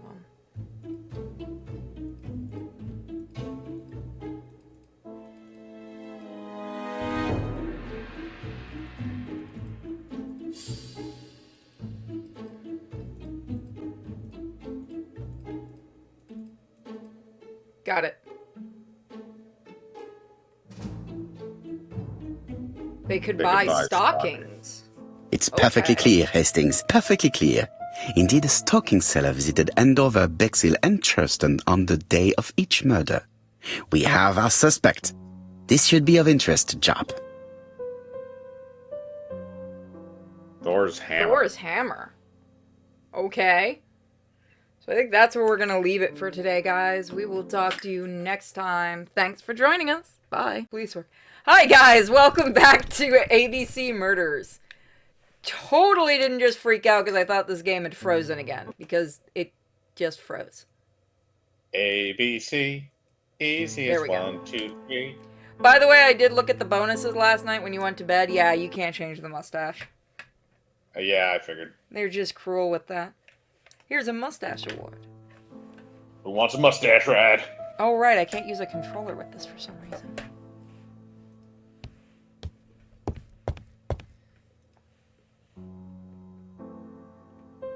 Ah, some cool hair. Blowing through my mustache. Telephone Jap. Chief Inspector, we are looking for a stocking salesman. I see you have a suspect. Yes. Contact all the stocking wholesalers who may employ him. Your suspect is a salesman? No, he does not take orders. He sells door to door. Right. The hunt is on. Yeah, because the whole thing with the...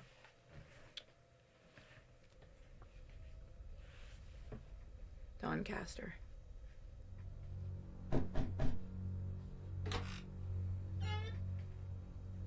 Are you leaving, Mr. Cust? Yes, I'm going to Cheltenham. You shouldn't travel today. You don't look very well. I have to. I have engagements. I must respect them.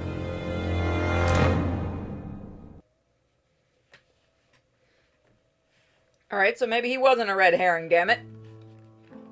Can you get the post, Hastings? And why don't you go and get it yourself? Because you're my bitch. Très bien. What's going on? I've never known Hastings to be so disagreeable. Yeah, why is he moody at us? Is it because we've been insulting him every 5 minutes?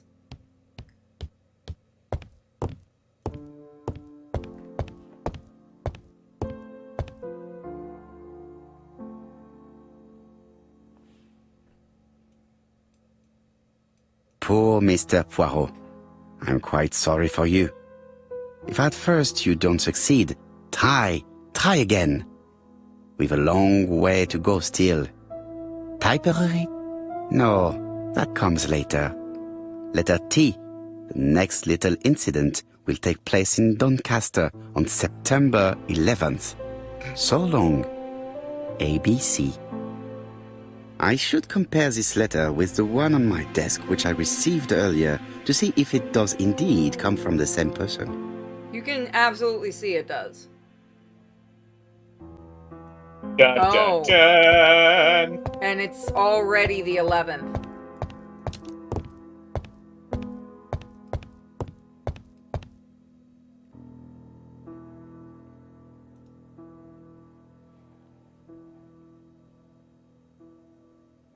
Let us examine this. Certain characters in the two letters. Yes, the A. That's right. The A characters in the two letters do indeed have the same defects. I have to find some other similar defects to confirm my theory. Really? We must find and stuff? Yes, this I is weird. Yes, Sexy. the I characters in the two letters do indeed have the same defects. I have to find some other similar... You know it's him just by looking at it. The W is not printed properly. Of course, the W characters in the two letters do indeed have the same defects. My theory was right. These two letters were written with the same typewriter. Hastings, he strikes tomorrow. Poirot, are you Chief drunk Inspector again? Japp? He's on another line. Can I take a message? Yes, please, mademoiselle. It is from Hercule Poirot. Tell him ABC strikes tomorrow in Doncaster. He must call me back. Very well, sir. Bien, now I'm going to see what I can find from these burnt documents. I've received the product I need. Hastings, if you do not mind, I would like you to take a few notes. Yes, yes. Why is he being so bitchy?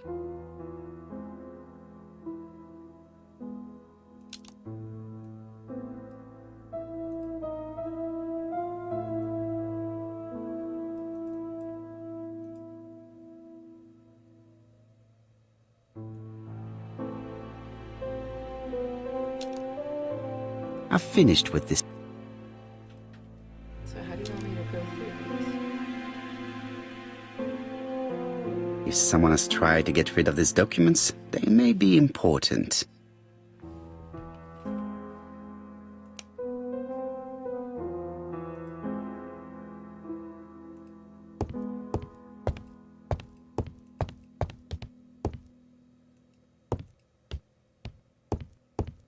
So, how are you getting on? I'm ready to take notes. Where do you want me to do this? Now, down to work. All of this needs putting in order a little. He just cut himself off.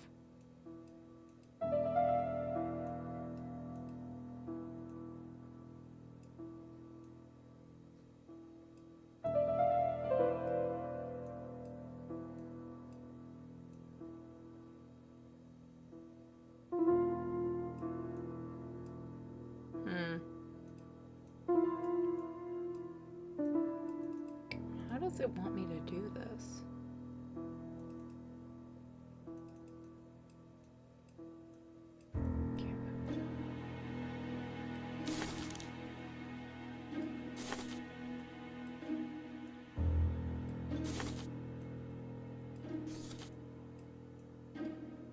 This page is finished. That's done. 3 more to go.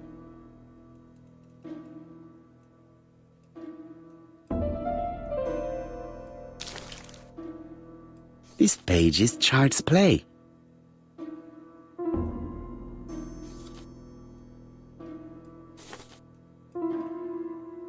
This page is finished. And that's 2 done. It's easier than I thought.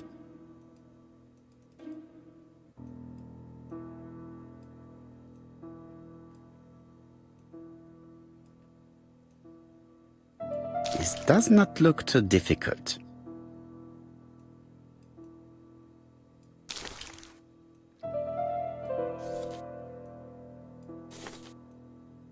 This page is finished. Only 1 more. Keep going.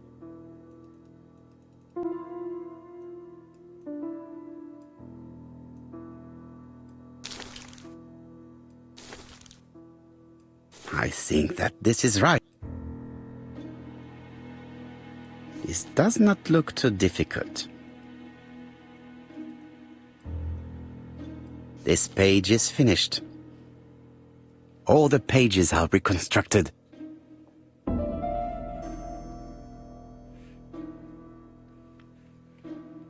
A dry cloth.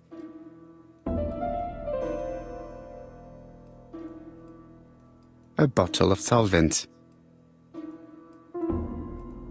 A dry cloth. A dry cloth. How am I supposed to pour it? A bottle of solvent. A dry cloth. A dry cloth. A dry cloth. Don't understand what it wants me to do with this. A bottle of solvent. Oh. Okay, that's how you do it. The cloth is now soaked with solvent.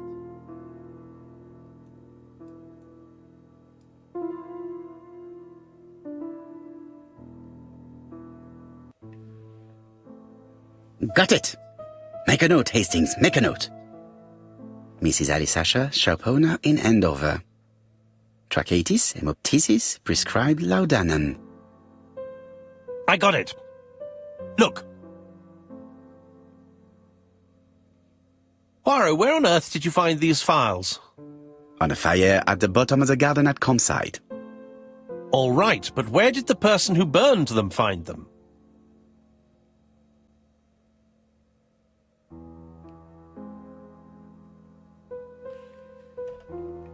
In your bum?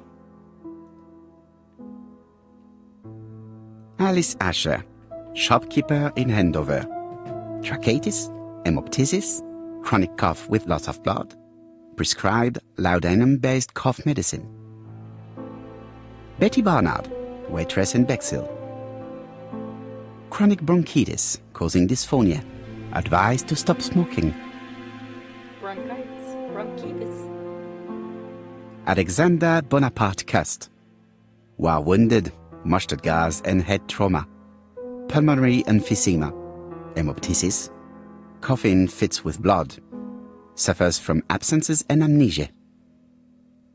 Dick Dudley Dunbar. Owner of the Black Swan Hotel in Doncaster. Asthmatic. Heart disease, heart condition. Let us now try and get our brain cells to work.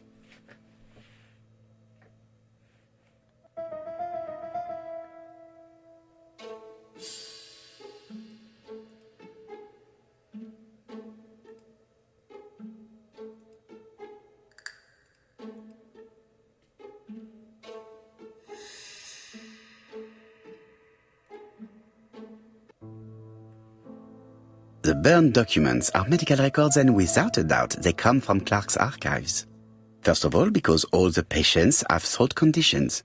And secondly, their name starts with either A, B, C or D, and it is precisely the files that match these letters that have been tampered with.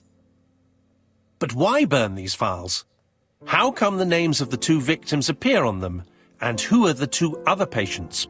These are very good questions.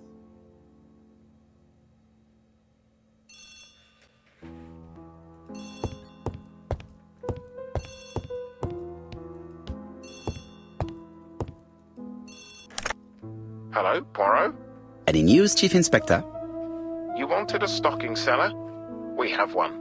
Reported by his landlady, who thought he was behaving suspiciously. He has the most unbelievable name.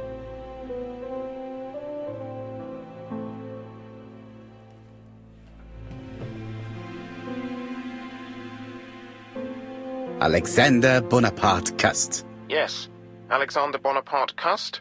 How did you guess? Poirot, you have magical powers. It's a serious lead. I called Doncaster.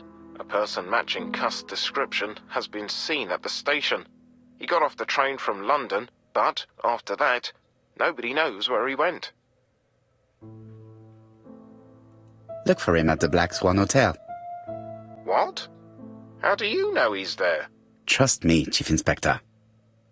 You appear to be very sure of yourself. Very well. I'll call the Black Swan straight away. The owner is going to get a shock when he learns that there's a murderer under his roof. Do your best, Jap. You can count on me. Don't fuck this up, Jap. Hastings, everything is at stake. With a little luck, our main suspect will soon be under lock and key. I know he will. So, has Cust been arrested? Yes, the Doncaster police are sending him by train. That is good news. But why so gloomy, Chief Inspector? Well, when I told the hotel owner that he was sheltering a murderer, he collapsed. He's dead? No, fortunately, but it has taken its toll on him. It has to be said that with his name starting with the letter D, he had every reason to fear Cust. I bet he was going to be the next victim. Chief Inspector, I believe that I share responsibility for this incident. What do you mean? I saw Mr. Dunbar's medical records. His heart was weak. I should have warned you. It's very honest of you to tell me that, Poirot. I appreciate your gesture. Please keep me informed of his progress. You can count on me. I'll do what's needed. I will visit him at his bedside when the killer is caught. That's typical of you, Poirot. We should focus on the next part of the investigation in order to avoid other incidents. While we're waiting to question Cust, we could search his room in London. Where does he live? The Marbury Guest House. I'll see you there. Yes, but start without me. First of all, I have to sort out a few details for Cust's transfer. I understand. À bientôt. I love how he's not French. Hastings, but we he's are just making good French progress. jokes. Please go and search the room of our number one suspect. With pleasure. I did have a dentist appointment, but I'll cancel. The dentist. So that is why you were so nervous and bad-tempered. A visit to the dentist is never an enjoyable prospect. But an unavoidable one. Go to your appointment, Hastings. I will manage on my own. You basically went down to the butcher shop in England so you go to the fucking dentist. To Marbury Guest House, please.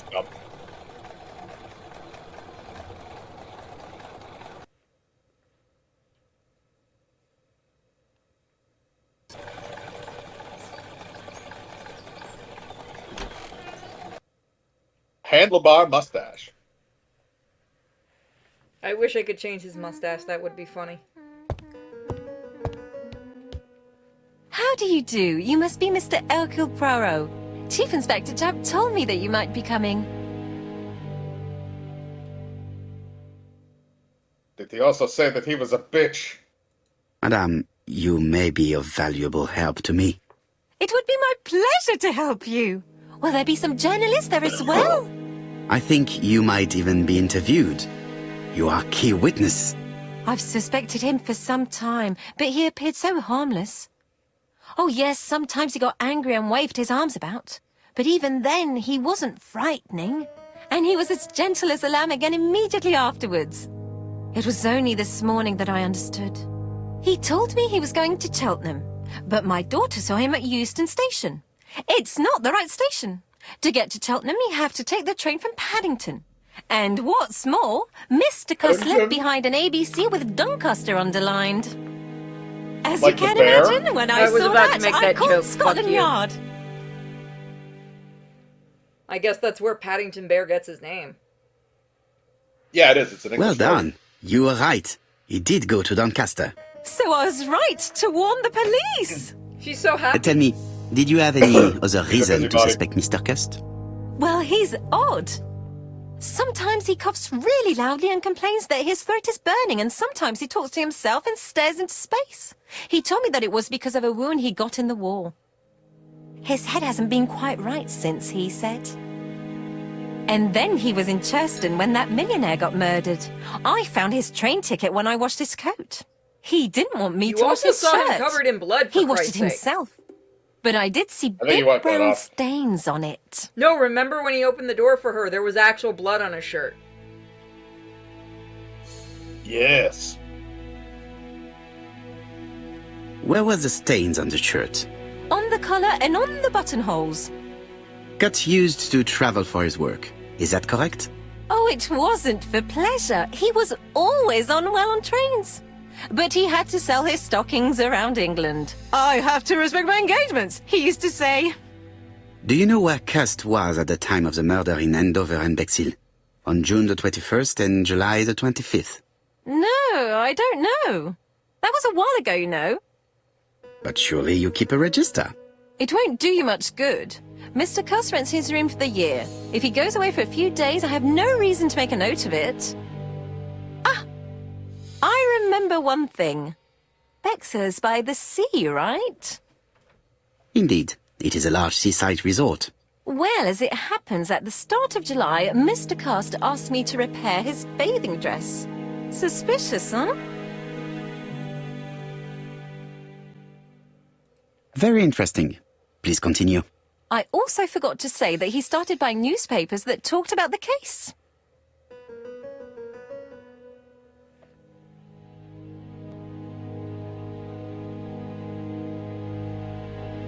When did he start buying the newspapers? Let's see. I think it was just after the millionaire's murder in Churchton. He didn't seem all that interested before that. That will be all for now. I'm going to take a look at his room. Take the key on the counter. Well, she's a helpful busybody.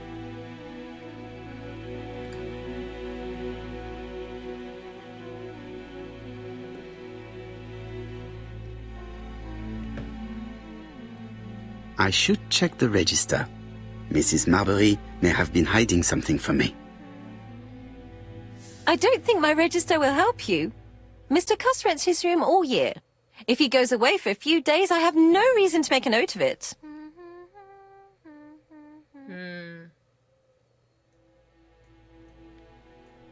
The truth is becoming apparent, and I have something to say to Mrs. Marbury.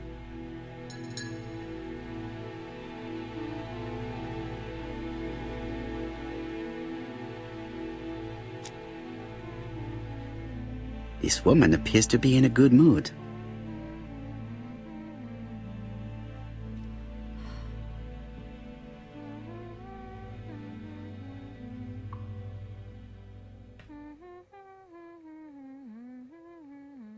Mrs. Marbury is in a good mood.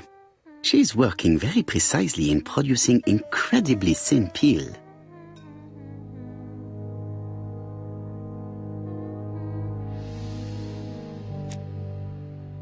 Mrs. Marbury, if I am to believe the register, you rented room 306 to a certain Mr. Fishman on the day of the Bexhill murder. Room 306 is Cust's room. Can you explain yourself? Yes, I remember. Just for one night as a favour. Mr. Cust was away, all my other rooms were taken, and poor Mr. Fishman had nowhere to go.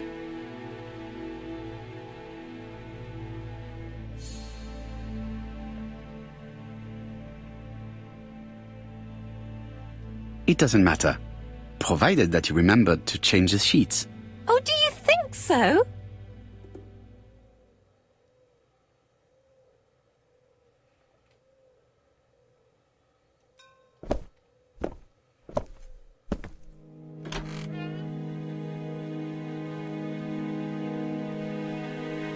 How awful.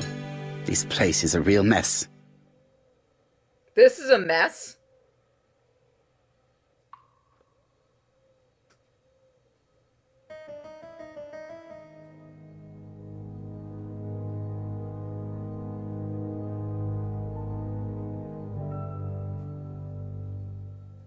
The least we can say is that Mr. Cust is not very concerned about order and balance.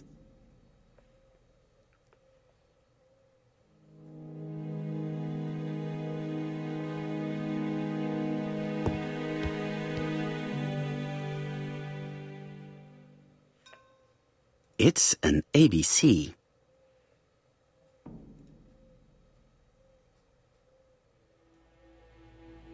A long-bladed knife.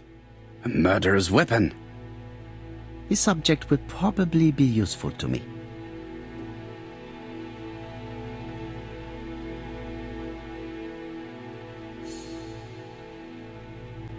John Milligan, Managing Director, Silky Legs, Frederick Street, Leicester. To A.B. Cust, Marbury's Guest House, 1935, May the 21st. Dear Sir, further to our letters dated 5th and 10th of the month, we confirm we are you as door-to-door salesman, according to the conditions stated in our previous letters. We will send you the articles by mail and also a Redfield typewriter you will be using for every business letter. Regarding the schedule of your rounds, please do as following. June 21, Andover. Arrive by train the 20th in the evening and get a room at Station Hotel. Start your turn in the north part of the town. This letter establishes that Cust went to Andover, but the ink has hidden the destinations of his other trips. I know from Mrs. Marbury that he went to Churston. I just have to show that he went to Bexhill, and I will have proved that he was present at all the crime scenes.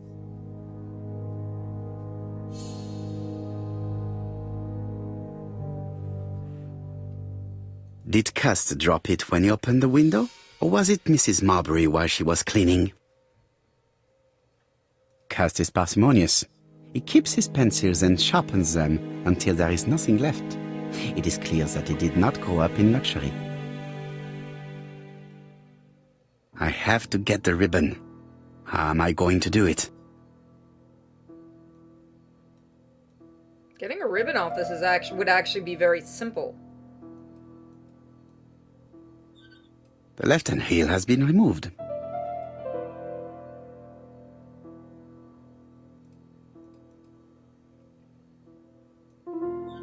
The right-hand heel has been removed.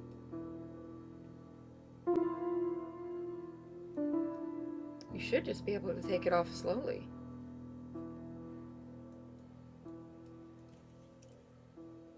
There we go. And here is the ribbon. Let us see if it was indeed used to write the letters sent by ABC. I only need the ink ribbon for my inquiry. I will let Jack clean the keyboard if he wishes. All the letters announcing the murders were written on Cust's typewriter.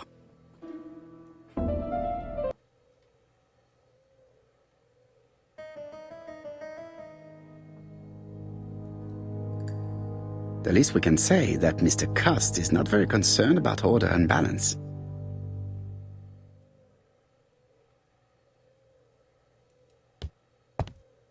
It is not the right time. ABC guys, enough to sign about a dozen murders.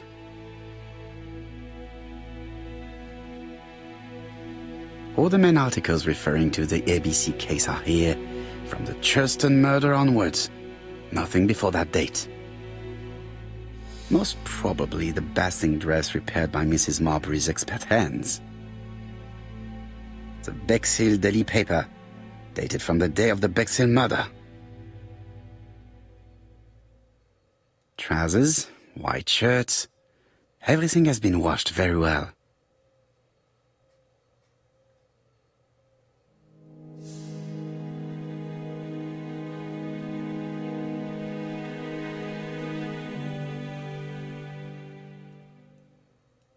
Laudanum Cameron's Chemists.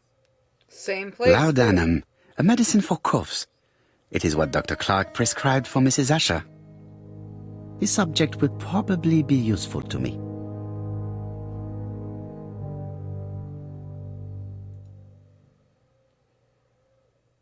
A sedative.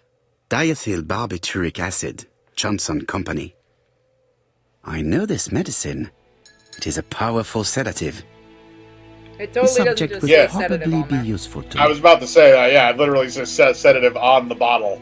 He's that guy that when you go to a party thinks he knows everything, and you just go, yeah, you could have just said it like this. It's Look, right bro, there, man. we know that the only reason you know this information is because you read the labels on all the shit in your fucking medicine cabinet. So please, for the love of God, It is just not shut the up right about time. whatever's in preparation H. Oh my god. When you go to the party with that one dude who works as a fucking chemist. Yeah, that's the drug dealer. The least we can I say meant a that pharmacist, Mr. but yeah, Cust is no, not that very guy too is concerned gonna about know. No, that's the drug dealer. I mean, yeah. War You are of technically 1914, 1918. No, I'm saying on the By the side King's that guy order, deals drugs. the name of Corporal Yeah, A.B. he Cust does. Devonshire Regiment But he gets was you the good published shit. on the London Gazette You on just have May to the deal with him 10th, being a nerd. 1918, as mentioned in a dispatch for gallant and distinguished service. An army No, you just pay dispatch, him to shut up. wounded on the Somme front, victim of a I gas thought you're attack. supposed to be, Corporal nice Cost with your drug greatly dealer. deserves his distinction. I mean, it's a business transaction. If you got the money, he shouldn't have any fucking issues. This is true. Just don't ever get anything on fucking credit. Since when the fuck do drug dealers accept credit?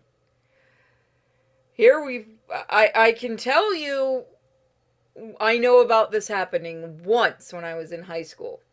That person is retarded, I will say that. And the He drug is, dealer but he who accepted it is definitely also got his retarded. fucking money with interest. Yeah. Because he knew a lot of big guys.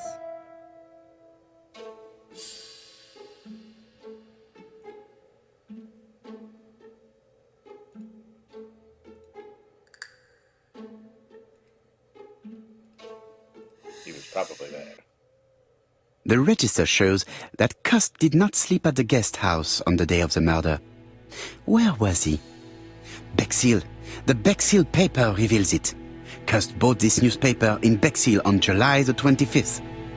I would love it if he's just doing that, like, out loud, and people walking by are like, what the fuck?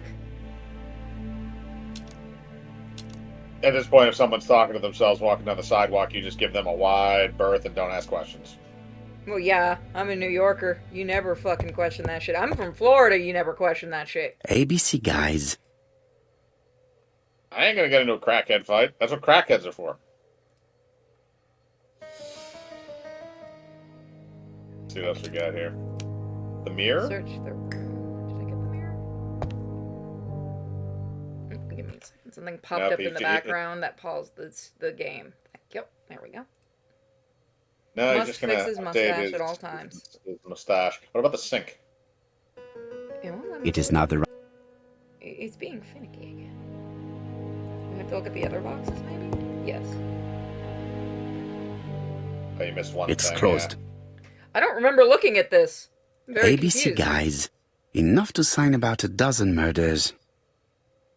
Motherfucker just opened the closed box. Jesus Christ. This knife is very useful. Who knows? Maybe it never cut anything other than string. Stockings. Alright, there we go. So now you got 2 for 2. You could use stockings to kill someone. Yeah, you can also use them It to is hide now your the right identity very time. poorly.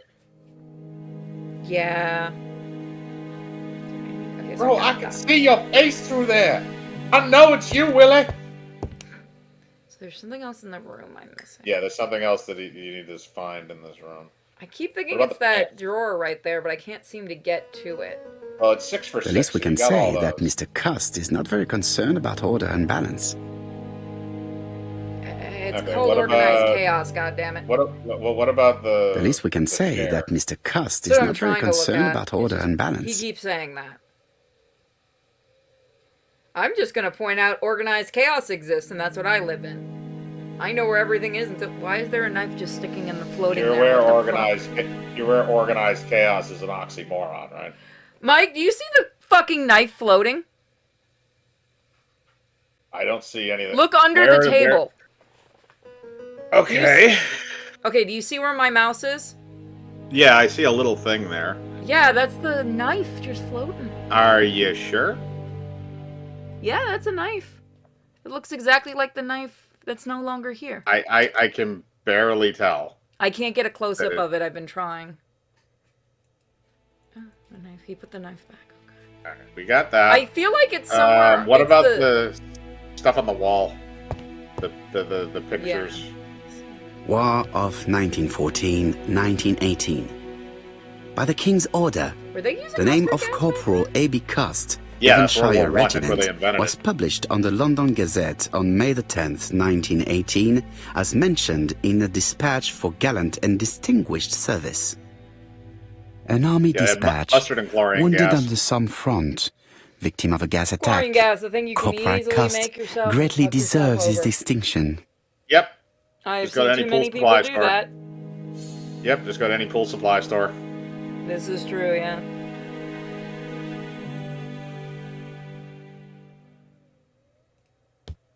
I had a What about chemistry that? It is teacher not that the just right taught us how time. to make things we probably shouldn't have learned how to make. Not the right time. I want to look at the The bed. least we can say that Mr. Motherfucker, Cust just- is not very I concerned wanna about look- order There's and nothing- balance. There's like the nothing to drawers look right there I for. want to look at. You already looked in those. No, I looked at the table, not the drawers themselves. Walk closer to the bed if you can. Please Okay, it don't doesn't say change. this is the The least we fucking can line say again. that Mr. Yeah, it Cust doesn't is not very change concerned the- about order and balance. It doesn't change the angle. All right, so that doesn't matter. Try going further down, like down near the table. Like, see if you can, because the room If is there's anything wider. over here on this side of the room. Can I get over here? No. Our portly man is very picky on where he wants to go. Okay, wanna so go that's over all here? we. That looks like all we can. I wish this had the thing where you press the What about tab the window? The window, upper part of the window, No? because there's no curtain. I know, curtain. that is weird. Yeah, but try the curtain rod. I tried that. It's not working. Damn it. This is the problem with old school point and clicks. Sometimes they get finicky. Oh, you can see the sink. That's what I'm trying to do. Let me get him over here. There's something right there he wants to look at. There we go. This Oh, dark blood. stain. It could be blood, but goodness knows how long it has been there. Lick it and find out. No use continuing the inspection of this room. I've seen all there is to see. Speaking of, all I'm smelling is fucking copper right now. Needs Lovely. to stop bleeding. All right, looks like you're done with the room. Oh, I thought that was a closet. No, that was the door. in and Goodbye, out. Mrs. Marbury. Thank you for your It's a help. studio. There is no closet. Bye. Thank you. Ah, Chief Why Inspector. did you scream bye? I was about to leave. Good evening, Chief Inspector. She Welcome. got her paycheck after voice acting. Please excuse me, I must go to the kitchen. I'll leave the key of Mr. Cust on the counter. Why is your potato black that you're holding? I'm sorry because I'm late. the I've texture spent didn't load ages in. with the Doncaster police. And Was you? she still peeling it? I have established one fact. On 3 occasions, Cust was at the scene on the day of the crimes.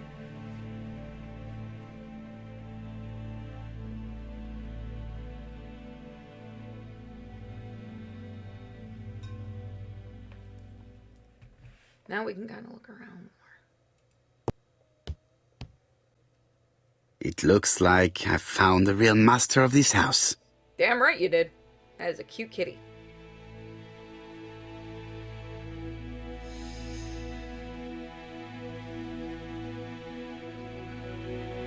Oh, let's wait for it to play with. There is no need to worry about the household cat. I'm sure that Mrs. Marbury lets it do what it pleases.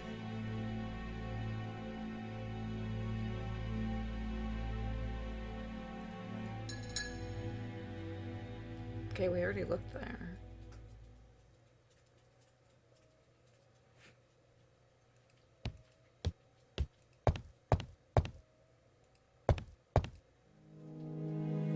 Do I just talk to Jap? Okay.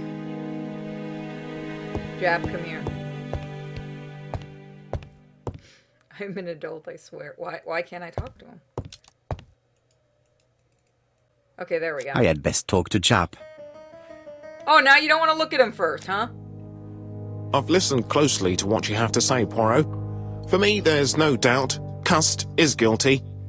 Do you have any element that might prove the contrary? I feel like this That is too what easy. we're going to look for.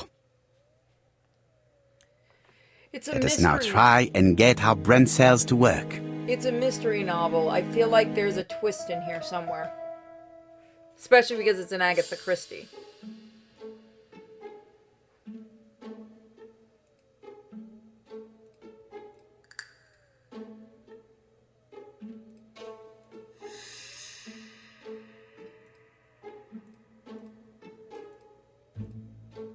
What is the possible... Was it possible for Cust to kill 3 victims? He was there at the murder.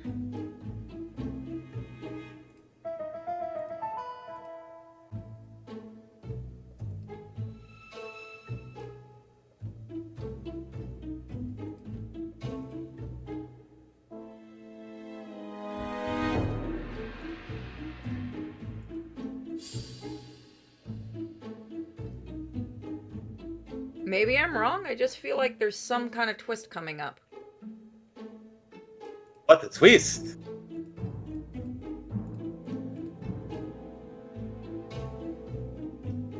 Oh, he does cough up blood. That would make it That difficult. moment.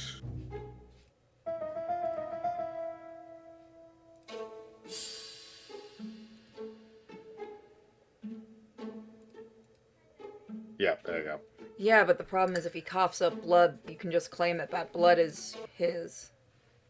The evidence against Cust is overwhelming. His presence at the scenes, the knife, the blood-stained shirt, the ABCs in a box. It's too perfect. C'est vrai. However, the blood Mrs. Marbury saw on Cust's shirt may have been his own. According to his medical records, he suffers from hemoptysis. The murderer cut Sir Carmichael's throat from behind, and the blood spurted outwards. You would expect the murderer's shirt to be stained on the sleeves, not on the buttonholes, yet we see quite the opposite. I was You would right. expect the murderer to keep the newspaper articles about his crimes. But Cust's collection starts in Shuston, as if it discovered the case rather late. I agree it's troubling, but it doesn't change my mind. There's small details that we should be able to clear up by questioning Cust. When can we talk to him? Doncaster is sending him to us on the first train. Are they questioning him already? He says he can't remember a thing. It's plausible. Doctors say he suffers from absences and amnesia. Mrs. Marbury has confirmed this. He may have done the murders in an altered state. No, this is too A familiar perfect. situation. It's not enough to clear his name. Dr. Thompson insisted that even if you don't know what you're doing, you never commit a murder without wanting to. Très intéressant. I shall remember that. Right. I'll go and examine the suspect's room. Chief Inspector, I took the liberty of removing a few clues to examinatum. All right, we'll discuss them tomorrow. In the meantime, I'm going to see if you've missed something. One, how In dare you? other words, I'm gonna go upstairs and drink. Yep. One, how dare you? Two, no, this is too perfect. How dare you? How dare you think that Perot has not gotten all the info? Yeah, no, this is too perfect. I'm gonna stand by that. To Scotland Yard, please. That car looks like it's ready to explode. What do you think? Go with Scotland Oh, wait, you Yard, played this man. game, so you already know the answer, don't you? Vaguely, I don't remember 100% of what the ending of it was. It was about 15 years ago, I think, that I played it. Actually, no, this was 2016, so... This man is not in good shape.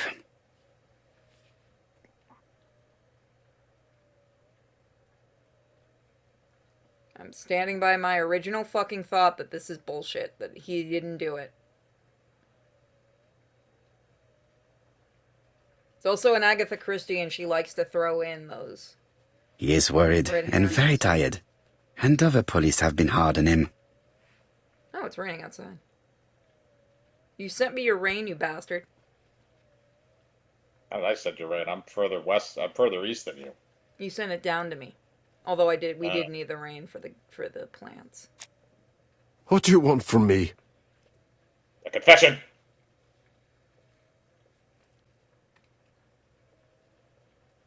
Good day, Mr. Cust.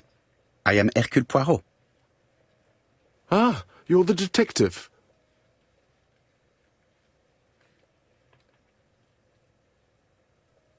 Yes, I am the person you have been sending the letters to. I didn't write these letters.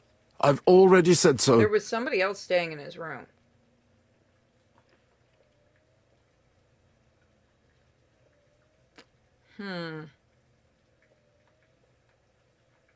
Très bien.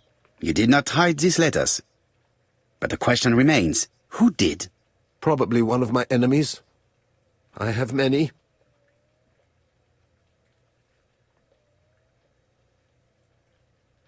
I do not believe that you are capable of murder, Mr. Cust. I hope not. He's doubting himself. Insist on the fact that he enjoyed the war. What the fuck? There were people from World War I who quoted that they did enjoy it. Mankind is fucked in the head. At least You one of them that I'm suffered aware during of. the war. It's true. I was wounded. I suffered. But the army was the only place I didn't feel inferior. No questions. Just orders to follow. But ever since you were wounded, you have absences, bouts of amnesia. And headaches.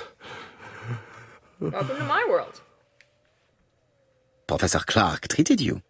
Yes, a few years ago he really helped me with my burned throat. Oh, the mustard gas would have done that.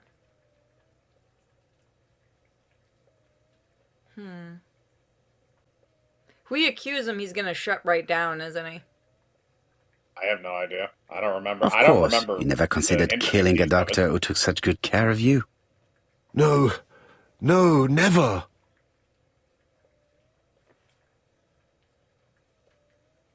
Do you deny being at the scene of the crimes? So? There was no harm in being there. It was only for my work. You were seen at all the crime scenes. Yeah. Yes, I was. I travel a lot. But not for pleasure. I am terribly unwell in trains. But I had to respect my engagements. My employer gave me very precise written instructions about the towns I had to visit. There we go, I was right. Let's see. The company you claim to work for, Silky Legs, has never heard of you. And as for these letters they sent you, they were written on your own typewriter. The company sent me the typewriter when I started working for them. Yes, but the letters were received afterwards.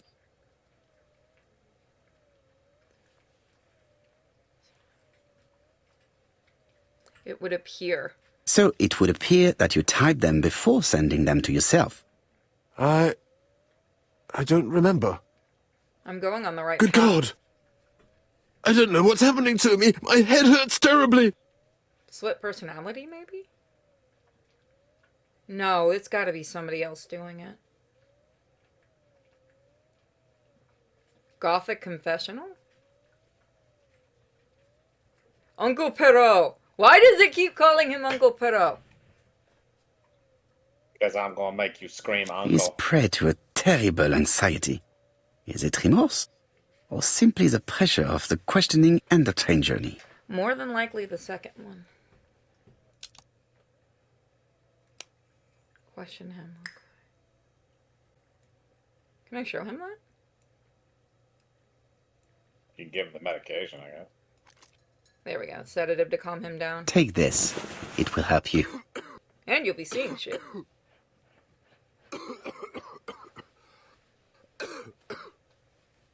I want you to ride the rainbow with me, man. I'll go get the Pink Floyd. I think I'll be fine. Let us see, Cust. Look at me. You know very well that you committed these murders? Yes, I know. But I'm not wrong in saying that you do not know why you committed them. No, I don't. You alright, Kiwi?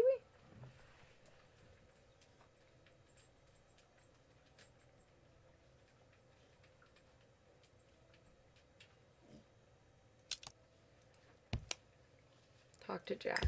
Okay. Just wanted to make sure I didn't need to talk to him anymore. So yeah, no. Either I think somebody else is doing this. I do And not believe what it's him. conclusions have you drawn? Plenty.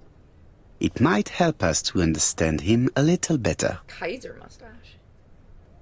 I might Let us now try and get our brain cells to work. I do not believe he did it. What do we know about his health?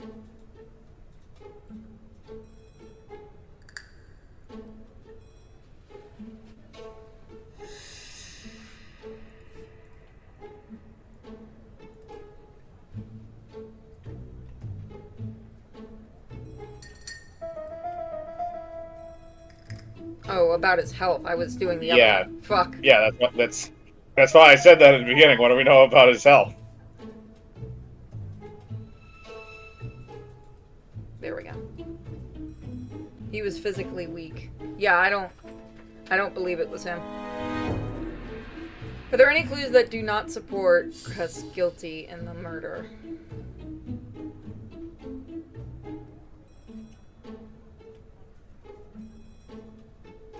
that one. He had no reason to kill them.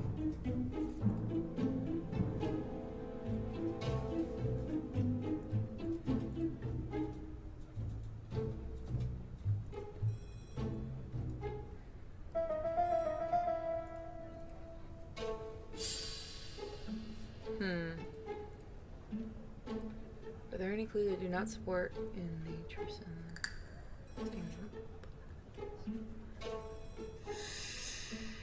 Yeah, it's the shirt and the, yeah. Because the blood would have been on his hands, not on his front. Mm-hmm. Are any clues that do not support?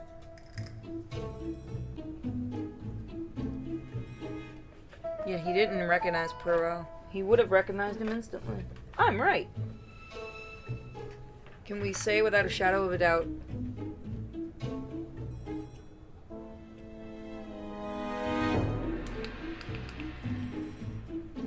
I was right. I don't see any clearer than before. This is worse. There is one point to highlight. C'est curieux. Cust admits that he killed, but he does not know why.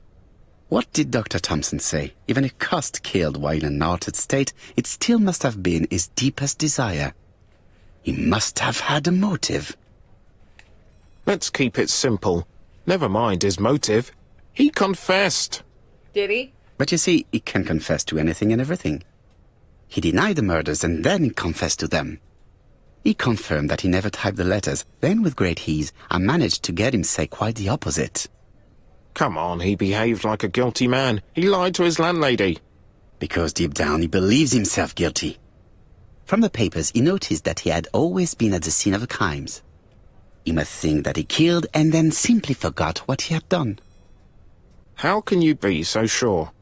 Let us look at his psychological profile. Because I'm fucking You will Poirot. understand my point of view. Let us now try and get our brain cells to work. I will teach you, motherfucker. You do not question Perot. Is Cust.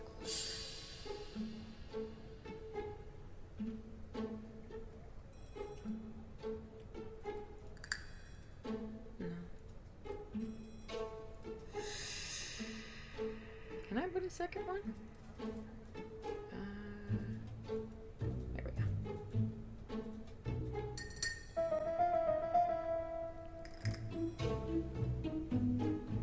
He's not sure of himself. Where was the one about? No.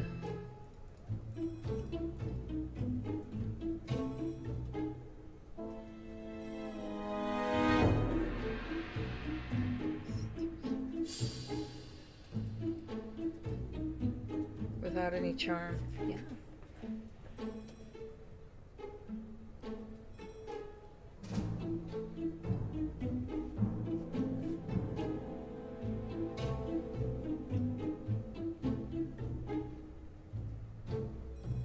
Sorry. Like trains. He didn't like trains. He said that. He likes turtles. Again, somebody else stayed in that room. Or We at know least that. use the type, or at least use the typewriter. I think the other person that's been staying in there is basically telling him what to do.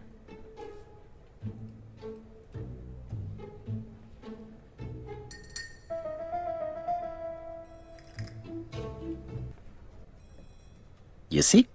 Cust's character is quite the opposite of the murderer's. But if he's a madman, can we really talk about his character? You know very well that our murderer does not behave like a psychopath. Apart from the signature, there is no ritual or repetition in the choice of victims. Very well, you're right as always. So we have no confession, no culprit, no suspects, nothing. And all that after 2 months of inquiry? What should I do? Have faith. Just give me 24 hours. You question Perot. I smack you. Give me 24 whores. No, that's after we do this. Make sure they're all French. To white Why? heaven, please. Why do you want the French horse? Is it because of the maid outfits? Because I like to fuck the French. Cust's arrest is a great success for you, Poirot. It's all clear now. except maybe one or two details. Details. Ah, mon ami. The devil is in the detail, as we say. Excuse me? Patience, Hastings. Everything will be clear once our guests arrive. Best be prepared. Slip a revolver into your pocket before they do. Okay, this is the A choice. revolver? But Poirot, what are you afraid of? Trust me.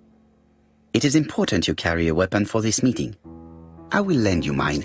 Oh, dear God. What about telling me what you have in mind? Hold on, let me pause Surtout pas. So if I remember correctly, it's going to give you a choice on whether or not to load live ammo into the revolver. You have the if you don't load it in, I don't remember what it does. Obviously, somebody gets shot probably, but I don't remember specifically what happens. But I know that you have the option to either load or not load it. Okay. You wouldn't be able to play your role. Wait one moment, I will bring you my weapon. I wonder if I can go back and play this chapter again to see the other ending.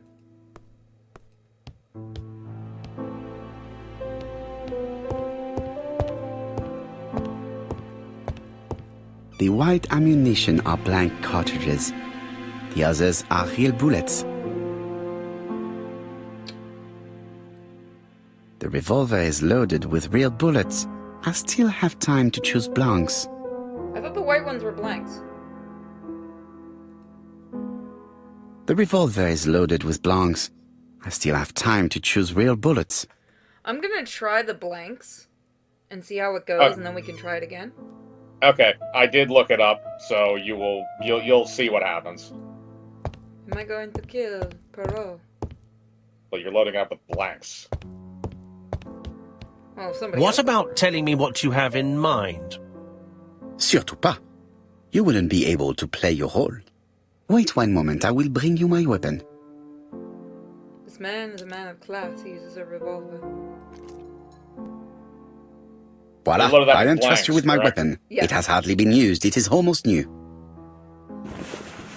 At least that's what it said, unless it fucked me over. Okay.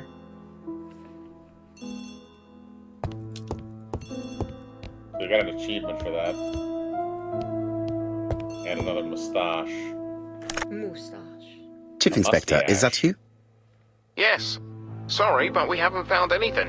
Have you checked the typewriter? And the packaging, the letter, and the ribbon reel. We've only found prints left by Cust and his landlady. Well, never mind, I shall make do. So, are you still going to hold your meeting? Of course, Chief Inspector. I can hear my guest coming up the stairs. Why have you brought us here, Mr. Poirot? Since Cust's arrest, I thought it was all done and dusted. You already Miss slept Gray with for me me. identified him, as well as Miss Barnard. Yes, and the stockings he saw drove the same brand as the ones found at my aunt's. This is all true. However, a case is not closed if some questions remain open. And one question is, why did the murderer send me his letters? Why did he challenge me, Hercule Poirot? Perhaps he wanted to play with you, to taunt you. Is it because he has a tiny Xenophobia? Maybe he didn't like you because you're foreign. Damn it, Hastings. I may be wrong, but maybe by provoking you, he was looking for glory? All these theories should be studied. Oh. Let us now try and get our brain cells to work.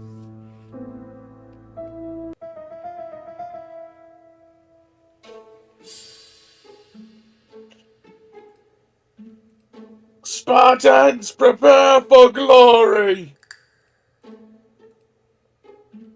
I still love that fucking movie. Why did the murderer make a mistake in the address? Because he sucks at English.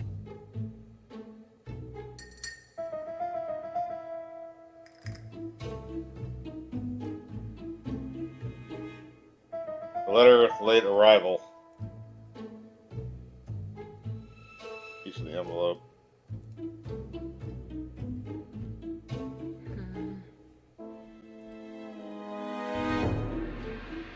There we go. The mistake was intentional. Intentional. Why did the killer send the letter to Hercule Poirot?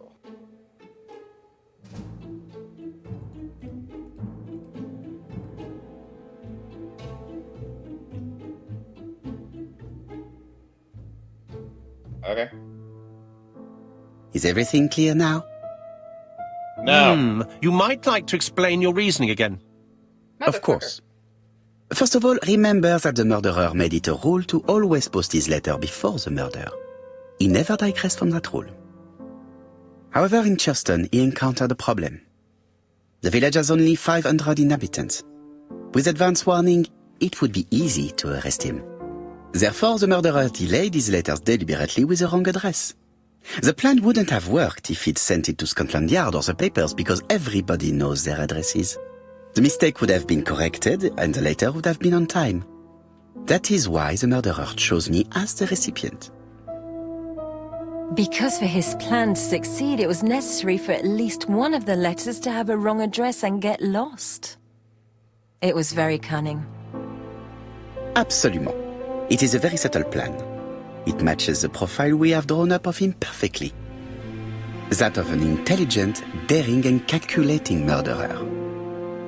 But that's not how you describe Cust. You are quite right, mademoiselle. Like you, I find it hard to believe that this dull character is the clever murderer we are looking for. Do madmen... I mean, if he's mad, he might have two very different sides. No doubt. But the murderer is not mad. All the specialists agree that he does not have the profile of the psychopath. But if Cust is not guilty, how do you explain his presence at the scene of the crimes? Mr. Clark, the answer to your question is in the medical records of your brother's patients. Documents which Cust most certainly did not have access to.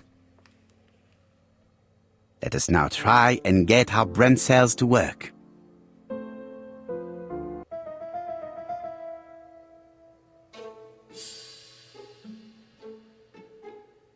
What do we know about Cust?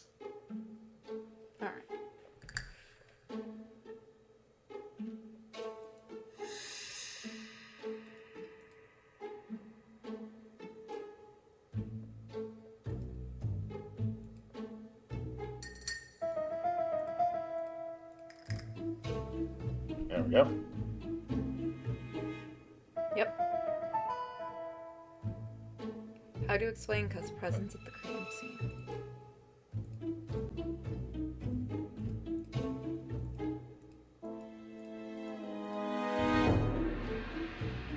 That definitely won.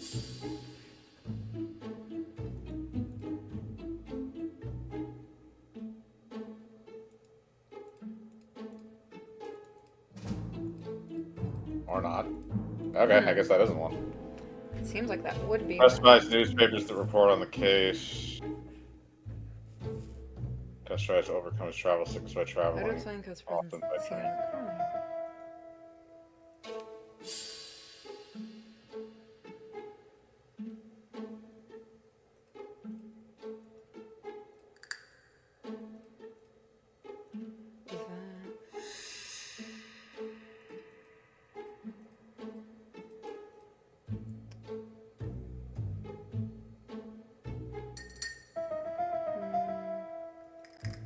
No, if he bought if he bought the newspaper, that would have been after. Yeah, Cust was Dr. Clark's medical.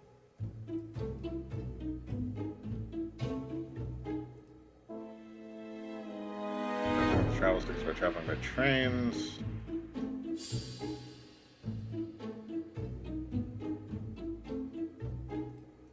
There we go. There we go. I just realized, yeah, those two go together. Dr. Clark's patients' records provided a very useful list of potential victims, sorted by alphabetical order. The killer definitely used it, explaining the fact that all the victims were former patients of the doctor. It is this fact that clears Cust once and for all, because he never had access to these records. So how did he happen to be at the scene of the crimes? Either the murderer sent him there, or Cust was following him closely. Cust's highly suggestible nature leads us to the second hypothesis. The murderer was manipulating him.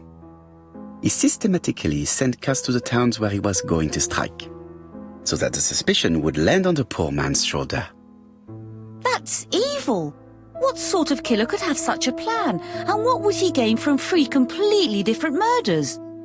Indeed, it seems unlikely that the same murderer committed all the crimes. What should we take from that?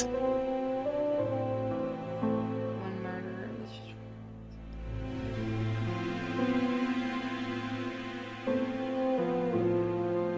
There are 3 murders. There is not one murderer, but 3 accomplices, who all used the same scenario. Do you mean that 3 murderers with quite different aims joined forces to create a smoke screen? Not the first time. Here's another question. Is it still necessary to find a motive for each crime? And the one in Andover poses problem. Why was poor Mrs. Asher killed? Indeed. Collateral.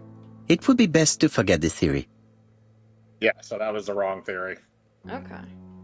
Say that the killer has developed a taste for murder. Say that just one murder is of interest to the killer. Say that the murder kills for pleasure. Probably the first one.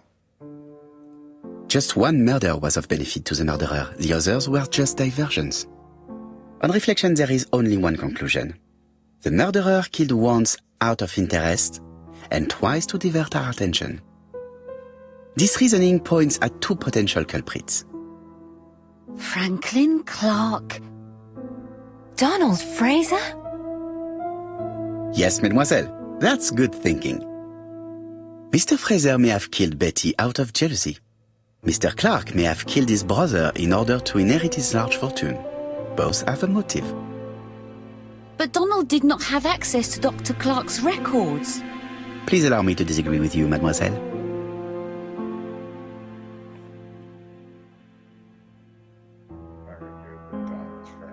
Clark indicated that Donald was resting at Churston.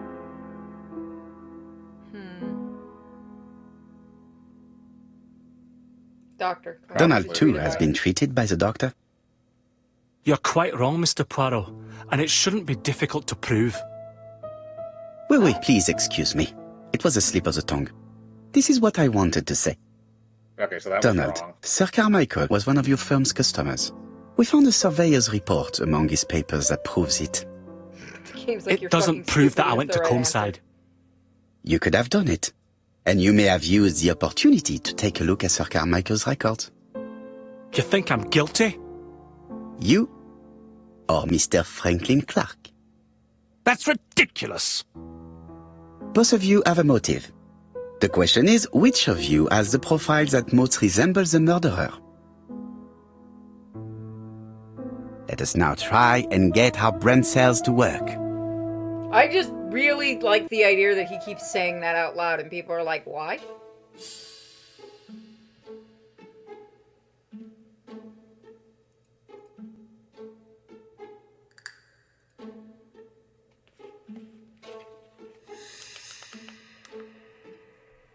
Clever. Self-confident.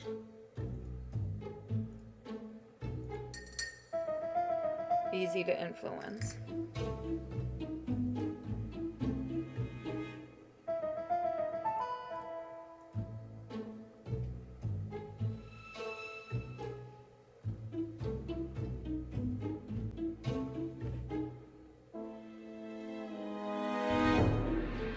I like trains.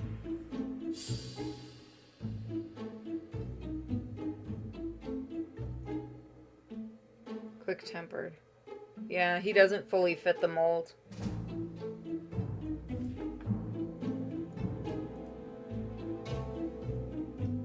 He fits some of it, but not all of it. Ladies and gentlemen, Donald may share many character traits with the murderer, but he does not have his cold indifference. He has a temper. It is hard to imagine him planning anything. Also, jealousy is his motive, and crimes of passion are rarely planned. Right, I suppose it's my turn to be subjected to the same scrutiny. Damn right. Absolument, Mr. Clark. Yes, you dick. Although technically by Let's now process of try elimination... and get our brain cells to work. Well, this is also a mystery, so... Mystery. Great mystery. So is it clever? He's Yes. clever.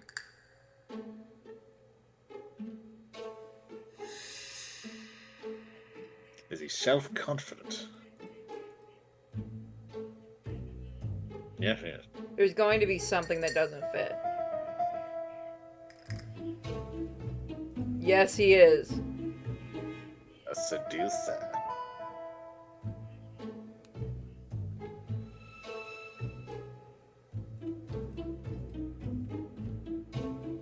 Uh-oh. He likes trains.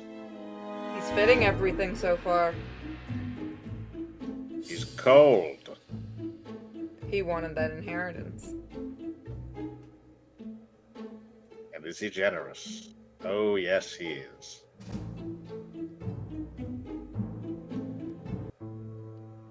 As you have all seen, there is a disturbing similarity between Mr. Clark's profile and that of the killer. In actual fact, it is exactly the same. Mr. Poirot, your psychological studies are interesting, but your conclusions do not add up. Why would I have wished my brother's death? The inheritance is lawfully mine. I just have to wait. No, you had to act quickly.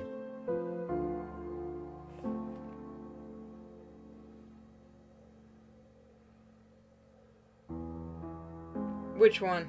We know she didn't bother him. So impatient. Because you are incapable of waiting. Really? Well, I am no murderer. You presented him as being a cold and patient schemer. Certes, normalement. But Lady Clark's imminent death precipitated events. Mademoiselle, although you haven't been telling the truth, there is no doubt in my mind that you would have found a way to marry Sir Carmichael after Lady Clark's death. For you, Mr. Clark, it was a disaster. If Miss Grey had children by your brother, you would not have inherited a thing. You realized the danger after reading several letters from Comside, especially one in which your brother opened his heart to you. So you hurried home from China, and you took action. In truth, Cust was no more than a puppet manipulated by the real culprit. You, Mr. Clark. Such an imagination, Mr. Poirot. In fact, nobody manipulated Cust. The famous instructions he received by post. He wrote them on the typewriter. We know that for sure. Oh no. You know perfectly well. That is not true. Eh bien voilà. Light has now been shed on the ABC murders. Your theories are ingenious, but you haven't any proof. One point to him. For the moment, I have no material proof. Either I admit to it, or I bluff.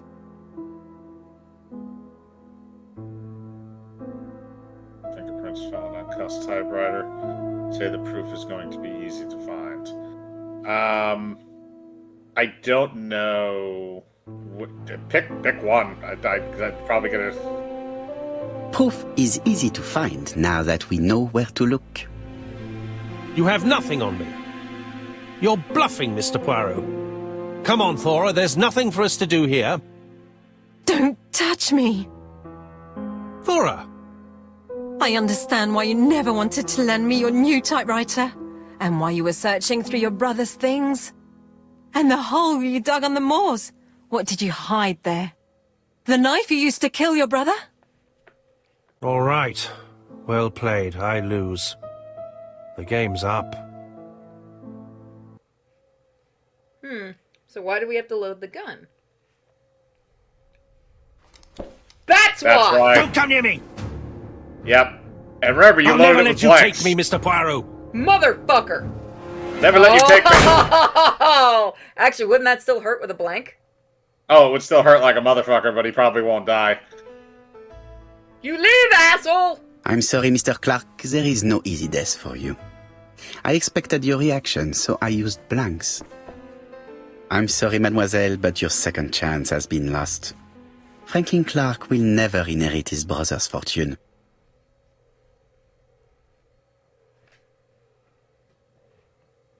Haha!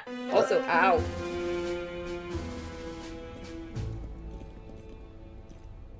God, that had to have hurt. So yeah, obviously the other conclusion is he does that with a loaded gun, and you... Disappointed at having missed the chance to become Lady Clark, Thora Grey left England.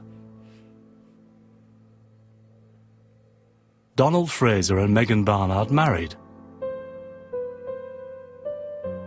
You married your stalker, On congratulations. Poirot's recommendation, Mary Drower started to work for Lady Clark. The elderly lady's condition suddenly took a turn for the better. And a few months later, to Dr. Logan's great surprise, she was back on her feet again. According to this eminent physician, it appears to be an extremely rare case of spontaneous remission. Lady Clark has enjoyed very good health ever since. She was getting poisoned. Yep.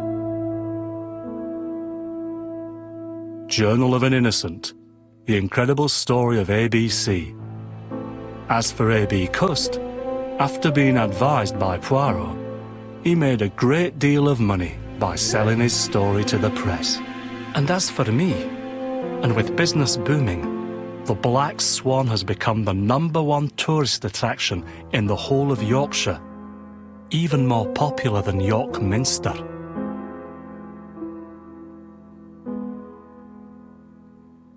York peppermint patties.